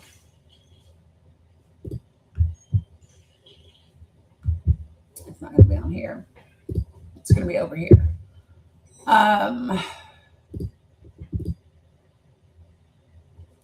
There we go. Can we talk for just a moment about Max Miller? I haven't talked about this at all. Bucksteel, did you mean to request that?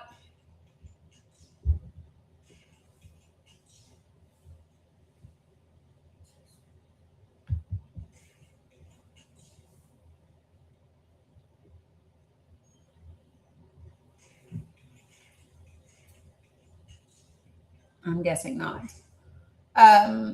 Am I cold hot sauce? Come tell me how.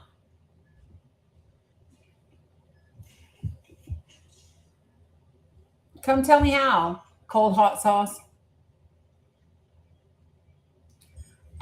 Okay, so Republican Congressman Max Miller of Ohio is facing allegations of domestic abuse as he runs for re-election. Yep.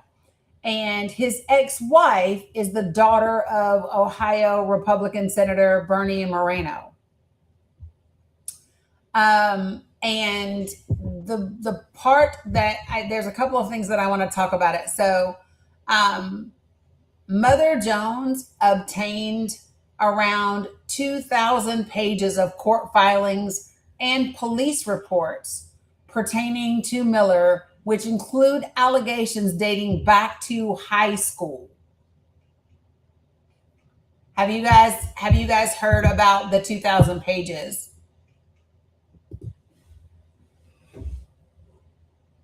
I got that, Tracy. I'm going to get there too.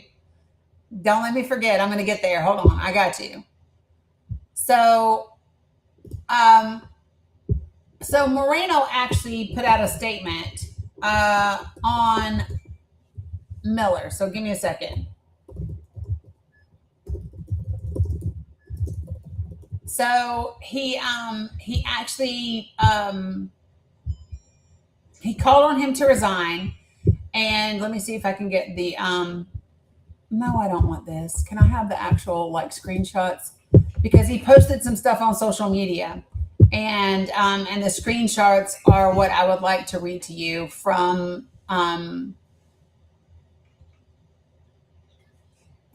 what Bernie Moreno posted. So there's articles about this on The Guardian, Democracy Now!, PBS, a bunch of them, right? Cold hot sauce. You can either join the panel or you're going to be muted just because I don't take you seriously. So if you want to talk about me being a traitor, then come on up to the panel. Here, I'm going to do it again. Here's your invitation, direct. So you can either accept it or be muted. I don't really care which one. Like I said, I don't take you seriously.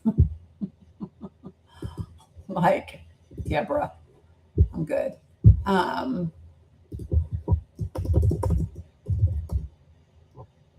right, here we go.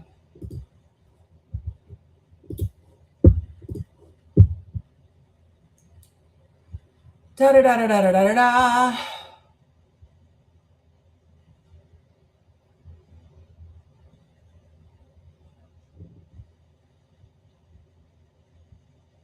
Give me 1 second.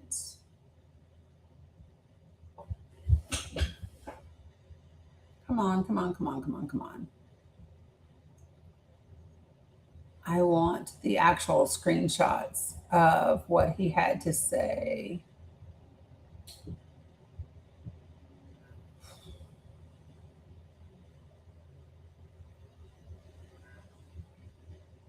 Sorry, y'all. Give me just a second.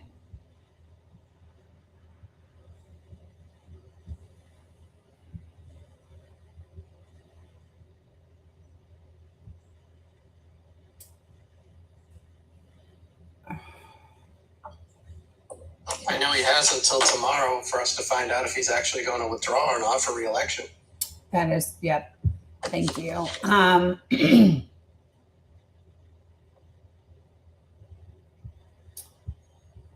Fuck my life.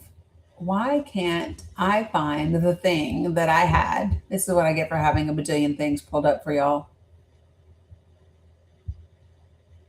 Are you talking about the stuff his lawyer posted, Mink, or his stuff? No, Bernie Moreno actually put up a post and on social media, and where he is specifically talking about he calls Max Miller a quote unquote danger to his daughter. Okay. And he says that he wanted to be able to like not have this play out in public, but you know, basically Miller's leaving him no choice. And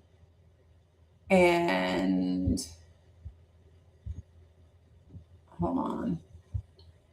Does anybody know what I'm talking about? Here it is. Thank you. Good gosh. Finally. Okay. So here's what it says. Bernie Moreno posted, quote, and this is on August the 2nd at 10:22 a.m. And so here's what it says. Quote, as a father and husband, I can tell you the last 2 years have been pure hell for my wife, Bridget, our daughter, Emily, me, and our entire family in the aftermath of Emily's divorce. It has been horrific to watch this play out in full public view, all while knowing an innocent 2-year-old girl is caught in the middle. Our priority has always been protecting our daughter and our granddaughter. Out of concern for the safety of my family, I hoped to keep this matter private, but Max Miller's increasingly erratic and dangerous behavior has made that impossible. As he has admitted privately, Max Miller needs serious psychological help. He is a danger to my daughter, and I hold my breath every minute he has custody of my granddaughter. If there are any basic standards of character required to hold elected office, Max Miller fails them. He should not serve in the House of Representatives. I believe Max Miller needs to seek professional help to end the clear pattern of abuse he has left in his wake. I believe he should not be free to continue endangering others until he does. I ran for office because I wanted to make a difference for the country that gave me every opportunity to succeed and to leave this nation better for my children and grandchildren. That sacrifice has been especially hard on my wife, Bridget, whose big heart and steady support have never wavered. I owe it to her, to Emily, and to my granddaughter to speak the truth now. And so that's Bernie Moreno's post on X about his ex-son-in-law, Max Miller. And I just want to say, and this is where it gets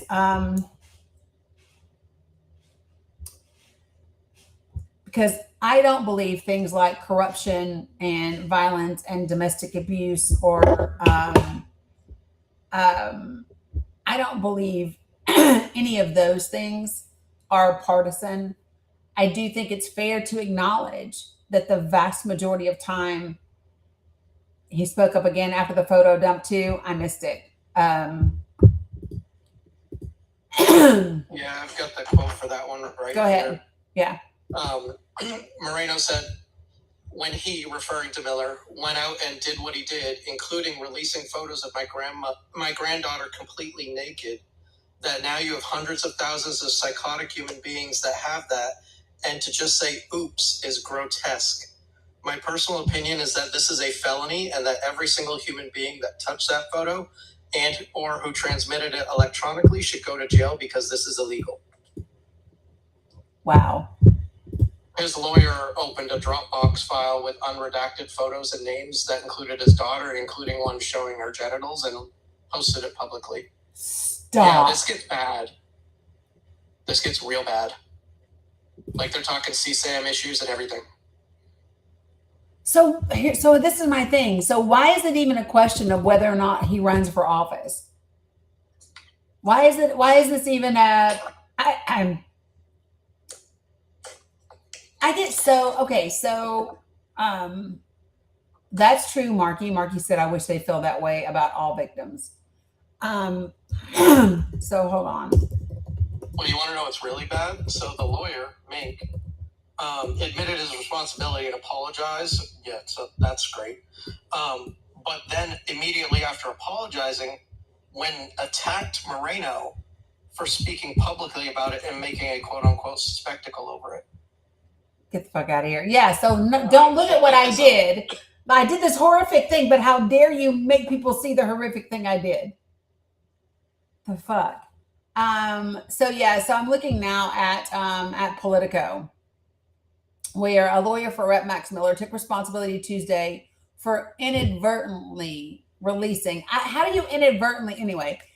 Sensitive photos of the Ohio Republican's daughter in a trove of material Miller published Sunday in a bid to defend himself against domestic abuse claims. The attorney, Aaron Mink, took responsibility for the photo being released and called it, quote unquote, completely unintentional and a mistake. After a lawyer for Miller's ex-wife, Emily Moreno, accused Miller of disseminating the daughter's name and one image that could quote unquote be considered child sexual abuse material. The attorney said, quote, "I am solely responsible for what happened. I was the only person responsible for assembling, creating, reviewing, adding, deleting, redacting, or making any changes to the information and files that were in this folder," end quote. Mink apologized to Miller, Moreno, and their families, but also, what you just said, Jeff, decried Moreno for creating, quote unquote, a media spectacle regarding this unfortunate mistake as a means to try to gain leverage in a court and distract from the underlying evidence that exonerates Mr. Miller from the false allegations he's accused of, end quote. Miller posted the documents online Sunday after delivering a live-streamed defense against the claims leveled by his former wife, Emily Moreno. He has declined all allegations of wrongdoing, which include pouring hot water on his ex-wife, holding a pew-pew to her head, and breaking his daughter's collarbone. Moreno's lawyer, Subod,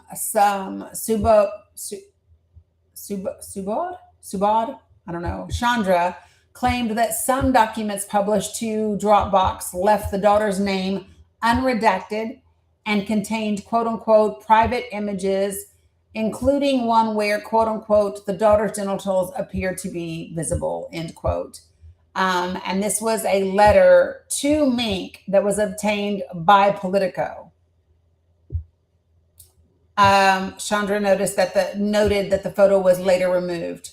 Quote, "The post with the link to the folder published under your name garnered over 204,000 views from the time it was posted until this afternoon.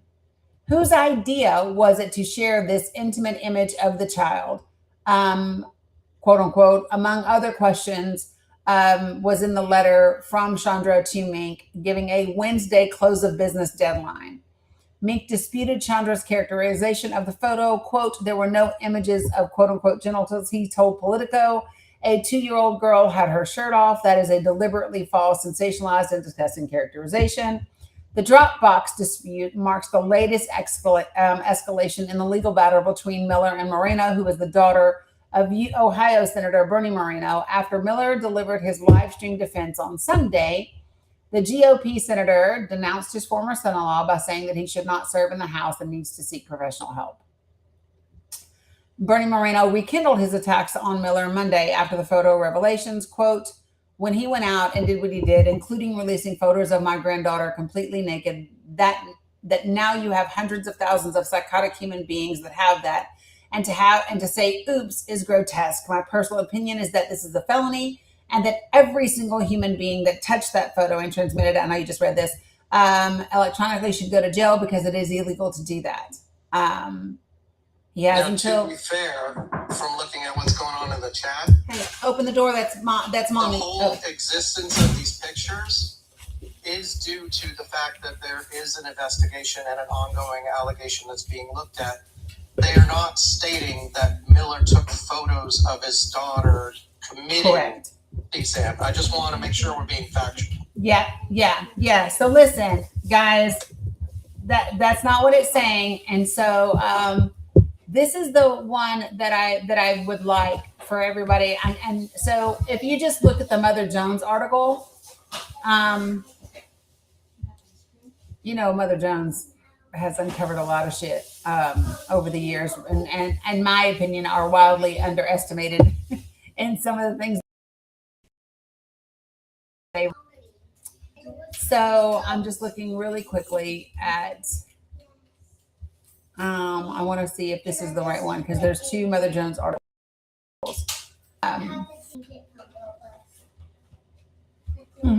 Yeah.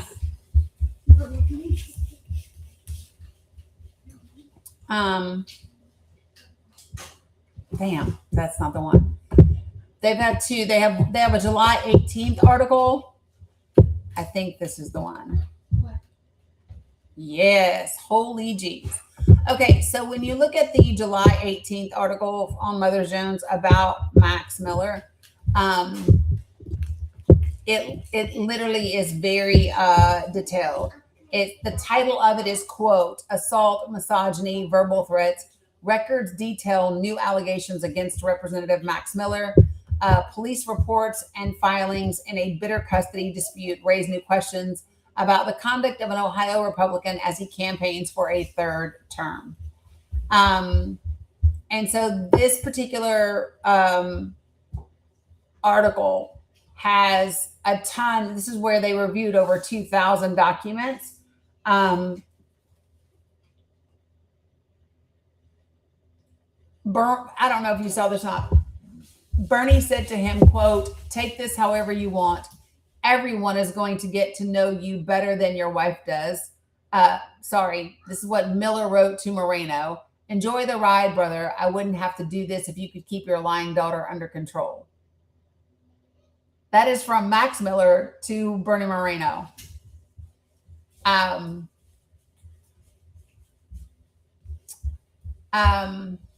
Some of the accusations contained in the records have not been conclusively proven by a court or law enforcement agency, and it's possible they never will be.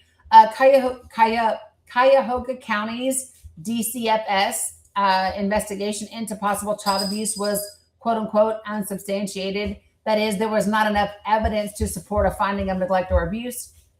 Additionally, Emily Moreno never filed a police report against Miller for harm. She says he inflicted on her. She told a detective investigating the collarbone fracture that she feared, quote unquote, no one would believe her.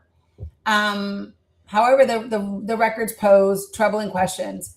I don't want to. So there's two parts of this.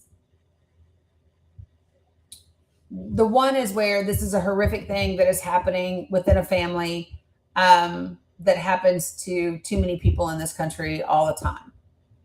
The second part of it is the part that I want to talk about, which is the political piece of it, the political side of it, and what is wrong with us and the standard.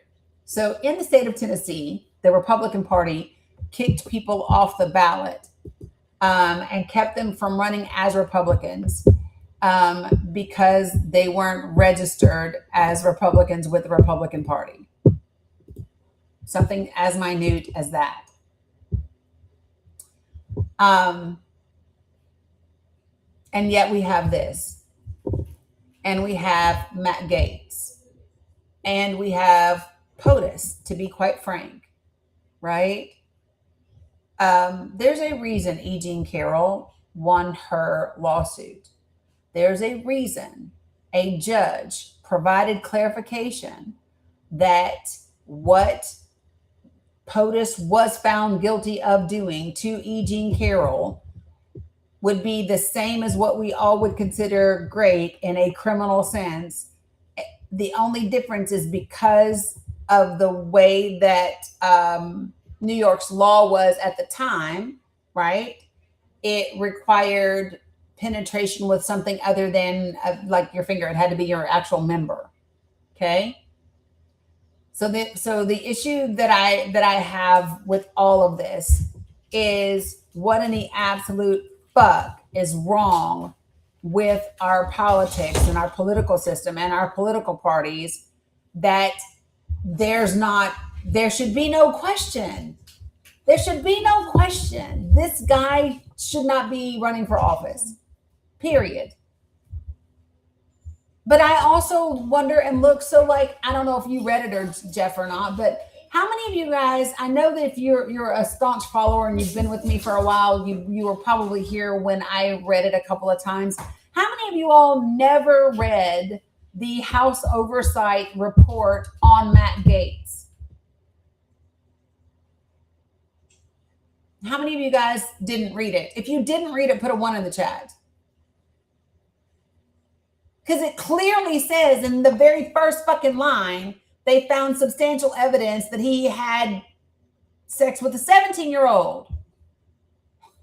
Well, yeah, that's why he resigned before the investigation could be completed, because then he couldn't be held culpable because they don't have law enforcement capability. They only have internal enforcement capability. But my point is, Jeff, so here's my point, is why don't they take that damn report? Why isn't it turned over to like law enforcement with all of the evidence that they reviewed? And why isn't law enforcement, why hasn't law enforcement prosecuted Matt Gaetz? Because the dude that was in with him is already serving time. They're locking shields against the outside. I know. And we this, all know the answer. I know. And so, but this is the point that I'm saying. It's not just because he's rich. Like, it's not. So listen, I know rich people that don't listen. Rich is one factor, but also politics is the other factor. What happened? Going back to the Miller case, it's not just Miller that's complicit in this. The mother, Emily, she's a political policy analyst for the conservatives, and her father is a senator. Oh yeah, I know who her daddy is. Same situation. I think, and this is just me theorizing at this point, but I think that the issue with her daughter was what finally got her to speak up, because this has been going on for a while. Right. So like, it just reminds me, you all, of I'm Gen X. Gen X, there's just this understanding that, I don't know, women get abused or women are whatever, and shit happens and you don't talk about it and you don't tell about it and you just don't whatever. And for me, the things that are coming out of the GOP and the Republican Party right now, it's like they want all of that back. It's like they want that whole environment where women were less than, where you couldn't get divorced unless somebody told you could. You couldn't you couldn't have your tubes tied. You couldn't get credit. You couldn't do like it's that feeling, right? If you don't say anything, it never happened, and damn it, you better say it when it fucking happened. And if you do say it when it happened, we probably still won't believe you. We're going to ask you what you were wearing, where you lived, what happened, what did you do to provoke it? You remember that? Well, what did you say to make him mad?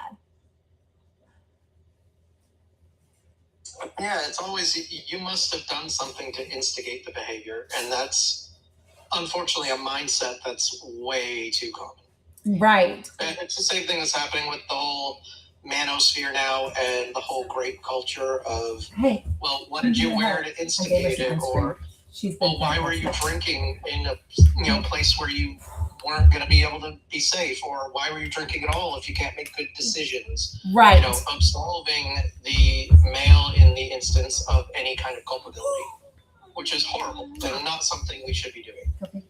We as men need to be better with that. If we can't police our own, then we have problems. Okay. Yeah, and that's my thing. And so like I look at this and I just want, what has happened to, I don't know that anything has happened. Let me not say that. That's just bullshit, right? What is wrong with us that we don't have a better standard?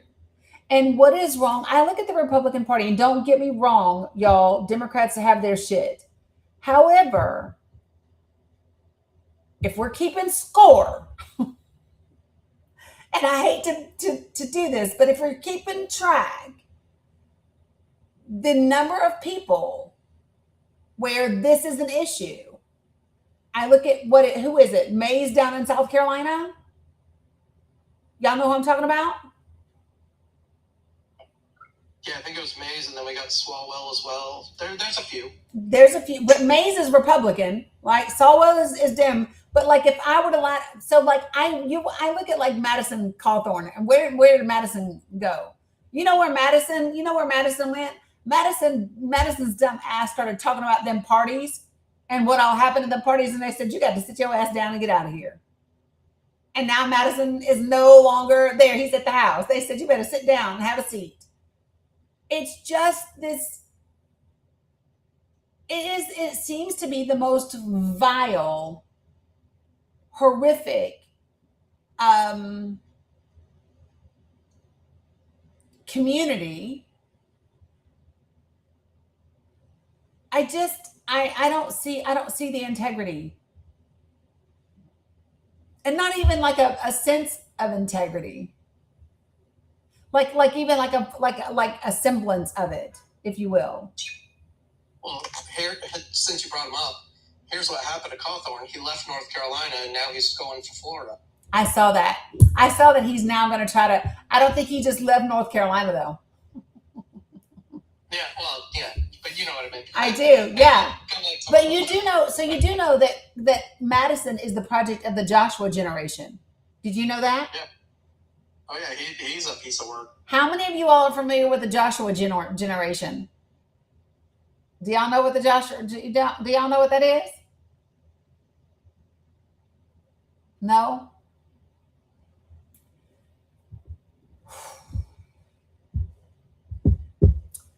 So I wonder, do they cover, I'm trying to think, do they cover the Joshua generation in Bad Faith, or which is the movie? I forget which documentary. It is religious in nature. It is. So there was a specific Joshua generation initiative within the Conservative Party to find young teens and individuals. So like, go to joshuagenerationofficial.com. It's a 2-week teen missions program now. That's what this is. But this is 2026. I wouldn't even do this now. So hold on, let me find. Hold on. Madison. The movie name's Uncounted Cost, if that's what you're looking for. What is it again? It's called Uncounted Cost. Yes, Uncounted Cost. See, this is what I need, somebody to just fill in where my brain stops, where the ADHD gets the best of me. Yes. So Madison Cawthorn is an alumnus of Generation Joshua. That's what it's called, which is a civic education and youth organization operated by the Homeschool Legal Defense Association. The HSLDA is wild, and it's actually referenced in Shiny Happy People. How many of you all know about Shiny Happy People, the Duggar Family Secrets? Shiny Happy People, y'all know this? And the REM song, for those of us that are that old. That's yes. Yes.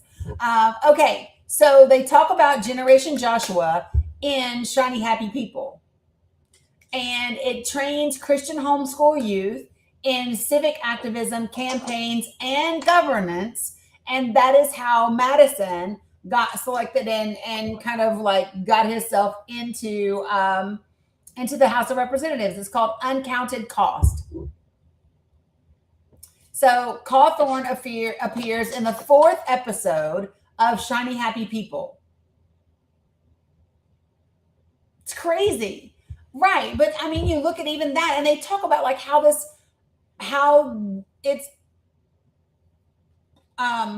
prevalent, right? And why it matters. I want to have conversations with people about, you didn't relate the terms, I got you. So listen, I just want us to start asking people, if you say to me, I'm a conservative because I am the party of integrity and values, and I believe in, protecting children, and I believe in this, then I'm going to ask you, how the fuck do you support somebody like Todd Blanche, who's blocking the release of the Epstein files? How do you still support this president who still has not prompted the release of the Epstein files? Because you do understand that if the president of the United States says to the DOJ, release the files, And there's a law that says release the files. The files should be released. Our own government is sitting in our fucking face playing like, yep, I know the law says I should have done it 9 months ago, but I'm not gonna do it because we got midterms that we want to win and we got friends we want to keep out of jail. Like, what the fuck is wrong with us? Well, you know what? You want to know what else is funny? If I put my tinfoil hat on for a second. What's that? The Generation Joshua churches, they're based out of San Clemente, California. But guess where else they're also based out of? Where? South Africa. Yeah, well, okay. Guess where the white immigration policy for POTUS is coming to? Can't. People born and raised and brought up in this kind of ideology being essentially imported to take over for when the ones that are currently in office have to move on. And financed by another expat South African that we all know and love. Right, LJ. I'm sure that's no coincidence as well. I just want to know where's the integrity. And that's it. You guys go read up on Max Miller and all the things. Okay. I do want to really quickly, because somebody over here on Facebook said, what am I talking about with US and France? And I just want to see if my friend is on it already. Jeff, what am I talking about the United States of America and France? Do you know? Which thing at this point, between the tariff wars off and on and his general treatment of Macron, there's just so many darn things right now. At the UN. That one I don't remember off the top of my head. Woof. Okay, I got one that you don't know. I will admit when I don't know. Same as me, right? I was like, shit, you got me on the whole yen thing. You got me. Okay, so I got one for you. So let me find the article, because yes, this is a different browser. Okay. Oh, good Lord. Sorry, I'm researching. No, you're good. Yeah, so you see it now, right? So the U.S. Delegation actually stood up and left during France's remarks. No, not. It was during France's remarks. So not the doc signing. Hold on one second. Yeah, as well, Jerome Bonafort was speaking. Mm-hmm. Yep. So give me a sec.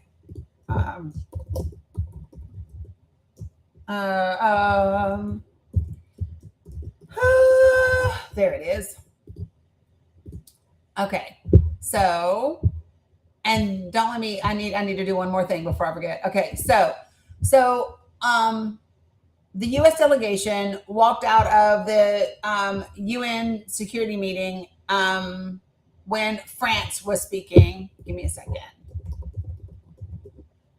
Now, remember, those of you that don't know, the UN security meeting is different from a UN General Assembly meeting. It's only select nations, one of which is France and one of which is the US. These are the shadow government in the UN that really actually get everything done. Right.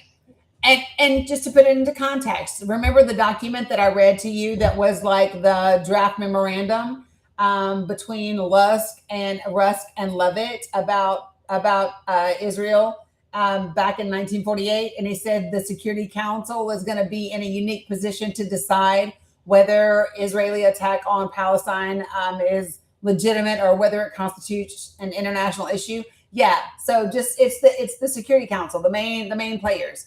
So U.S. diplomats actually staged a UN walk after France criticized our, as in when I say our, I mean the human rights record under Trump. So let me read the article. This is from The Guardian. U.S. diplomats walked out of a United Nations meeting after France criticized the country's human rights record under Donald Trump. The staged walkout, which occurred on Monday during a UN Security Council, this is not as in this, but last Monday, and during a UN Security Council, the Ukraine-Russia war, and it came days after the Trump administration cited quote-unquote forced labor allegations as it imposed sweeping tariffs on dozens of countries. critics accused the U.S. president of leaning on the claims as a quote-unquote convenient justification for the new duties which were unveiled on Thursday.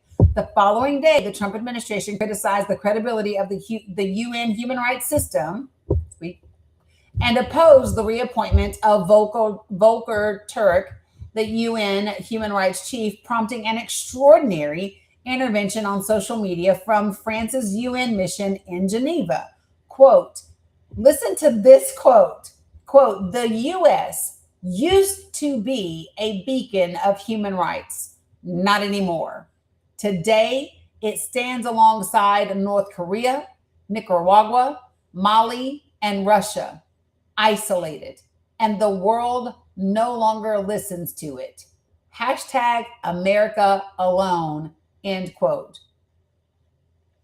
That is from the French Geneva mission. Last March, Turk said he was, quote unquote, deeply worried by the fundamental shift in direction in the U.S. And in June, he took sharp aim at the Trump administration by calling for, quote, prompt, independent, impartial, and effective investigations, end quote, into the deaths occurring in U.S. government immigration custody. You were going to say something, Jeff? Yeah, I was just going to say that don't forget, too, that this all happened during a discussion about the ongoing war in Ukraine. And the current administration has been looking for an excuse to justify backing out of funding that. Mm-hmm. And this really appears like childish grandstanding. It's crazy. It's like a 2-year-old. I don't want to play with you anymore because you were mean to me. Yes. But let me tell you what the reason why the French Geneva mission posted this. So when they posted that tweet, they also included a snapshot of the votes, right? So the votes that took place on July the 24th, there were only 10 countries that voted against the approval of Turk, right? It was Argentina, Burkina Faso, the DEM-PR of, and it's cut off, Israel, Mali, Nicaragua, Niger, Russia, and then us. What I also find interesting about this, let me share the image over here for you guys to see it. What I find interesting about this tweet is who they chose, what countries they chose to call out and align us with, right? So it says today, that was the Korea. That's who it was. The PR, the DEM PR of Korea. That's who it was. But so listen, when it says the UN, this says the U.S. used to be a beacon of human rights, not anymore. Today it stands alongside, and they mentioned North Korea, they mentioned Nicaragua, they mentioned Mali, they mentioned Russia. Guess who they didn't fucking mention? Israel. Israel voted no too. So why did the French Geneva mission call out those other countries, but not Israel? I just am saying, because to me that would be a worthy call out.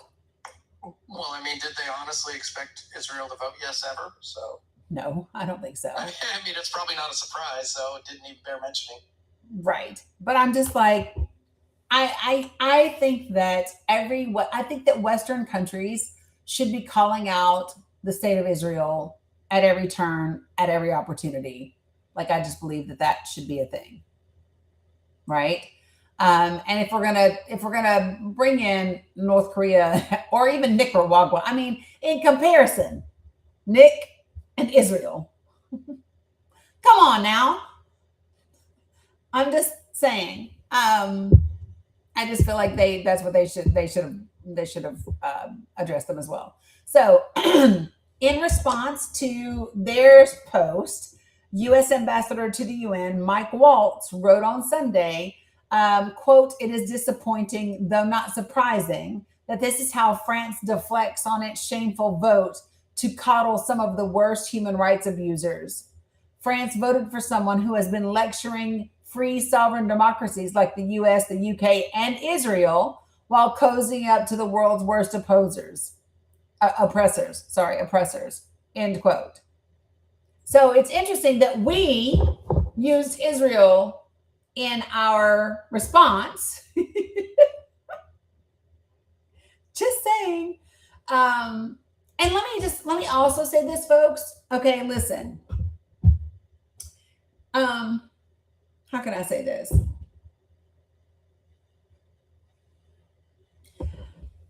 If you are a country that is not part of highest income nation, highest earning income nations, if you're a country that historically speaking has been war torn, even if we instigated and all the shit, right? There's less of an expectation. So like I don't expect the child that's always been a bully to all of a sudden stop bullying. But the other kids that should know better, that maybe don't have the same circumstances, don't have the same situation, don't have the same whatever, like you guys are supposed to have a different standard, right? And so when you say that you've been lecturing free democracies, which by the way, Israel is not a democracy, it's an apartheid state. It's not a free sovereign democracy. The United States of America isn't, I don't know that I would define us as a free sovereign democracy. We're compromised. Yeah. So the U.S. continued to criticize France, Salam Mohammed OS, and said, quote, that the U.S. remains the beacon of liberty for the world, end quote. I don't agree. I don't believe that we are the beacon of those things anymore. I really don't. I wish that we were, but I don't believe that we are. Yeah, they also made a public statement that they would continue to stage walkouts and demonstrations until France apologized for their egregious rhetoric around the United States. Just fucking children. Children. Exactly. Children. It's like crazy. Yes, I did see Mohammed OS. And so that's one of the other things that I was going to talk about. Over 100 plus remains were found, and there's a large burial funeral that happened in Gaza from those individuals. But that is also a thing that was on my list to talk about. I just this is the last subject that I want to touch on really, really quickly. How many of you all saw the BBC interview from in the West Bank that was released a couple of days ago? Like literally a day and a half, 2 days ago. How many of you saw this BBC documentary? If you didn't, just go ahead and put a 1. That's the easiest way. No. I'm going to play a clip for you. And I'm just going to, so you can go to YouTube to see the whole thing. Give me a sec. I got y'all. And I want to be clear when I say this. I do not believe that the clip that I'm about to play represents the totality and all of the Israeli people or Israeli settlers. Although I would say most settlers damn near. But I'm not going to say that this represents everyone. I would say that I feel like this is how the majority of the population feels based on their surveys where 80+% of them support what's happening in Gaza. But this is specifically a settler that's in the West Bank. So I want you to hear this part. Hey girl, how was school? Belly, my girl. I see. Nobody got them. Oh, sweet baby Jesus. I don't want to see you, dude. I want to see just this part. Okay. Hold on. I'm going to play it for you guys. So just listen to what he says.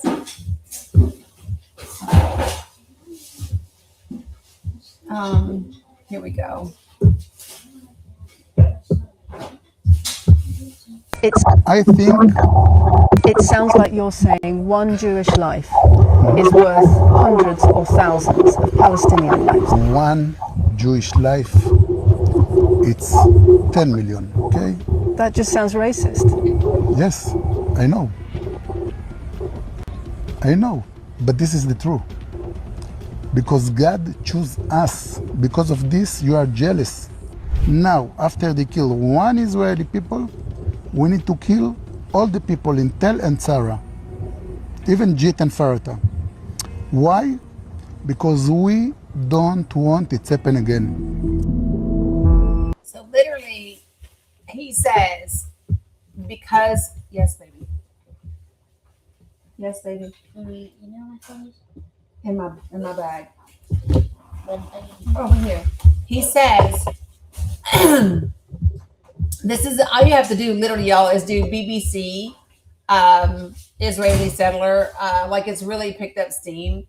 But what he says is because one Israeli was killed, then they should kill everyone. And he names 4 different places, 4 different cities or regions within the West Bank that they need to kill all the Palestinians there.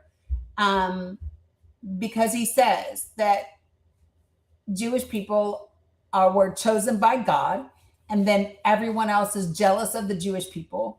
And he said that one Jewish life was worth 10 million Palestinian lives.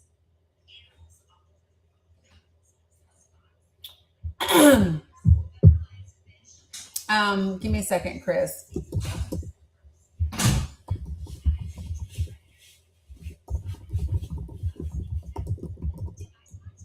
Give me a second. I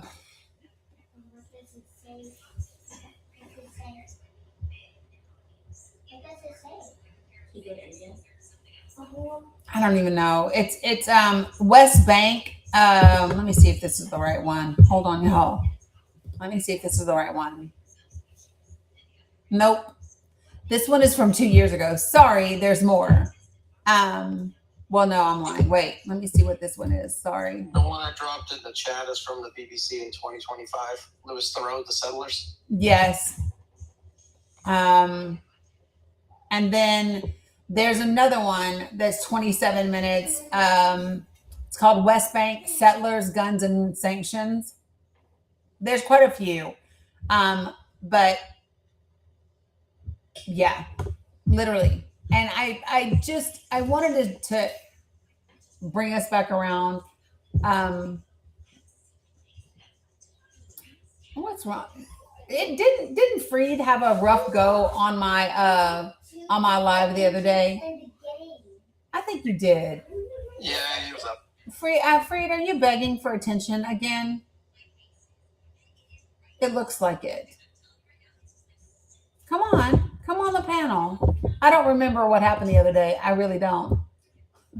I just remember saying Freed a lot, which means it's typically somebody interrupting me or trying to talk over me or some shit. Like I don't remember the conversation at all. Well, no, beloved, like it's come now or not at all because I'm going to go. Like literally right now. Grandbabies are home from school. I'm done. You said we do. Please don't. I'm just saying he wouldn't shut the fuck up. I told you, Rebel, that's probably what it was. So like if I remember saying your name repeatedly, it's because you're trying to talk over me and you won't listen. So anyway, Jeff, as always, appreciate you, especially today on the Japan Euro deal, because I'm not as well versed in that. I need to check it out. Not worth it. I agree, Amy. Anytime. Appreciate you very much. Listen, folks, if you have not join Project for the People, you can do so by going to makingamericatruly.great.com, filling out the information. Appreciate you, Penny, for gifting old Jeff, and getting access to the Google Drive and information. We meet every other Thursday. We met last Thursday. We will not meet this Thursday. We'll meet the next Thursday after that. But we have a ton of information to talk about, and we are definitely in this together. We've got a lot of work to do, but I'm confident that we can do it.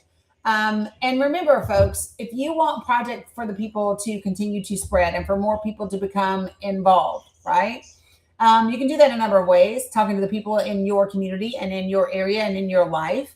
And also, you can let other media outlets know about it. And you can say, hey, you should have us on so we can talk about this thing. And you can say, hey, there's this great thing that in just 4 months, there's people in 48 states that have signed up to participate. And they're in 525 counties in the country and growing and all of that. So, yeah, just remember, you guys are Project for the People, like for real. So, hey, Dani, I had a question for you. Sure. Have you come across an influencer on social media named Nico Augusta? He has created a PAC and is sponsoring bills through Congress about removing money out of politics, and he grades everyone in Congress based off their political contributions and breaks down exactly where they get their funding from. Yeah. Like what PAC, what personal contributions, etc. I gotcha. He would be really good to look at because he is the dirt on basically everybody in Congress at the moment. At least as much as publicly accessible. I think I only just saw one video of his like a day or two ago, like for real. But yeah, no, we'll check it out. It's Nico, Nico, and then last name is Augusta, Augusta, Agosta. On TikTok, making me work a puzzle real quick. Yep, that's his name, Jeff. Yep. All right, so folks, listen, I appreciate you very much. Thanks for liking, for sharing, for subscribing. Those are some of the best ways to support me is to subscribe, especially for here on TikTok. If you're not already in my Discord, make sure that you join. If you're following me across the socials, I am at the Dani Cook, pretty much everywhere except X. And yeah, that's it. Appreciate you guys for 500,000 likes over here today, crushing it. And I will see you all tomorrow. Okay, love you, mean it, people. Peace. Bye. Sissy, how was your day, babe?